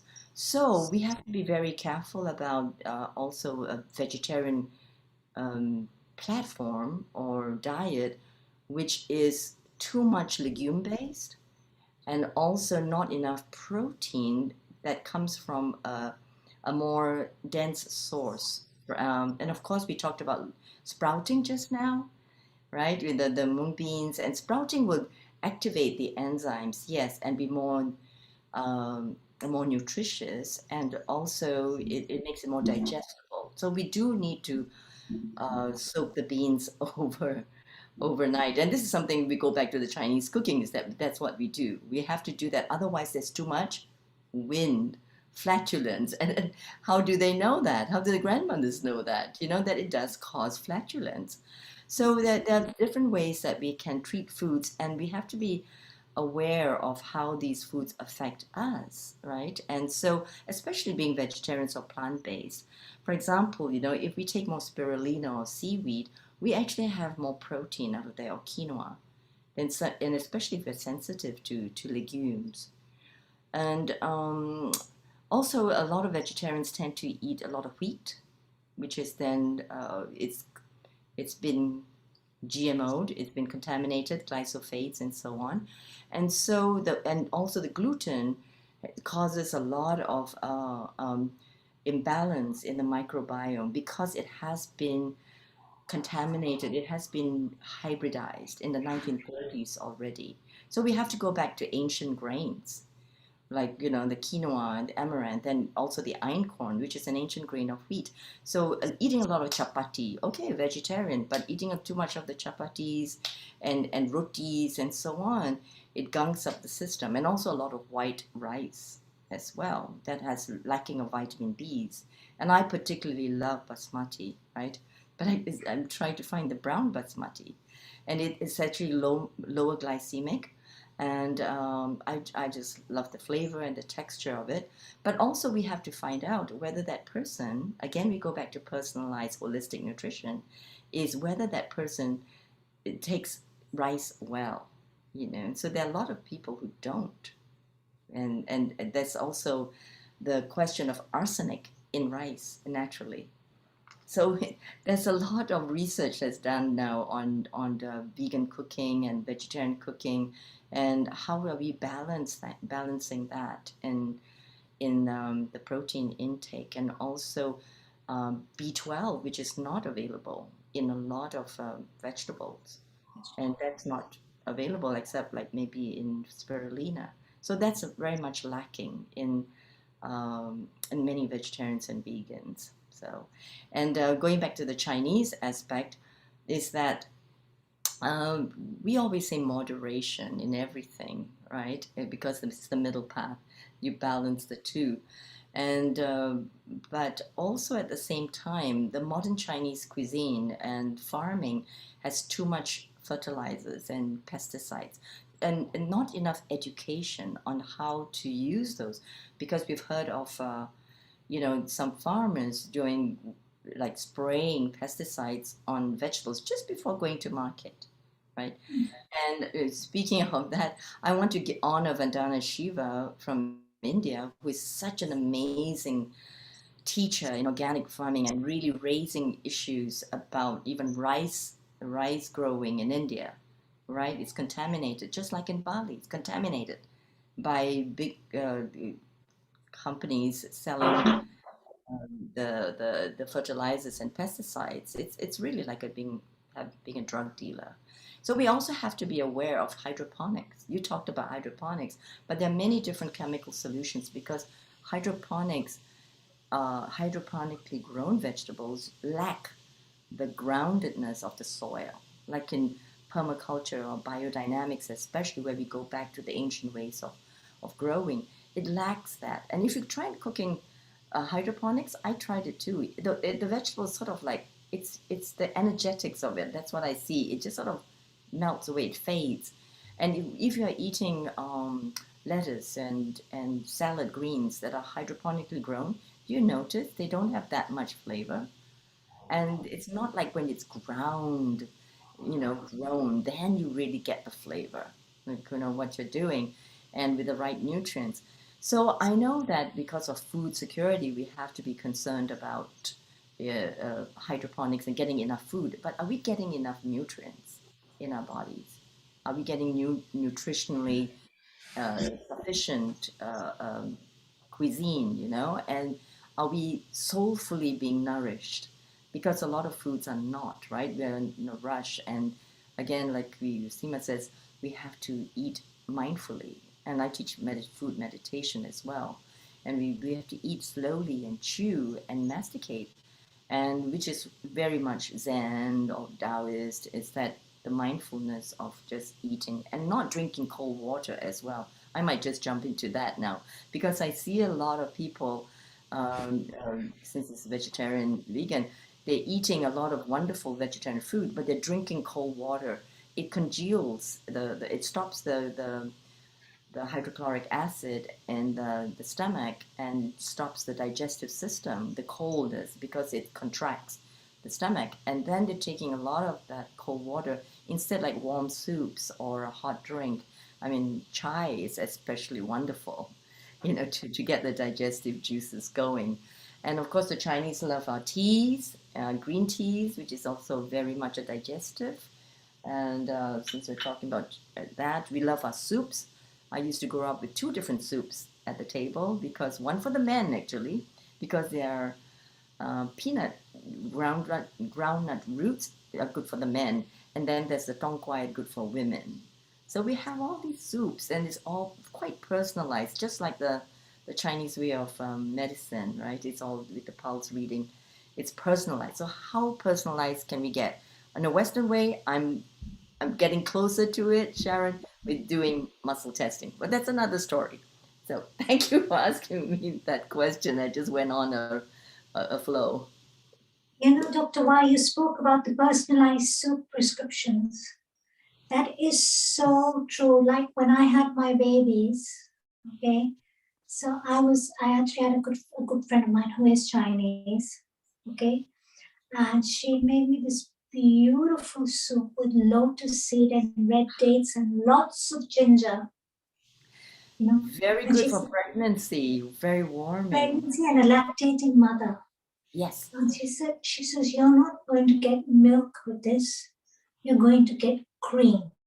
I love that.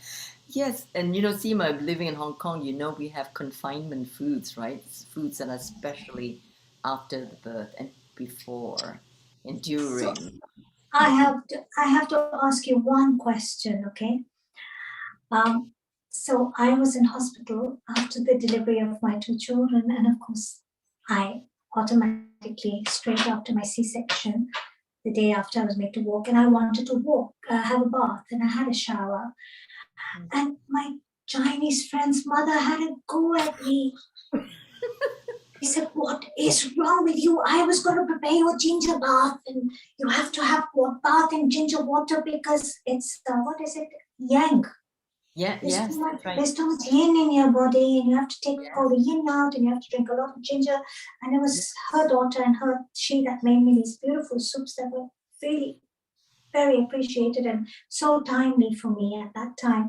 You're so lucky to have a Chinese mom. That's nice. She has her mom's Chinese, yeah. So I had a Chinese mom through her. And what is the significance? There's a lot of emphasis on ginger. Yeah. That's one ingredient. Longan, the other ingredient. Oh, and with artemisia, it's fantastic, Seema. Lotus seeds and this peach resin. That's what I wanted to ask you. Peach resin, I love it. I have it in my kitchen. Magical. Maybe I'll do that the next time. Next time we're on the show, I'll do a peach resin. So the ginger is so important because we, in terms of wind, it dispels heat and wind. So you were opened, right? You were birthing and you had a cesarean. So they say that you take in, okay, Chinese is that you have, you have dampness and wind in your system. So you need the ginger to warm yourself, even in the bath. And you don't want to really have a bath in a long time because it's, it can be chilling. So you might want to do a ginger poultice even. Yes. Yes. Yes. Yes. So that's really nice. Yes. I'd like to Yes. thank you so much, Amalia and Seema. And we're going to move on now. Once again, it's our 95th show at Healing Our Earth. And Healing Our Earth has been created, of course, to spread love, joy, happiness, appreciation, gratitude, healing, and so much more to the people throughout the world, no matter where you are, no matter what kind of health condition you have, no matter whether you're locked down or you're out in the world. We're here for you. We're here to help you. We're here to take your questions and provide the answers that we can. We bring a lot of just wonderful healers, teachers, and so much more, dancers. And on that note, I would like to introduce my dear friend, Prajwal Vajracharya. If you joined us for our last dance program, he was featured, and he is the holder of the Charya dance lineage of Nepal. It's extraordinary. That combines the Tibetan. He will embody, it's an embodied dance tradition where he will combine the Tibetan protectors and deities such as Tara, and also the Hindus such as Ganesh, etc. And it's a delight to have him with us today, as well as the wonderful chef, Bikram Vaidya, his dear friend. And, I would like to start with Prajwal. I know that you offer meditations and prayers and ceremonies for people for all kinds of different occasions, for passages. And, I'm sending my heartfelt energy to you. Your brother just passed, and I know you've been doing ceremony for him. So all of us at Healing Our Earth are sending this healing energy. May he come into the beauty of his next moment in the passage. And would you lead us in a little prayer for the healing of the earth through this time before we go into Chef Bikram's presentation? So my traditions from the lineage, which is by passing down from my generation to generations. I'm a priest. That is my priest tradition, and we do ritual for anything. Basically, like from birth to death. If you count the rituals in my traditions, before we come through worlds with like a 3-month pregnancy, 3 months and 6 months and 7 months and 9-month pregnancy, then you give birth, and then within 2 days, and then within the 7 days, then also the years, and the 6 months and 5 months, 4 months, and then it's go on, and then the death all the way to the 77 years and 80 years and 90 years, and then death, which will be whole circle. It's never endings. That is the circle. This is all for if you have a grief with the sick of some problem with the sickness, and then we give the ritual. There's many chantings and dharanies and the mantras, and then we recite, and for a soul to release with this, if somebody died. And a sickness also, we have each mantra, each mantra, so is a dharani for the particular sickness. So we have a chant and a pray that the particular mantras or dharani for dedicated to which kind of sickness is there. And beside that, also, we have a Vaidya. Vaidya is the Ayurvedic tradition from the generation to generation to generations, and there are the healer medicines, which is in herbs to use. That is, and then we coordinated with this little things like the in a traditions with this like every little herb, like back in old days. We are the doctors, we are the doctors, it's in the we are the healer with the spiritual healing, and they use the little herb, which is you can find in a home on your own kitchens, so you don't need to go any far for heals in the body.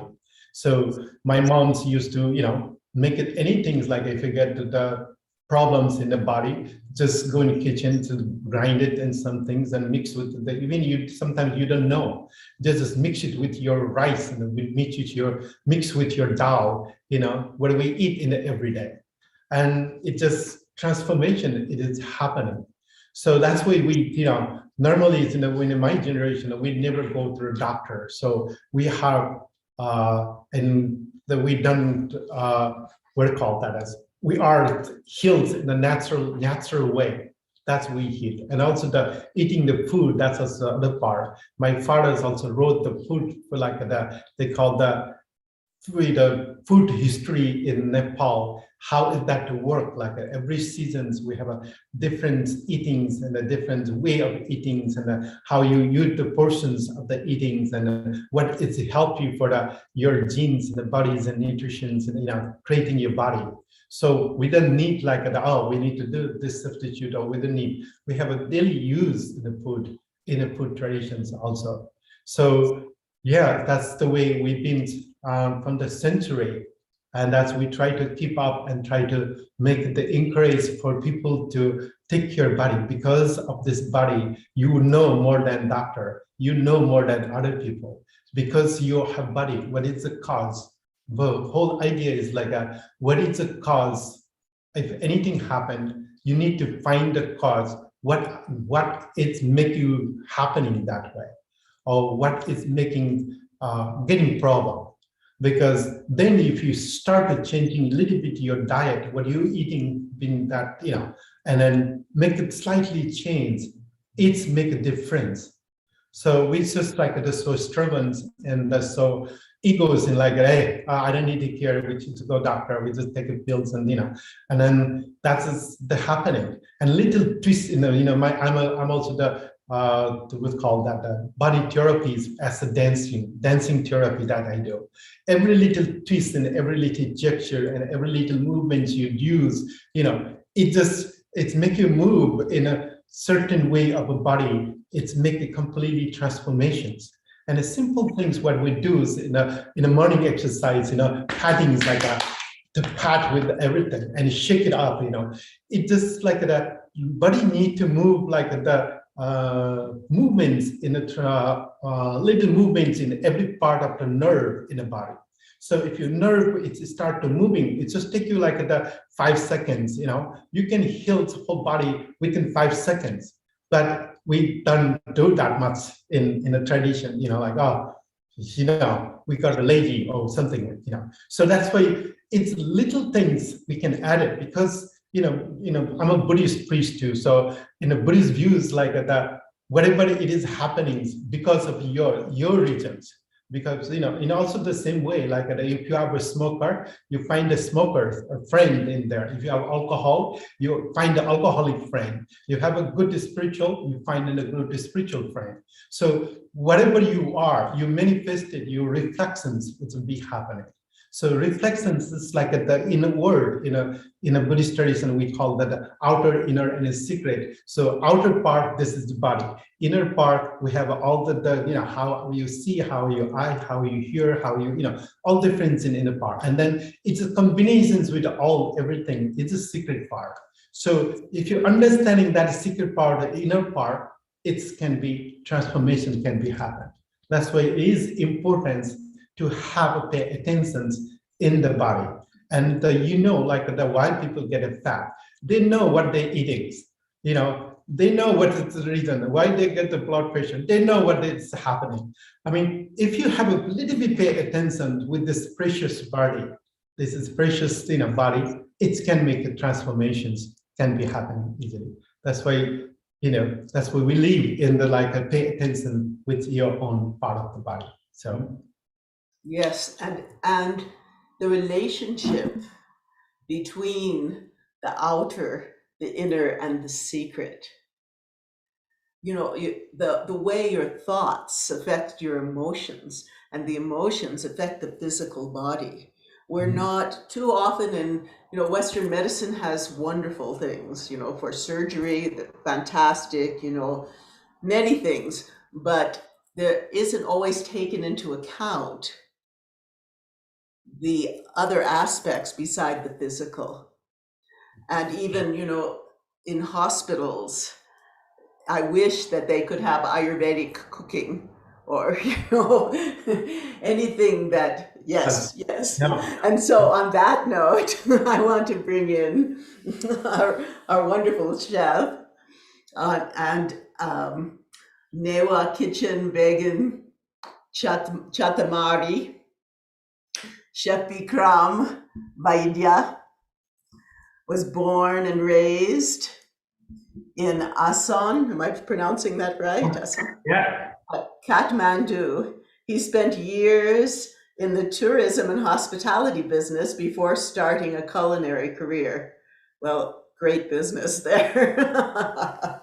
I've had so many friends come to Kathmandu. His hospitality training started in Portland, Oregon, after graduating from Western Culinary Institute, Le Cordon Bleu. He worked at renowned restaurants and hotels with top chefs. Since then, he's been following the path of farm to table, which is a big, all over the United States. We're doing this now when we can, wherever we are, around here, definitely. And in my house, my own little mini farm. He traveled around the world studying international culture and cuisine and chefs and local and working with farmers. His teaching career began with Nepalese Women's Organization. Thank you, Jai Ma. Then Western Culinary Institute, Le Cordon Bleu, and lastly, Oregon Culinary Institute, where he taught fundamentals of cuisine and flavors of the world. I like that. He was currently following his family's belief of Ayurveda, food as medicine, as Seema tells us, by teaching classes at various public events and giving lectures on food and spices. Welcome. Global Namaste to you. Thank you, Sharon. So good to meet you. I heard so much about you. And thank you, Neil, for hosting us. It was wonderful. And wonderful to hear what Seema, I watched early morning, all her programs today, and Dr. Chi, and it was wonderful conversation. So growing up, I grew up in Kathmandu, in Asansol, which is the heart of city. And our family's been practicing Ayurveda since 1300. So it goes a long way. So far I know about, historical evidence. So we have been in our rural doctors for Nepali royalties, and our family's been taking care, and you know how important it is to take care of royal family, right? So they need to know a lot more. So in old days, the chefs and Vajracharyas, we don't call it chefs, back then there was a royal kitchen important of a chef who works with the Vaidyas, because it is so important. That's what kind of food they need to serve to the king or the royal family every day. So that same message goes to the local people too. I used to remember my grandfather used to tell all the people, hey, you need to stop this, you need to stop that, you need to stop eating that. We need to heal itself, our body, without using too much medicine. So our family, especially growing up in that Ayurvedic influence, I learned a lot about it. And also, when I was growing up, I chose to become a chef because I figure out, oh, I really need to know food as a medicine rather than taking a medicine, because our family has a both Western medical pharmacy and also Eastern Ayurvedic pharmacy. So we have a both. I grew up with both influence. And my uncle is doctor, my dad is pharmacy. So I got that both influence, and I realized when I came to America that what we have is so precious. And here I came to the West to search of Western food. And that's why I left America and I went to do a research in Nepal, from east to west Nepal, village to village. I walk entire country and there's so beautiful stuff. There are so many herbs and plants, and there's ancient stories as always told that even Hanuman came to save the Ram, to go to Himalayas, to leave the whole Nag Parbat, to go to India, to save the, the in Ramayana or stuff like that. And we are really fortunate that we have influence from China and India. So we are blessed to have amazing two countries. We are, and we have this amazing country where no other countries have thousands of different herbal plants no other countries have. So growing up that food as a medicine, one thing I realized is we have to nurture ourselves. Our body is a vehicle, and what we put inside is who we are, who we become. A good energy or bad energy, it's all within us, how we channel. If you eat a bad, people don't mind paying. I don't criticize anybody, but what I'm saying is $3 a Starbucks a coffee, but they're scared to go buy a $3 cauliflower organic. But that's the kind of stuff I'm talking about. So what we eat, it is so important. Our knowledge of Ayurveda, I think it is important. And Vedic traditional, it needs to be, globalized.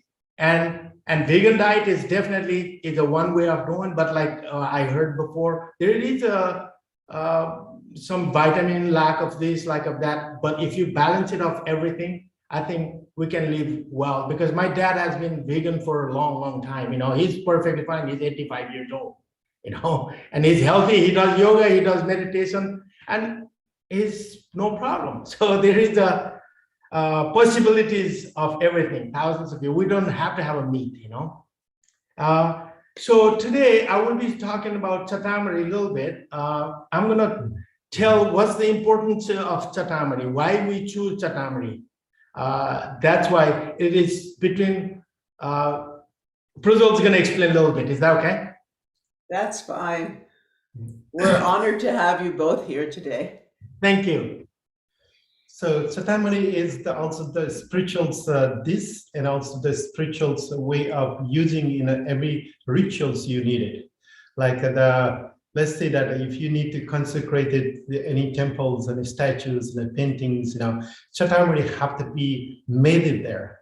Always like a big occasions, like the big festivals happening, they throw the chatamari. It's from the roof of the whatever that people throwing the roof, and whoever can catch it, that chatamari, then that is like you are lucky persons. So, and chatamari is just a simple this, which is made it in a very simple way. It doesn't need to lot of elaborate, doesn't need to be, but also can be the more elaborate too. You can ask you want it, and however you want. You can transformations can be happen. You can make it anything with this within chatamari. And the concept of the chatamari is like it's like a moon, in the sadhana practice and meditation practice. It's always like the Buddhas and the Bodhisattvas, we always stay in the top of the moon disk.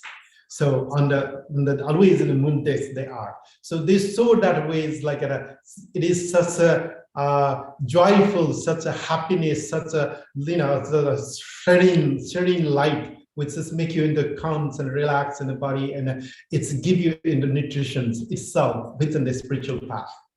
And chatamari also like the when they use to it's like spiritual values. It's like when you eat that way, you visualize in that way. It's like okay, I'm eating something which is that making me nutrition, make me transformations in the body, and it just give you the peace and just relax. So, and then in the tantric part, like the chatamari being chatamari, also that chata. So it's made in the pen. It's like a circle, and mori, it's called that just to braid, the dough, whatever you make out. That's what's the circle of the dough. You can call that if we literally translate that into chatamari. But in the spiritual values, with that way is lots of like the carbon dioxide with the rice, but it is have a in a what do you call it's mixed with just only hot water, plain hot water. It is give you, I don't know, in Nepal always we have a lot of rice. Rice is like a key. Rice is like everything's we eat twice a day in Nepal with the rice. Like dal bhat curry, that's what we usually use. So it's making a balance in the bodies. But the rice itself with the thin, it's take away that little bit carbon dioxide. I think so. It's a little bit take away when you have a blended with the rice and keep it with the hot water. It's evacuated. So that's making the healthy part. And even just to look at that, it is just transformations happening. So that's why in the using like the empowering the statue, empowering the temple, we also did it with the empowering the temple, empowering the place. It's end of the consecration, it's the final consecration. Now this moonlight, or you just throw from the top of the roof, it's like the transformation is happening. Or it is like now it can go. This is the empowered being settled. So it's now it's the light can go anywhere. And that light is about the moonlight. It's not like the heavy light, it's just soft and gentle light. So that's the chatamari. That's why it's in the newer traditions is mostly people know how to make a chatamari. It is very easy to make it. So Beckham by Day, it's made, it's about a 90-minute videos in yesterday. And so it's so simple, so you can learn easily to make it. So I'm gonna a little bit explain about chatamari. Like Prajol Gurju said, very wonderful description about chatamari. And I remember, have you been to Asantol, Sharon? No. Oh, okay. So anyway, and once a year, we have a big festival called all the goddesses brought into Asantol. It's a main center. That's where I grew up. And every household threw the chatamari at the people from the rooftop. So that chatamari is like such an important part of our, and there's a goddess temple, Aju Annapurna. Annapurna is the universal goddess, the goddess of food. Without Mother Goddess, there is no existence of us. So that's why we throw the chatamari, saying thank you for, that's the kind of offering we do. Thank you for a great universal, harvest and stuff like that. So every year we do that. Chatamari, first of all, I want to talk about chatamari a little bit. It is made of rice, and I will show you a video. And then after that, if you guys have any questions, please ask me, and then we'll go from there on, talk about nutritional properties and everything. If you see it, then it'll be easier to talk about it. Wonderful. And I want to say that our dear friend Miranda, Dr. Miranda Shaw, is with us today. So I would love for her to join us when we have the panel that's upcoming after this presentation. She's a great scholar and author, and it's an honor to have her with us. So Neil Kumar, please bring her in. There she is. Global Namaste. Turn on your sound.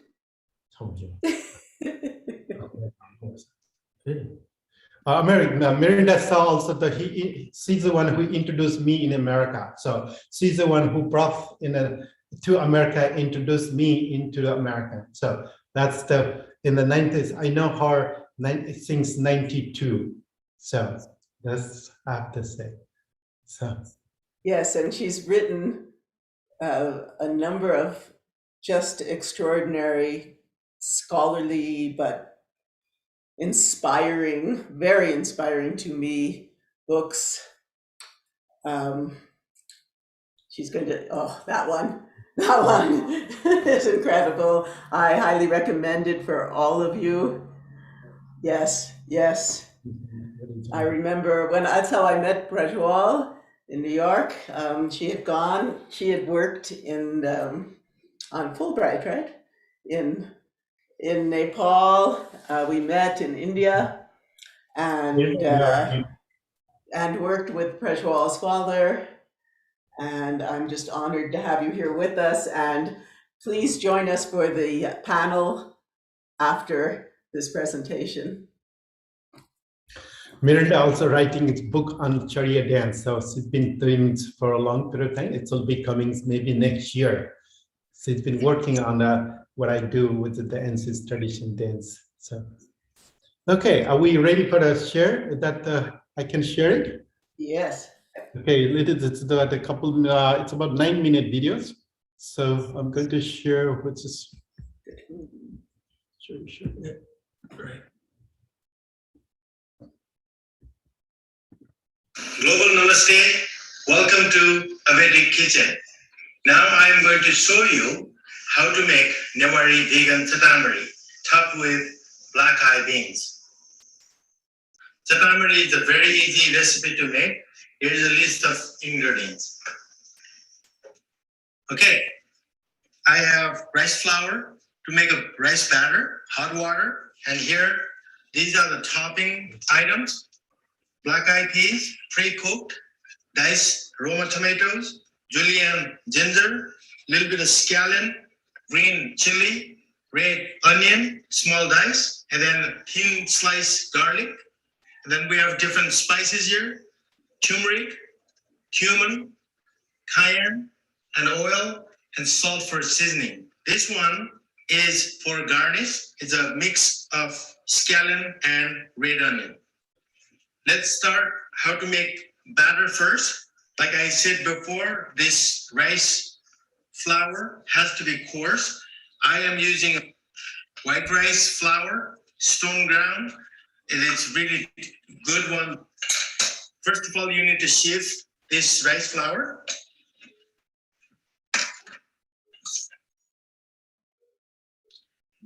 Then you have warm to hot water. It's not super hot, but you slowly add water as you need it, and then mix it up. The reason we do a warm water or hot water, it helps to hydrate the flour. Then we're gonna gently add. The reason we do slowly, because we don't add too much water, will cause the thin batter. You don't want a thin batter. So you can see it now. So this will help free from lumping.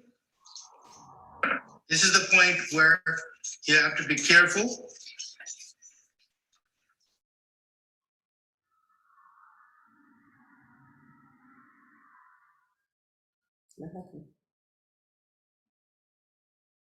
Constantly.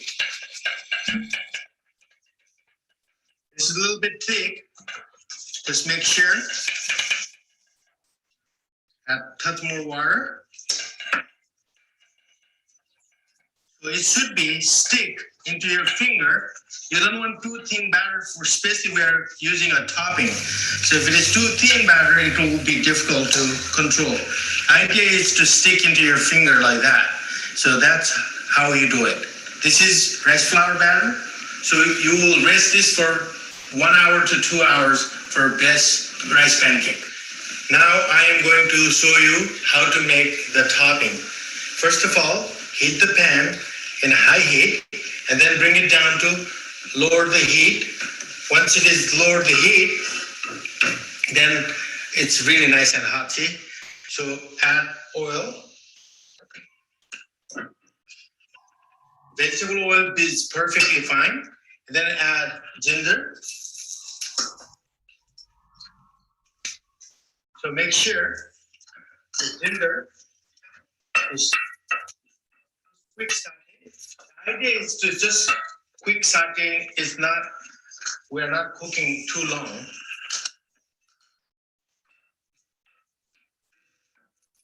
To release the aroma.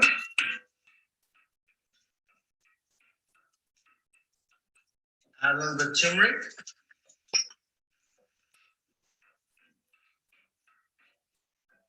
Add red onion.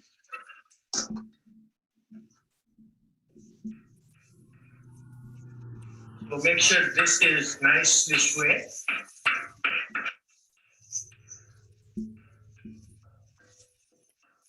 We don't need to cook too long. Then add a tomato.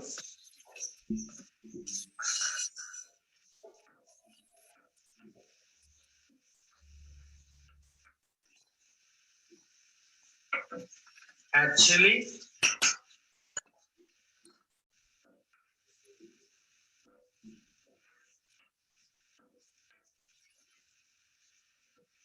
Add a cumin. Add cayenne.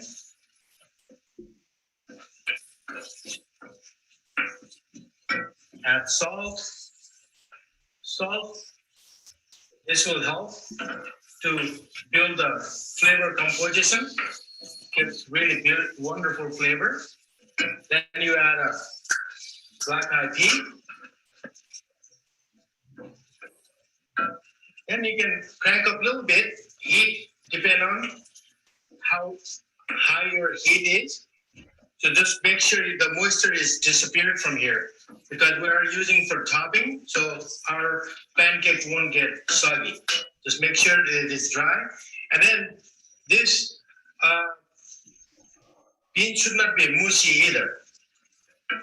And that's it for this topping. And then test it before you add any kind of salt. If you need it, you can add more. Now, I'm gonna finish this with a scallion. So there's a choice between using a scallion or cilantro. Some people like cilantro, some people like that. Scallion, I like scallion a little bit, gives a nice color. And also, I like to finish with a little bit of lemon juice or lime juice, just to give balance the flavor. So this needs to be rest and make sure it is cool it down. Next, I will be showing you how to make chatamari. Let's make a chatamari.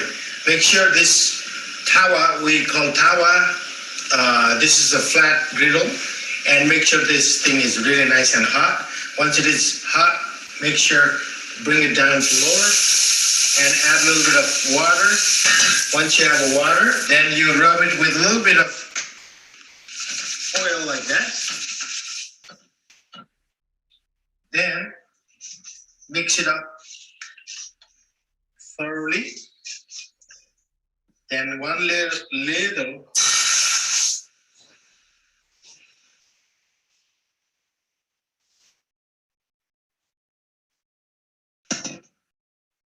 then add a little bit of topping.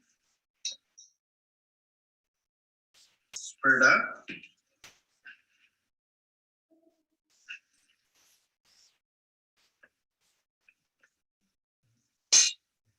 Then cover with lid and cook it for 2 to 3 minutes. And we will make sure this thing is nice and crispy underneath. While we wait for the chatamari to cook, I do different events here in Portland. It's called Coco Social. You can go to cocosocial.com and also check out my educational YouTube channels and bikrambaide.com. So it has been 2 minutes now. Then I am going to check it. Just make sure like that. And it's not really crispy yet. So I'm going to add a couple more minutes again. So it's each time you make, it will be different accent. So it is not exactly precise.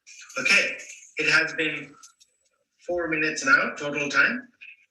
Now this chatamari is ready to roll. You can see it's nice and crispy underneath. You can flip it underneath. Now let's do a presentation.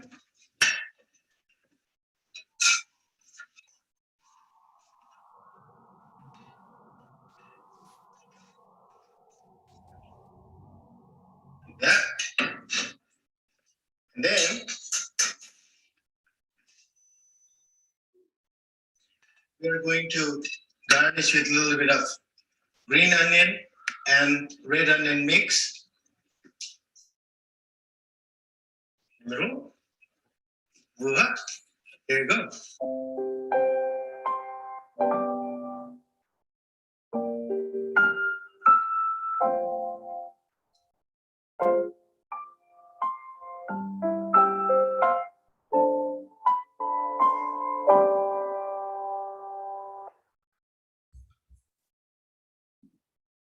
Okay. I'm so hungry.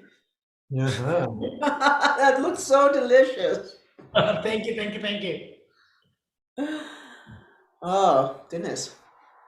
So it would be nice to bring some of our other, like Seema, if she's here, to ask some questions and have a discussion about the different kinds of food and the Ayurvedic traditions. So Seema, how did you like that? That was very, very interesting. And I enjoyed it very much. And, aligning yourselves with Ayurveda, I think that's when, in Ayurveda, we believe that the body is composed of the 5 elements: fire, air, water, ether, and one more space, sorry. So the balance of all these elements within our body, fire, earth, air, water, and ether, are actually manifested by 3 metabolic types. Am I right? Vata, Pitta, and Kapha. And aligning ourselves with the rhythms of nature through the process of Ritucharya, which is, if it's autumn, then you should have autumn produce. If it's spring, then you should indulge in spring produce. Aligning ourselves with this rhythm, with these rhythms of nature, can in fact impact our health immensely. And as you said, you do a lot of workshops and you teach a lot of Ayurvedic cooking. I would be interested to learn so much more. I will be following your YouTube channel as well. Thank you. I'm starting this YouTube stuff just recently. I used to do mostly food as a medicine with an individual, and I never was exposed. I don't know. It's just TV wasn't my big thing. But anyway, I'm really interested now. A lot of people are asking about how we eat and what we eat. And I'm writing a book about ancient living in the mystic world of Himalayas. So from east to west Nepal, I walked and I did a lot of village documentation from different people. I work with a lot of farmers and people in like a jungle, east, Everest region, all the way to eastern Nepal, in a flatlands area in Nepal. So I'm fortunate that I get to learn from, without knowing, like somebody told today, like our grandmother said so, grandfather says so. There is that generation of this tradition has been passed down. Why we do that? And we have a saying, Vaidya and Vajracharya goes together in every ritual stuff, because they knows the tantric stuff and we knows the herbal stuff. And so that's so well combined. When royal families goes anywhere, we go together. So it is important. If there's a bad spirit, they will say, just go away. And then if there's any kind of other element for a sickness, we find the herbs and then we give that to the people. So that's what I'm more focusing on right now, teaching people right now how to live our life without taking too much drugs. And I have cured myself, my asthma. I have a lot of health issues before, many health issues. And then last 7 years, I have not got sick at all. Like a fever or other stuff. Minor cough happens, I take asthma juice. I even give to my students. I mean, there's a lot of students that are watching right now. And they will be, oh yeah, in a class, chef, I got a cough. It's like, okay, here you go. Drink a little bit of asthma juice. Oh my God, it's gone. See, I mean, there is very simple. Kitchen is our temple. I always tell people, don't wear shoes. We have rules and regulations in our kitchen, in our country, because there is the reason, because, sanitation. When we came to school first time, they taught us sanitation. And I looked at it, my teacher said, this sanitation has been taught in our household for thousands of years, and they said, oh, drink a stock. And we do eat, we call it kwati. So it's very nutritional. It's a seasonal food we eat. And that's the kind of stuff I've been trying to teach. And I think it is time to introduce, since a lot of younger generations are interested. Yeah, that's what Sema said, it's like a 5 elements. The 5 elements in the Buddhist tradition, also everything is in the 5 elements. If you get dehydrated because of you have not drinking too much water, if you're not balancing, we have problems in the body, some nutrition with the proteins or other irons is not there. So everything is based on the 5 elements. So that's why, if you get the balance with the 5 elements and making the balance with the 5 elements, and you can cure anything in the body.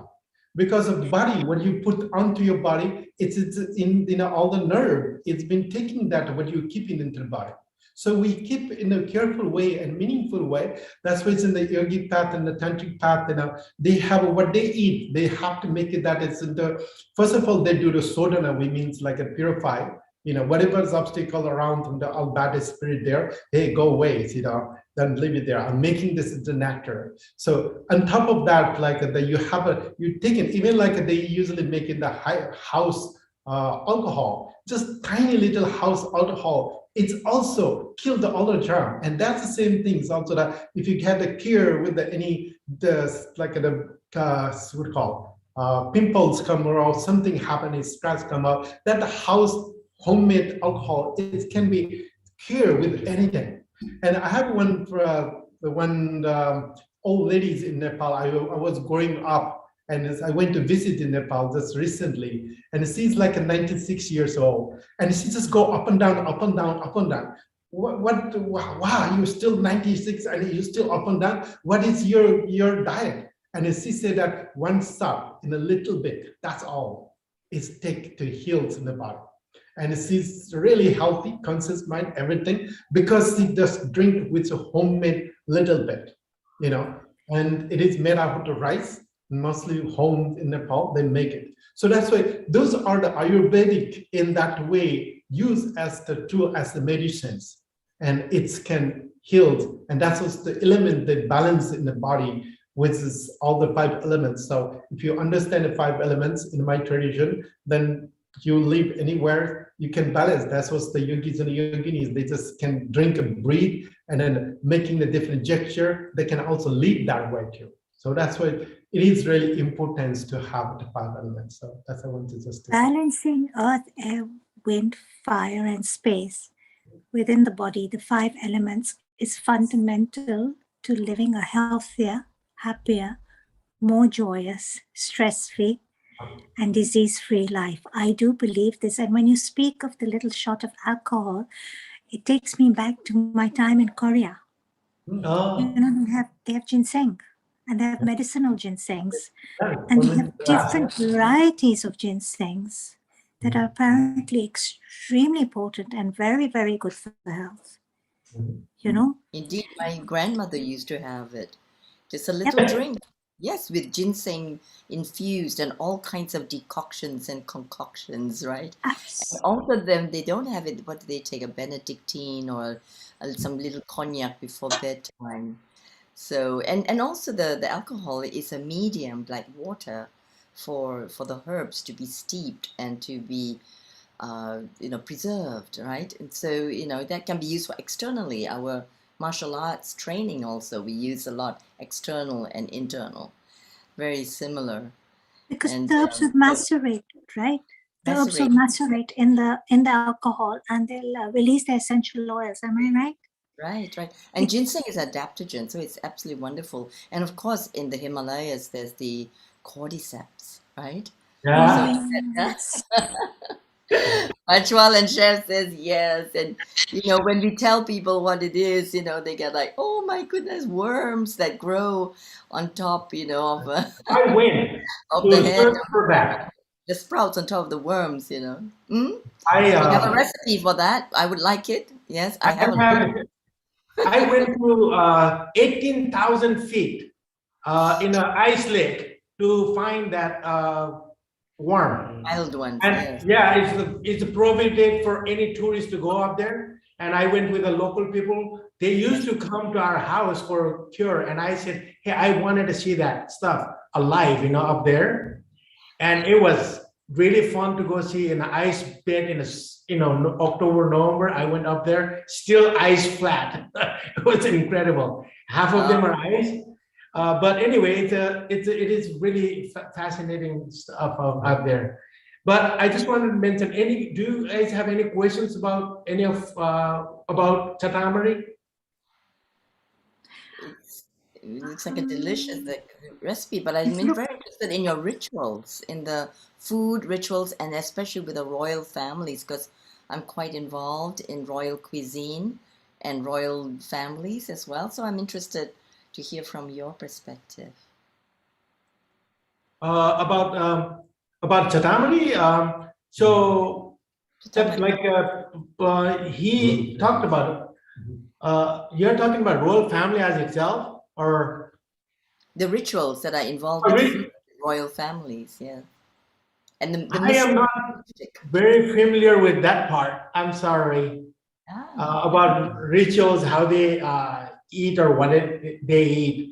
But mostly we have a system, I think whether royal palace or civilians, there is definitely differences between elaborate food versus non-elaborate food. And it's Newari civilization, it's an ancient civilization, it's mix of whether you are a farmer or whether you are in a royal palace. There's certain things what we do is a seasonal food, and they have been followed through historically. Every season in a particular day you eat this particular food.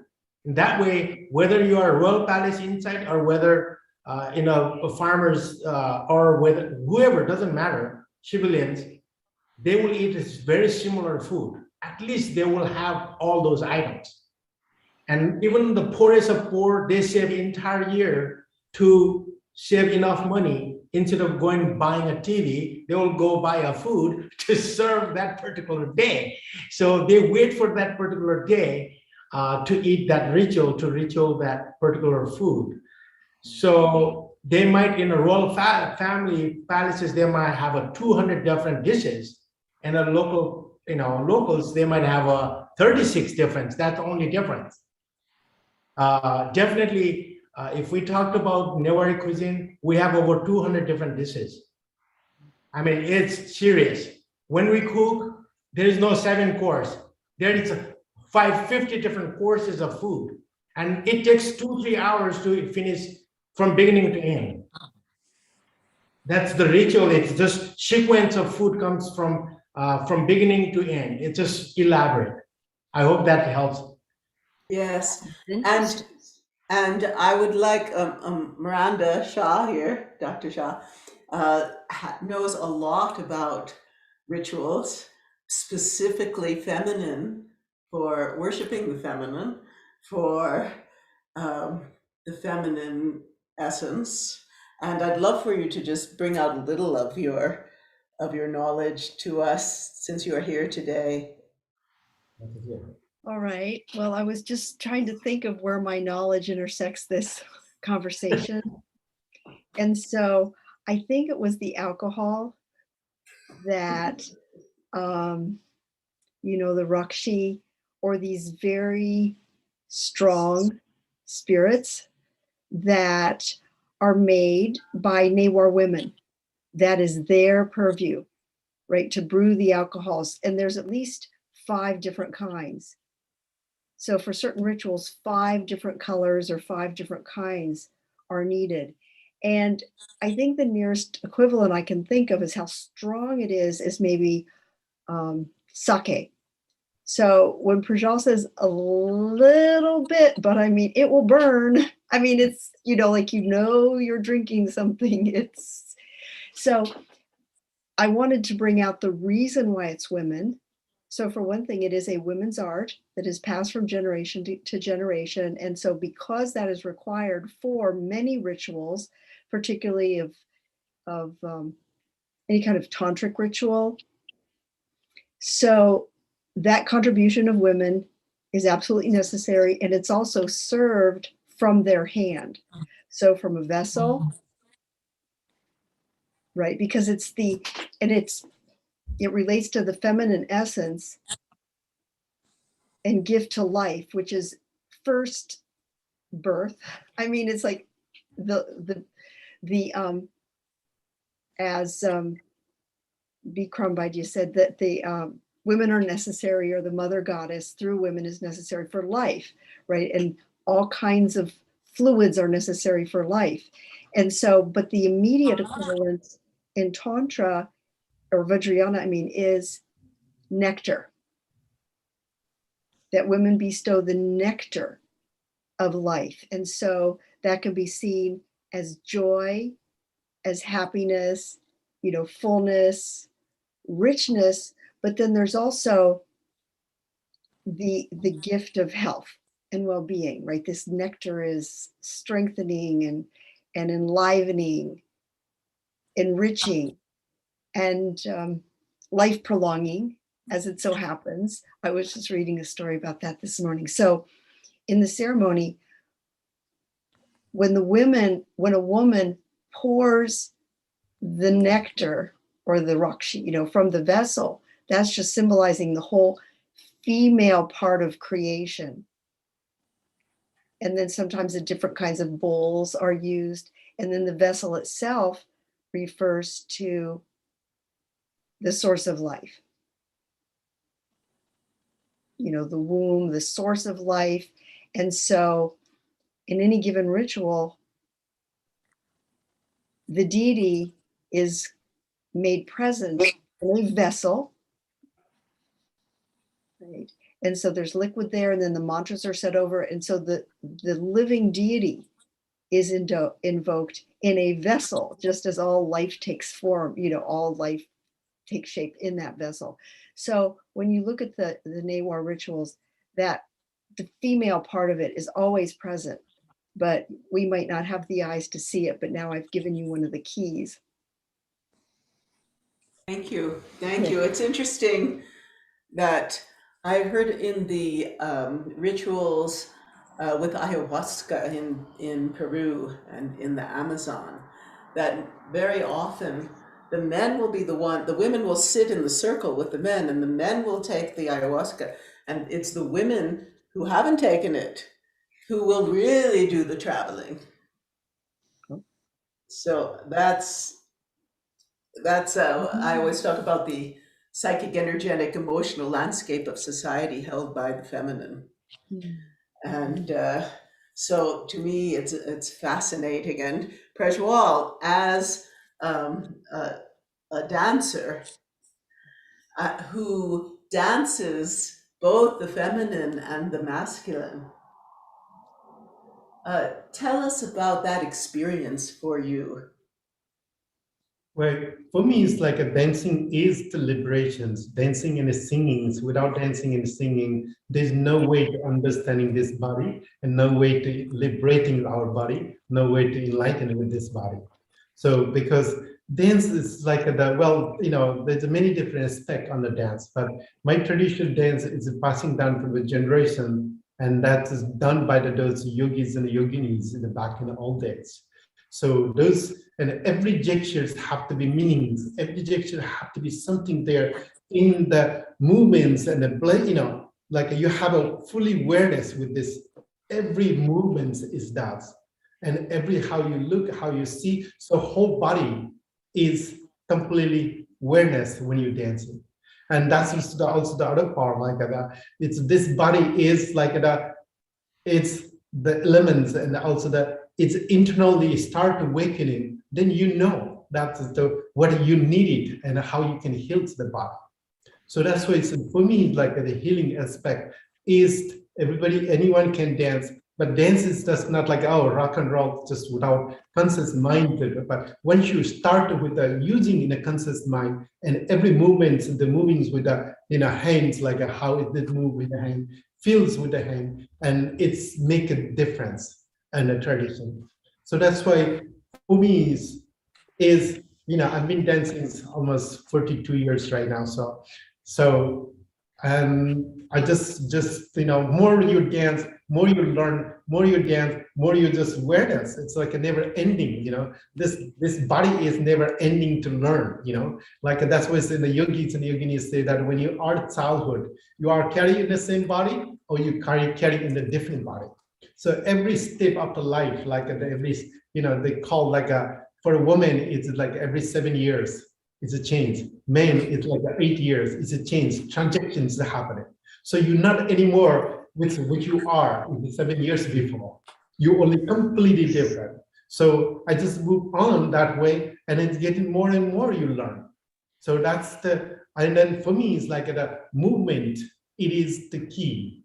The movement is to learn lots of things in the body and pay attention with the body through with the movement. It's make a transformation happening. So yes, and the flow, as Amalia knows, we talk about in the Taoist tradition, we talk about the it's flow. like tiny traditions like the Tai Chi and Qigong. So it is flow, movement, and you have every movement you have awareness, and that's where the Qi comes. That's where the energy comes. How you move with the body. So.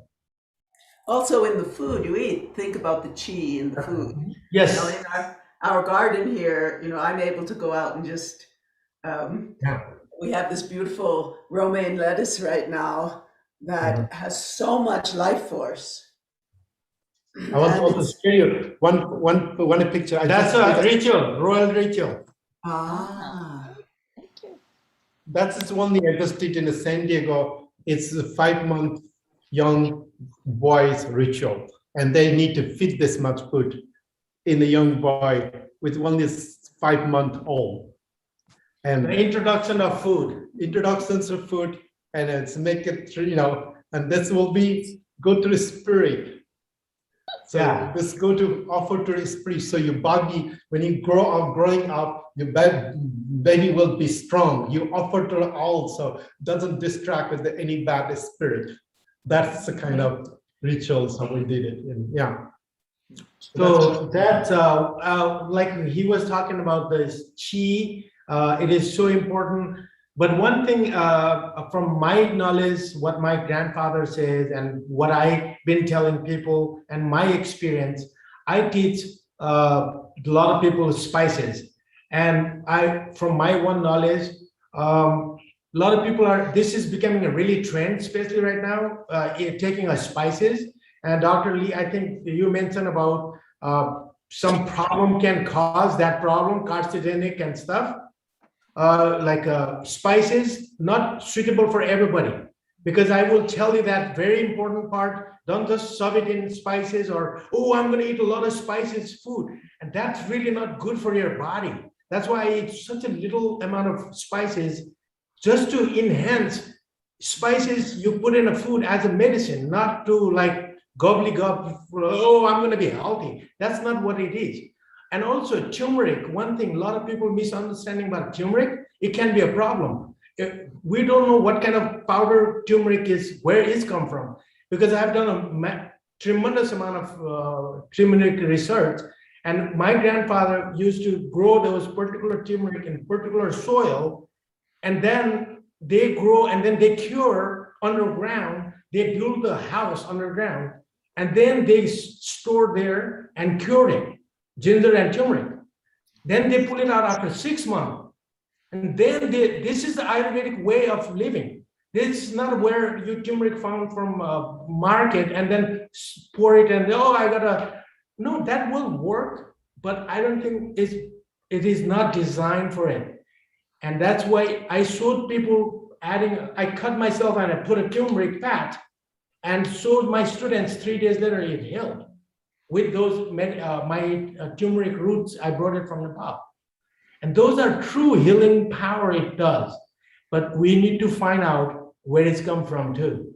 So herbs and spices are medicine, but you got to know what you're putting inside. And you need to know your elements of your body, Vata, Pitta, and Kapha, which one you are. And that is very important because not every food, whether you are vegan or non-vegan, doesn't matter. You need to know yourself. You need to know your chi first. You know thyself, right? Absolutely. Just example that if I was to take honey, that is deadly for me. It's not miracle food. It's for me, it's not a life-affirming food.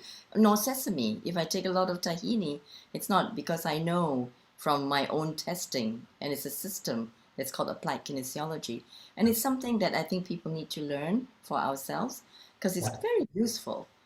So yes, thank you for mentioning that. Yeah, because I have one student, because every term I have 2 hours of spice class lecture, and I make them taste all different spices, understanding flavor concept and how our olfactory bulb strikes into our brain, and that release it, the oil, the vital oils of spices. Little tiny bit of bay leaf how much power of that bitterness in there. And that's a medicine. And they were like, oh my God, wow.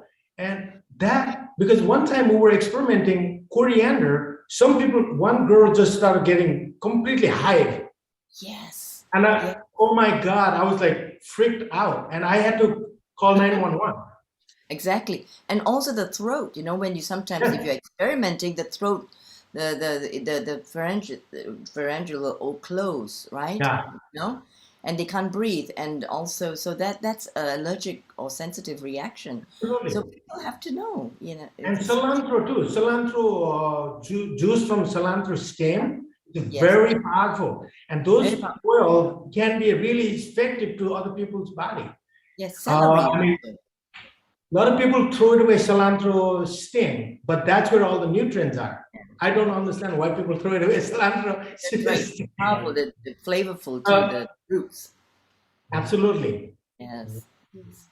I would love to learn your recipes and all the wonderful weaving that you have with food and rituals. And I definitely want to hear more from Miranda, Dr. Shore, about the feminine rituals and food. Definitely want to hear more. Just thinking. Okay. So, Vikram Vaidya mentioned the Annapurna. Yes. As the source of food. Hiking.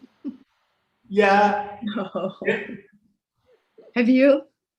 Yes. Have you? Oh, wow. Wow. Yes, and went to see the Kumari, and then all the temples there with the sacrifices. It was amazing. Right now is the Kumari festival, so it's happening present day. Food festival of food. Yeah, today it's also a big feast they're making stuff. Yeah, full moon. This week. This full moon. Yeah, tomorrow. Yes. Tomorrow.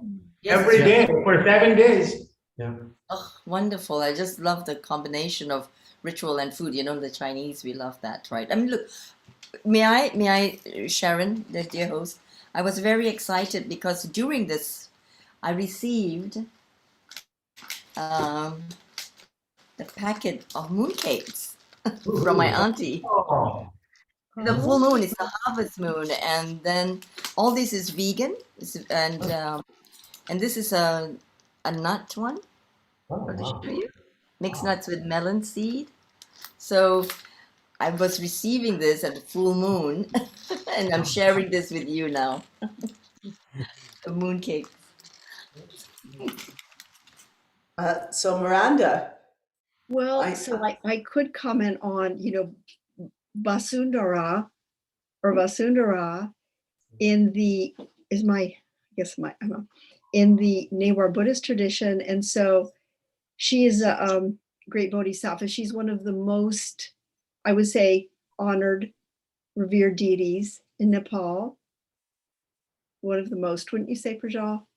Yeah, very important it is. Very important. And so she's a beautiful golden goddess and with 6 arms. And so one of them holds a sprig of rice, right? The staple of life. So she's the source of food, right? She's in a way Mother Earth personified. So she's the source of food because that's the primary source of wealth, nourishment, well-being. But then in another hand, she holds a book, a scripture, because, in another hand, she holds a bouquet of jewels, showing that she's also the source of all wealth. Because as we know, all valuable things, all precious things come from the earth, right? So then in another hand, she does hold a book or a scripture, and that is because the purpose of having food and the purpose of having wealth or abundant well-being is so that one has time to pursue learning, to pursue knowledge. And then in another hand, she holds a rosary because the purpose of well-being and abundance is to be able to pursue, just to have enough to pursue religious practice, meditation, contemplation, and also ritual, because you need a lot of food and ritual, as we've said. And so a lot of the main festivals are right after harvest time. And so they're celebrating this great flow of prosperity, of life into the community. And then they direct it toward their shared ideals, right? Their shared ideals of wisdom, of compassion, of whatever the deity their worship that is honored in that festival represents. And in the case of Vasundara, one of the key qualities is generosity. So they are, circulating the food in the community, and there's actually a beautiful ritual in which the Vasundara Brata, in which the women dress in the colors of the goddess and have a very long ritual procession through the streets. And one year, Prajal and I went to 2 of these, and we accompanied the procession in one village, and I counted about 800 women in the procession, and each group had a different food. So I won't describe it much longer without my photographs, but the idea of the women, there was a ritual space at each temple throughout the city, each location, and the women built up a mound, a mandala of food, and they passed it onto that, we could call it a mandala, at each temple. And so the idea, and then the women would either pour it or they would hand it to a man who would then put it on the mandala. So the idea here of woman channeling Vasundara, providing, feeding, and then handing it over to men, so that together they're creating their world. And they arrange the food in this very beautiful kind of symmetrical, and kind of circular pattern. So they're saying this world we create together is the interweaving of our energy, and it's a harmonious world, right? It's an ordered world. It's a beautiful world that we create together. So it's the most beautiful festival, but it's the women who are the providing, and then the men who are, receiving and, arranging and, cooperating to create this abundant world. And we know what happens when men and women don't cooperate. So I think the Newars have it right. It is a more beautiful world. I think that's the purpose. One of the main purposes of healing our earth is to create this world that you're talking about. We're at a time where everything is changing, and these teachings and practices are very important to keep us centered in the midst of this constant chaos, like we're in the center of the eye of the tornado, and everything around us is just these visions. I'm sure that Prajwal has a lot to say about this, how to live in peace and in harmony within and without during this time we're going through. Yeah, I mean, simple ways like that, that's I say already. I mean, learning about your body is the key point, and what you eat and what you're dealing, how you deal. It's also the part, it's connected to the what your body is react. So you learn some things about that. Buddhism is a simple way, like all the poisons and all the crazy things is the wisdom. Anything's happen with the crazy things in your life, that's you learn something. And that's why it's like what is happening. If you learn more, then you can just transformation. It became a nectar. Every poisons can be nectar. So that's the other reasons, like learning the whole body is like they must be the reason. That's what says Buddhist traditions, like without reason there is nothing happening in the world. Because of the reason, it is happening. So if you find the reasons that way, as well in the food traditions, like if you get a sick, if you get a problem, if you get a headache, if you get there must be the reason behind there. Why not happen in a particular day? If you follow the reasons, what I eat, what I drink, what I deal with that, what is happening in the environment, what is happening, it just can transformation. So we have a little bit, in Buddhism, they always call that we are so stupid. We just don't want to pay attention with our body. We just like, oh, somebody take care. Oh, I'll go headache, I'll go to the doctor, call the doctor, get the medicines. Oh, it's a big care. But that's where it's been we call that the economically, or the pressures, what we learn in the school. They didn't turn in the school like back in old days. We learned about the whole bodies, and learn about even like the alphabet in my tradition. Ka, kha, ga, ga, vowels and consonant sound. It's like every vowels and consonant sounds is the tools of medicine. It's a tool of awakening the inner part of the body. It's a tool of knowing about how it exists in this world. It's what is the cause and what will be the problem will becomes in the future. How you deal with that way, how you can transform with this way. So all it's in there in the vowels and consonant sound. Only 51 letters you need to know, and that what is the behind with the 51 letter. And it's a whole universe in there. But economically, it's like what happens in the country doesn't want to do it because it doesn't get a benefit. So it doesn't have a money involved. It's just like learning the body, it doesn't have money involved. That's why they take it away, that part in the highest education in the minds to train. Instead of mind to train, oh, we take care for you. Hey, take this medicine. Oh, and then it doesn't work. Oh, maybe it's this not for you. Maybe let's take it other one. So this is making that all the, the making move into a different direction. That's why for me, it's like learning this body is medicines already. So what do you put in the body, that you react, that's what's happening. What you hear, how you take it, and if you can switch, you can transform, that's wisdom. There is wisdom everywhere. So yeah. Well, it's interesting that you talked about, the fast pace. Even now people are getting back into very fast pace and eating all these TV dinner kind of things. But one of the things I know, for a while back, I was reading about the slow food movement. Yeah. And that was about really taking the time to taste the nectar and receive the chi of all the food you're eating, instead of rushing, right? You're on the computer and you're like, on Zoom, and you're just sitting there. So Chef Bikram, would you speak about this aspect of eating and food? Sure. That in Nepal we call pue. So when I was growing up, first thing, there's a kitchen ritual. During kitchen, first thing in the morning, like they have to have all clean kitchen, first of all. Second is what kind of pot they are using for rice. What kind of metal is how it designed. So those tools are very important. What kind of tools you are using to stir.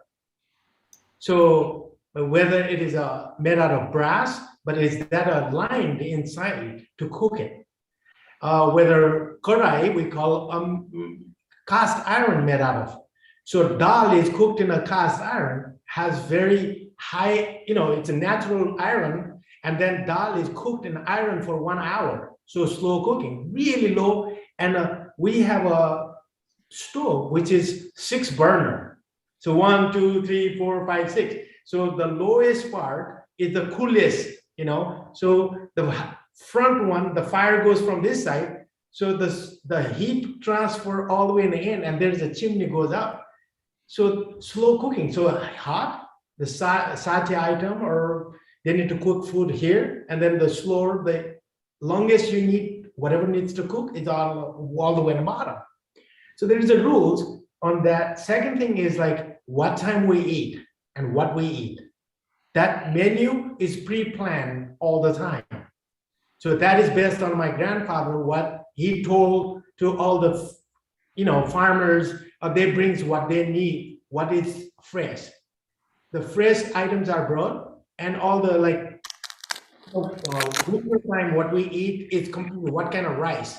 Tai chini rice. Tai chini rice it's a Chinese, it came from China versus basmati rice. So they eat different kind of rice, depend on the season, how we digest that food and when. And then we have a red rice and black rice, what is known as one time imperial rice. And I didn't know till I have seen that when I was a kid, and they said that's a rare kind of rice. And it comes in our house and we ate that. And we only ate 1 or 2 times a year. And I didn't know nothing about till later on that in ancient days, if anybody in China, if eaten by civilians, that they get murdered. I mean, that's how bad it was. The imperial rice are not supposed to go outside to civilians. It's only so the keeps it in a royal palace. So I didn't know that till how I was growing up, finding the imperial rice in my house. I was like, oh my God. So what I'm saying is those kind of stuff are very well designed, how we eat. Every festival, special, elaborate happens, known as a pause. So we take 2 hours. The reason we take 2 hours, because we start with small items. When we feast, it's a gastronomic experience for people. And we sit on the floor like this. So it is itself is meditative position. First, this posture will digest easier than sitting in a chair. That's proven. Second, they clean all the floor. And they sit on the floor and they eat. And when you do this up and down, so you're basically exercising yourself when you eat. So your stomach is completely digesting while you're eating. Also natural spoons. And your natural spoon, you are testing from your hand. So hand, exactly. So it is so, you are connecting yourself. Your hand is connecting with yourself and going into your system. That's meditative mode. That's every bite you eat. We don't eat like a piles of stuff, everything. We have a little bit, a bite, musbus, or in a Spanish they call a bites of food. Nowadays it is very popular. It's a bites food. So the reason we eat 200 different dishes, a bite. Oh, aha moment! Bring that aha moment. Enjoy the nature. You connecting with the nature and said, "Oh, thank you, Mother Goddess, for giving me this little bit of cauliflower to bite in my mouth. I experience this season now. So I'm connected with the season, earth, and heaven, and ether, everything. So that's a movement from beginning to end. We, toward the end, that's the best part. Throughout the experience, we eat a beaten rice, like flat rice. Have you seen flat rice? So the flat rice has a highly nutritional value, more than just regular rice. Flat rice is made out of brown rice, and once you pound it, you can transfer, and it is better for our body. So it's and we eat bites of little bit of roxy while we are eating it. So it's digestive system. It's fire. It's helps to digest. It's a element. 5 elements. It's one element is the roxy, which is your fire element. So that will fire up your body. And also toward the end, we eat shisafusa, we call salad. Sprouted. Somebody talked about a sprouted salad. Before those feasts, every feast we have to feed sprouted beans, so it digests your body. And then finalize with a cucumber and daikon, slice of daikon, slice of cucumber to rehydrate your body. When you go home, you won't wake up tomorrow morning with a headache, right? And also a little bit of, we take luang. Luang is a clove. We chew cloves because in a finalize to kill the bacteria in your teeth. So the essential, this system has built so dramatically, so wonderful that, I don't know, thank you for somebody who came up with amazing rules. Hope this helps you. And also the one part, once a week fasting. That's also the Oh yeah, fasting. It's like it just keep you like the cleansing and purifying the body. If you can fast one day, because we normally we eat more than what we needed in the present day, breakfast, lunch, and dinner. We don't need a lot. That's what the whole scientific proof is shown that way. Like if you can fast one day, not eating, whatever the chemicals it's produced with the food, it just getting to reach into the hollow point. So it's a squeeze in the body, and it's making more healthy. So that's the other part in the traditions. It is just get the once a week, get a fasting. Another Vedic tradition in our family, we get up in the morning, we drink glass of water one day ahead, right? We keep it next to our next to sleeping, before we don't drink, we drink a little bit of water before we go to bed, and then get up in the morning. That's my ritual. Like drink a big glass of water, not completely clock it down, just a little bit of sheep, and get the bacteria movement, and then for digestive system. So that's my grandfather taught me. And we used to we had a special, when I was a kid, we had a special mug made out of wood, special wood. And so the water was poured into there. Next day, the water is green. So that is a medicine. And we used to drink it. And we said, your tummy will never have a problem, Bikram, because you have a tummy problem. Drink this every day. And I had been doing that. And I came to America and I started drinking beer instead of water. See, that's a problem. No, I'm sorry. And then I changed it. I mean it. I started doing my old ritual, and it just always stays healthy stomach. But that's really a really good suggestion for people who wants to stay healthy. That's also the other part. If you want to get healthy with the teeth, that's what the eating with the hand is the key point. When you eat with the hand, and then when you wash it, you wash with the mouth also. So that's why it doesn't stop with anything you eat. You just split out and then move. So that's also other part. Each finger has a different energy. When you eat with the hand, it's more digesting easily. That's what's in the history. So. And mostly in Nepali, when I was people called in America, like I never go to the dentist in my entire life. Like I never been to the dentist, and there's how it's possible. I don't know what is possible. It's my gene or it's my, it's like what I do is like eat and wash my mouth, and and back in the old days with the tobacco, my father smoked the hookah, and it's left over the tobacco with the charcoal, and we grind the charcoal and we make it paste, and we just bruise our teeth that way. I mean, whatever the reasons in the back in the old days, it's the healthy things. It just keep you strong. That's what I can say. So, yeah, there's so much story. Speaking of health, I do want to talk about the kinds of shows we have here, and it'd be really interesting to bring you all back for shows. We have wellness shows. We have a show last week, one about COVID. And how, with lots of advice and doctors talking about what's going on and ways of healing yourself. And upcoming, we have some really fun shows. We have Bollywood fun, Sing Song Sing. And that's coming up on the 26th of September from 2 p.m. to 7 p.m. BST, British Summer Time. Yes. And then we have after that motivational, inspirational, although I feel like we're already in that show today with all of you.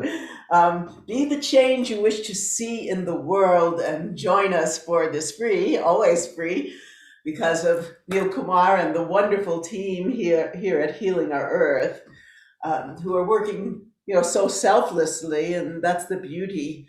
We are creating, we are being the change that we want to see in this world, this ancient sense of love and compassion and healing and caring and gratitude.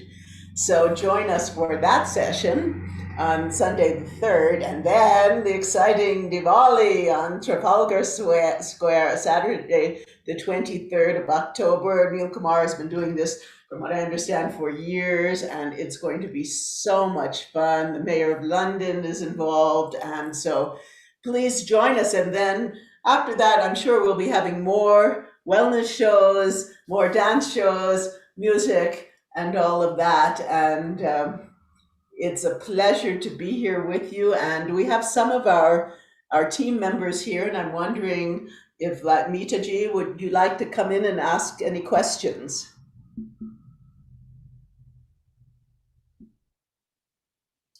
Namaste, Meeta. Namaste. Yeah, very, very interesting. I always like this topic. Are you able to hear me? Because I'm outdoors, so I don't know how the audio is. There might be some birds chirping in the background. Everything's fine. It was a beautiful sunset, so I did not want to miss it. We say, when fingers were mentioned, we say in Hindu tradition that 5 different deities reside at the top of the fingers. So it's so important to eat with fingers, Panch Parameshwar.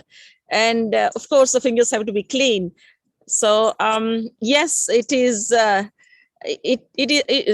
old traditions had science and logic behind it, and if we understand the logic and science behind it, then it is worth to be revisiting it in modern times as well, when we have so many pressures to cope with, which human mind is not equipped with, and we have to balance life, work-life balance, different kinds of stresses.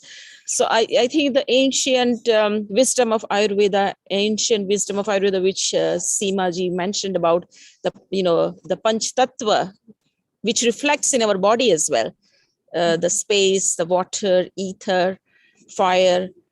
So all this, if we remember, because we know that, but to remember all the time and to implement and to consciously, whenever we eat, especially food which is coming from ground, like fruits, vegetables, which are, pure in pranic energy. So they give a lot of lot of good vibrations, positive vibrations, and rather than the cooked food. So how we relish that more, it becomes so important that we remember our constitution. We got Vata Prakruti, we got Pitta, or we got Kapha Prakruti. We all have balance of everything, what is dominating, and consciously remember and eat it. I'm saying this because I know everything and I'm not implementing it, so I'm guilty about it. So that's the reason I'm saying that this is, yeah, I'm guilty purely because when I listen to all these things, I think I know everything. Why I'm not using it? So it's remembering that and implementing is more important. Yes, you're looking exceptionally beautiful today. Thank you. We celebrated Ganesha Visarjan Festival at the university where I work. And perhaps, if I'm not mistaken, it's the first time ever in the history of this university in 55 years that we did it. So it was a pleasure. It went on very, very well. We were blessed with good weather, and the students have just started, most of them freshers, many of them coming from India. They were so thrilled. They were so enthusiastic. We had live singing. We had lovely time. Yeah, thank you. That's wonderful. And with your hat, I like it.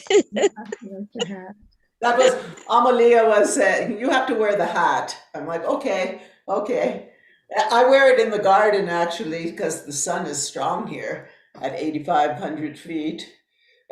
So thank you. And Lakshmi, namaste Lakshmi ji. It's always a pleasure to see you here. Would you like to ask any questions to our panel here? Namaste. I was listening to everything, and it was wonderful. The food, the salad that you made, and also the explanations you gave. And both of you were talking about Ayurveda, and I also belong to an Ayurvedic family. My grandfather was an Ayurvedic doctor. Of course, he used to go to the Jadi Booty collections from different places nearby, and then he used to treat the patients locally. And I remember once he was using a leech. A leech to cure a wound which a person was not healing. It was not healing at all, and finally he had to use that leech. He put it there, and the leech was sucking the entire infection from the boy's leg, and then eventually that boy got cleared. I mean, I had just gone to my native place during the vacation, and this is what I experienced. So, I mean, this sort of education was implanted in us. We have eat vegetarian, eat proper vegetables, eat in proper time, wash your hands, wash your legs. Even when you come back home, wash your face and hands and legs, and then only, start doing anything. So these very, very Ayurvedic principles were, just thrown into us right from the birth. And maybe I still follow. My children get a little upset with me, like when I say wash your legs, wash your hand. Even today, like when we had gone out and when we came back, I told them take a bath, because during the pandemic, our ritual is come home. I mean, just take a bath, and then only you go to the kitchen or do any other work. So, I mean, these rituals we've been following, they get a little irritated, but it's okay. I mean, they know mama is, all the time like this. They nag me, but they follow. So I enjoyed the session, and so very well you explained the five panchatattvas, and although the vata, pitta, kapha, on all those characteristics and how they affect our body, and how you can keep yourself clean, if you follow certain principles. So thank you very much. It was wonderful. Thank you to Sharon also. I like the way you also conducted this session. Very good. Thank you very much. It's really an honor to be here with you all, and especially, I've had a very full, blessed life. I live in gratitude all the time, and to be able to bring the people that have been a part of these 72 years um, is I'm just with you. I'm with you. yes, is such a joy. And also, I would say, ever since I've been on this show, everyone around me, I'm doing a lot of things also, but I'm learning so much, and everyone around me is saying, "Wow, you're looking so vital. You're looking so much younger." And I have to give my gratitude to all of you, Neil Kumar, and the team and everyone here for welcoming me in at this level, and all the wisdom I am gaining from being a part of this. I'm just so grateful. I really am. And usually Honey comes in now to give a meditation, but I think she was busy today. So I am wondering if Prajwal would like to do a little meditation for us, uh, so that we can go into this deeper state. I'm supposed to meeting with somebody. Okay. So But if you have to go, simple meditation. It's just like it's just relaxing body and pay attention to where it arises. If that the pain is arise, just pay attention with there. If it's not there, just keep in the breathe in and breathe out. Pay attention with the body. And also the other part of meditation, I mean, there's 100 different meditations. So other part of meditation, what thought comes and just watch them, just not judging, not anything, just like a thought, what arises, let them be arise. So that's the other kind of meditation. I mean, but also the Vajrayana meditations, like you just recite the mantras and keep attention with that mantras, whatever you are familiar with deities. And that's also the other way of meditation. So simple way of meditation, just sit and relax and completely relax and pay attention with your body in every part. So.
We have a sadhana class every Wednesday, my time, 6:30 to 7:30. And it's about 1 hour. And we do all the awakening the chakras, awakening the senses, and the protections with the body with the different syllables, with the mantras. And then we visualize of the Lord of dance and music, dance and singing, and the Lord of compassion one. And we bring it up into the body and transform our body into that nature. So every Wednesday, that's what we do. And then we also have a bhajans after that. It's on every Wednesday, my time, 6:30.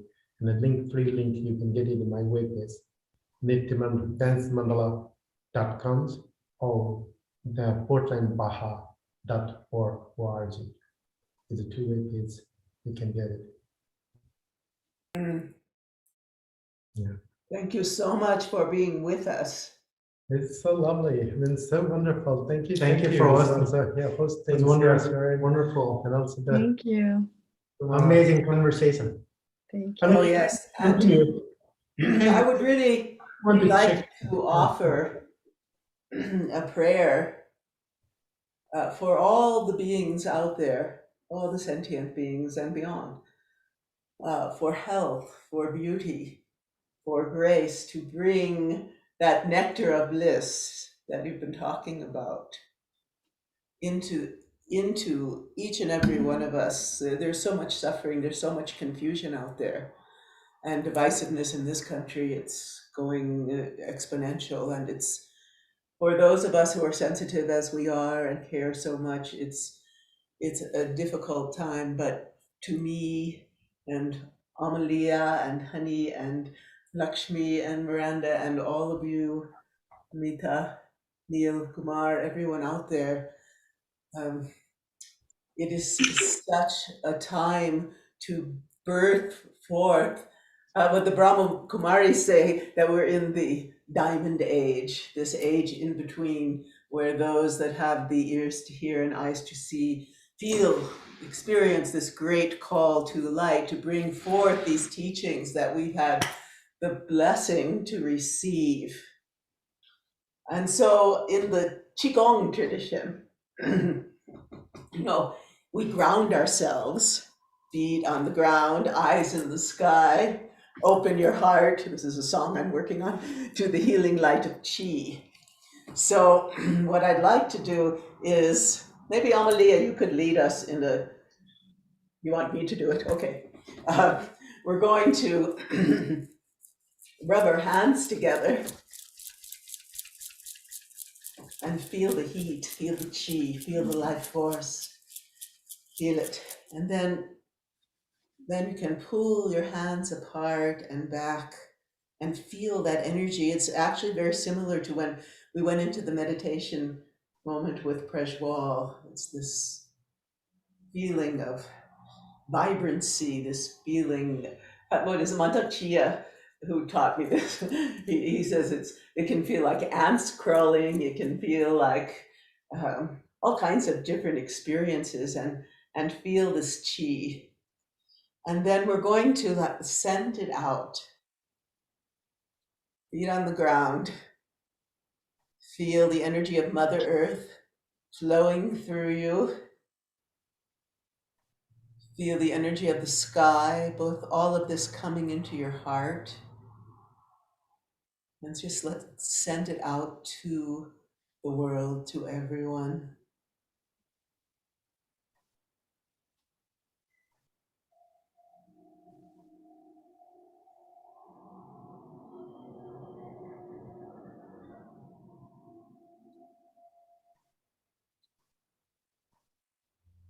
In this time of transformation, please, God, Goddess within us, Shiva Shakti, help us bring forth this new earth, this earth of love, this earth of grace, the reborn light of the divine within each and every one of us. Help us find that. Help us rediscover who we really are and bring all of our gifts to bear into this time of healing our earth.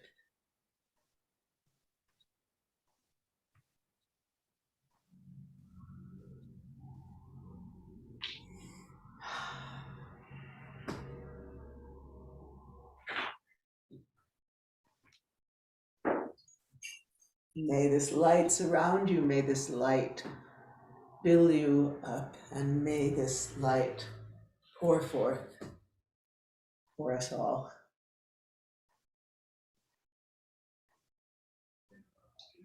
So please, please join us every Sunday.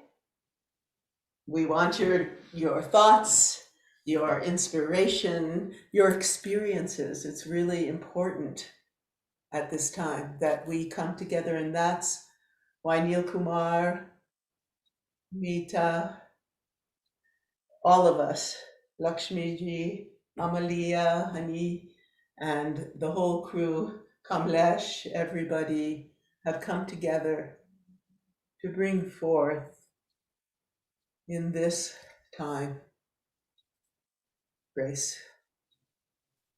the power of these lineages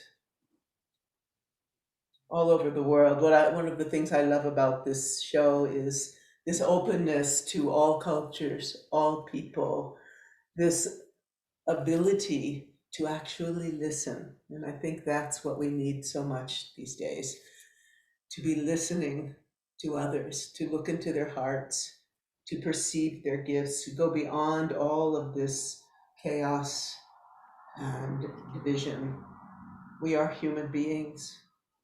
We are here to give and to love and to receive the grace. So I'm so grateful to all of you. And perhaps Lakshmi, would you like to lead us in some prayers before we close? Yes, thank you. Thank you very much. Since we are going through the Ganesh Utsav, and tomorrow is the last day, 10th day. So Ganesh Visarjan, that is Ganesh will go away, being with us for the past 10 days. So I will sing a Ganesh Shostra, a Ganesh song for all of us.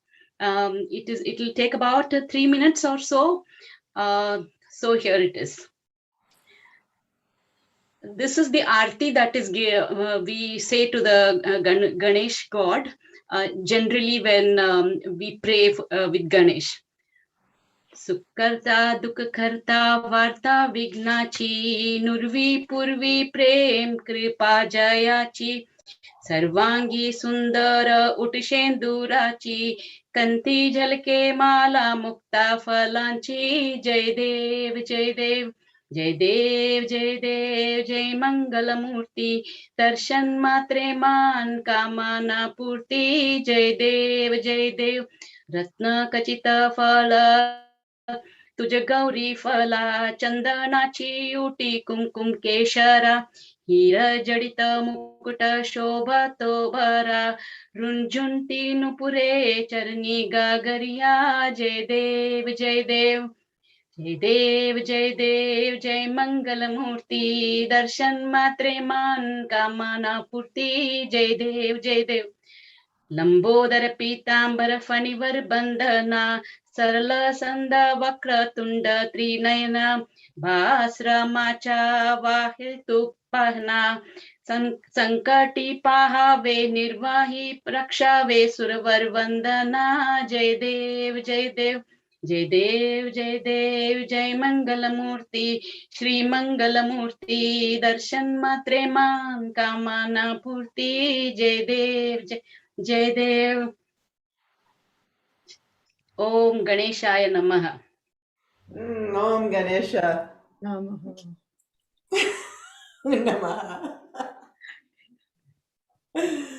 Oh, thank you. And now would you lead us in the Gayatri mantra as we close? All right. I will recite it once for all of us. Om Bhurbhuvasvaha Tatsaviturvarenyam Bhargo Devasya Dhimahi Dhiyo Yo Na Prachodayam.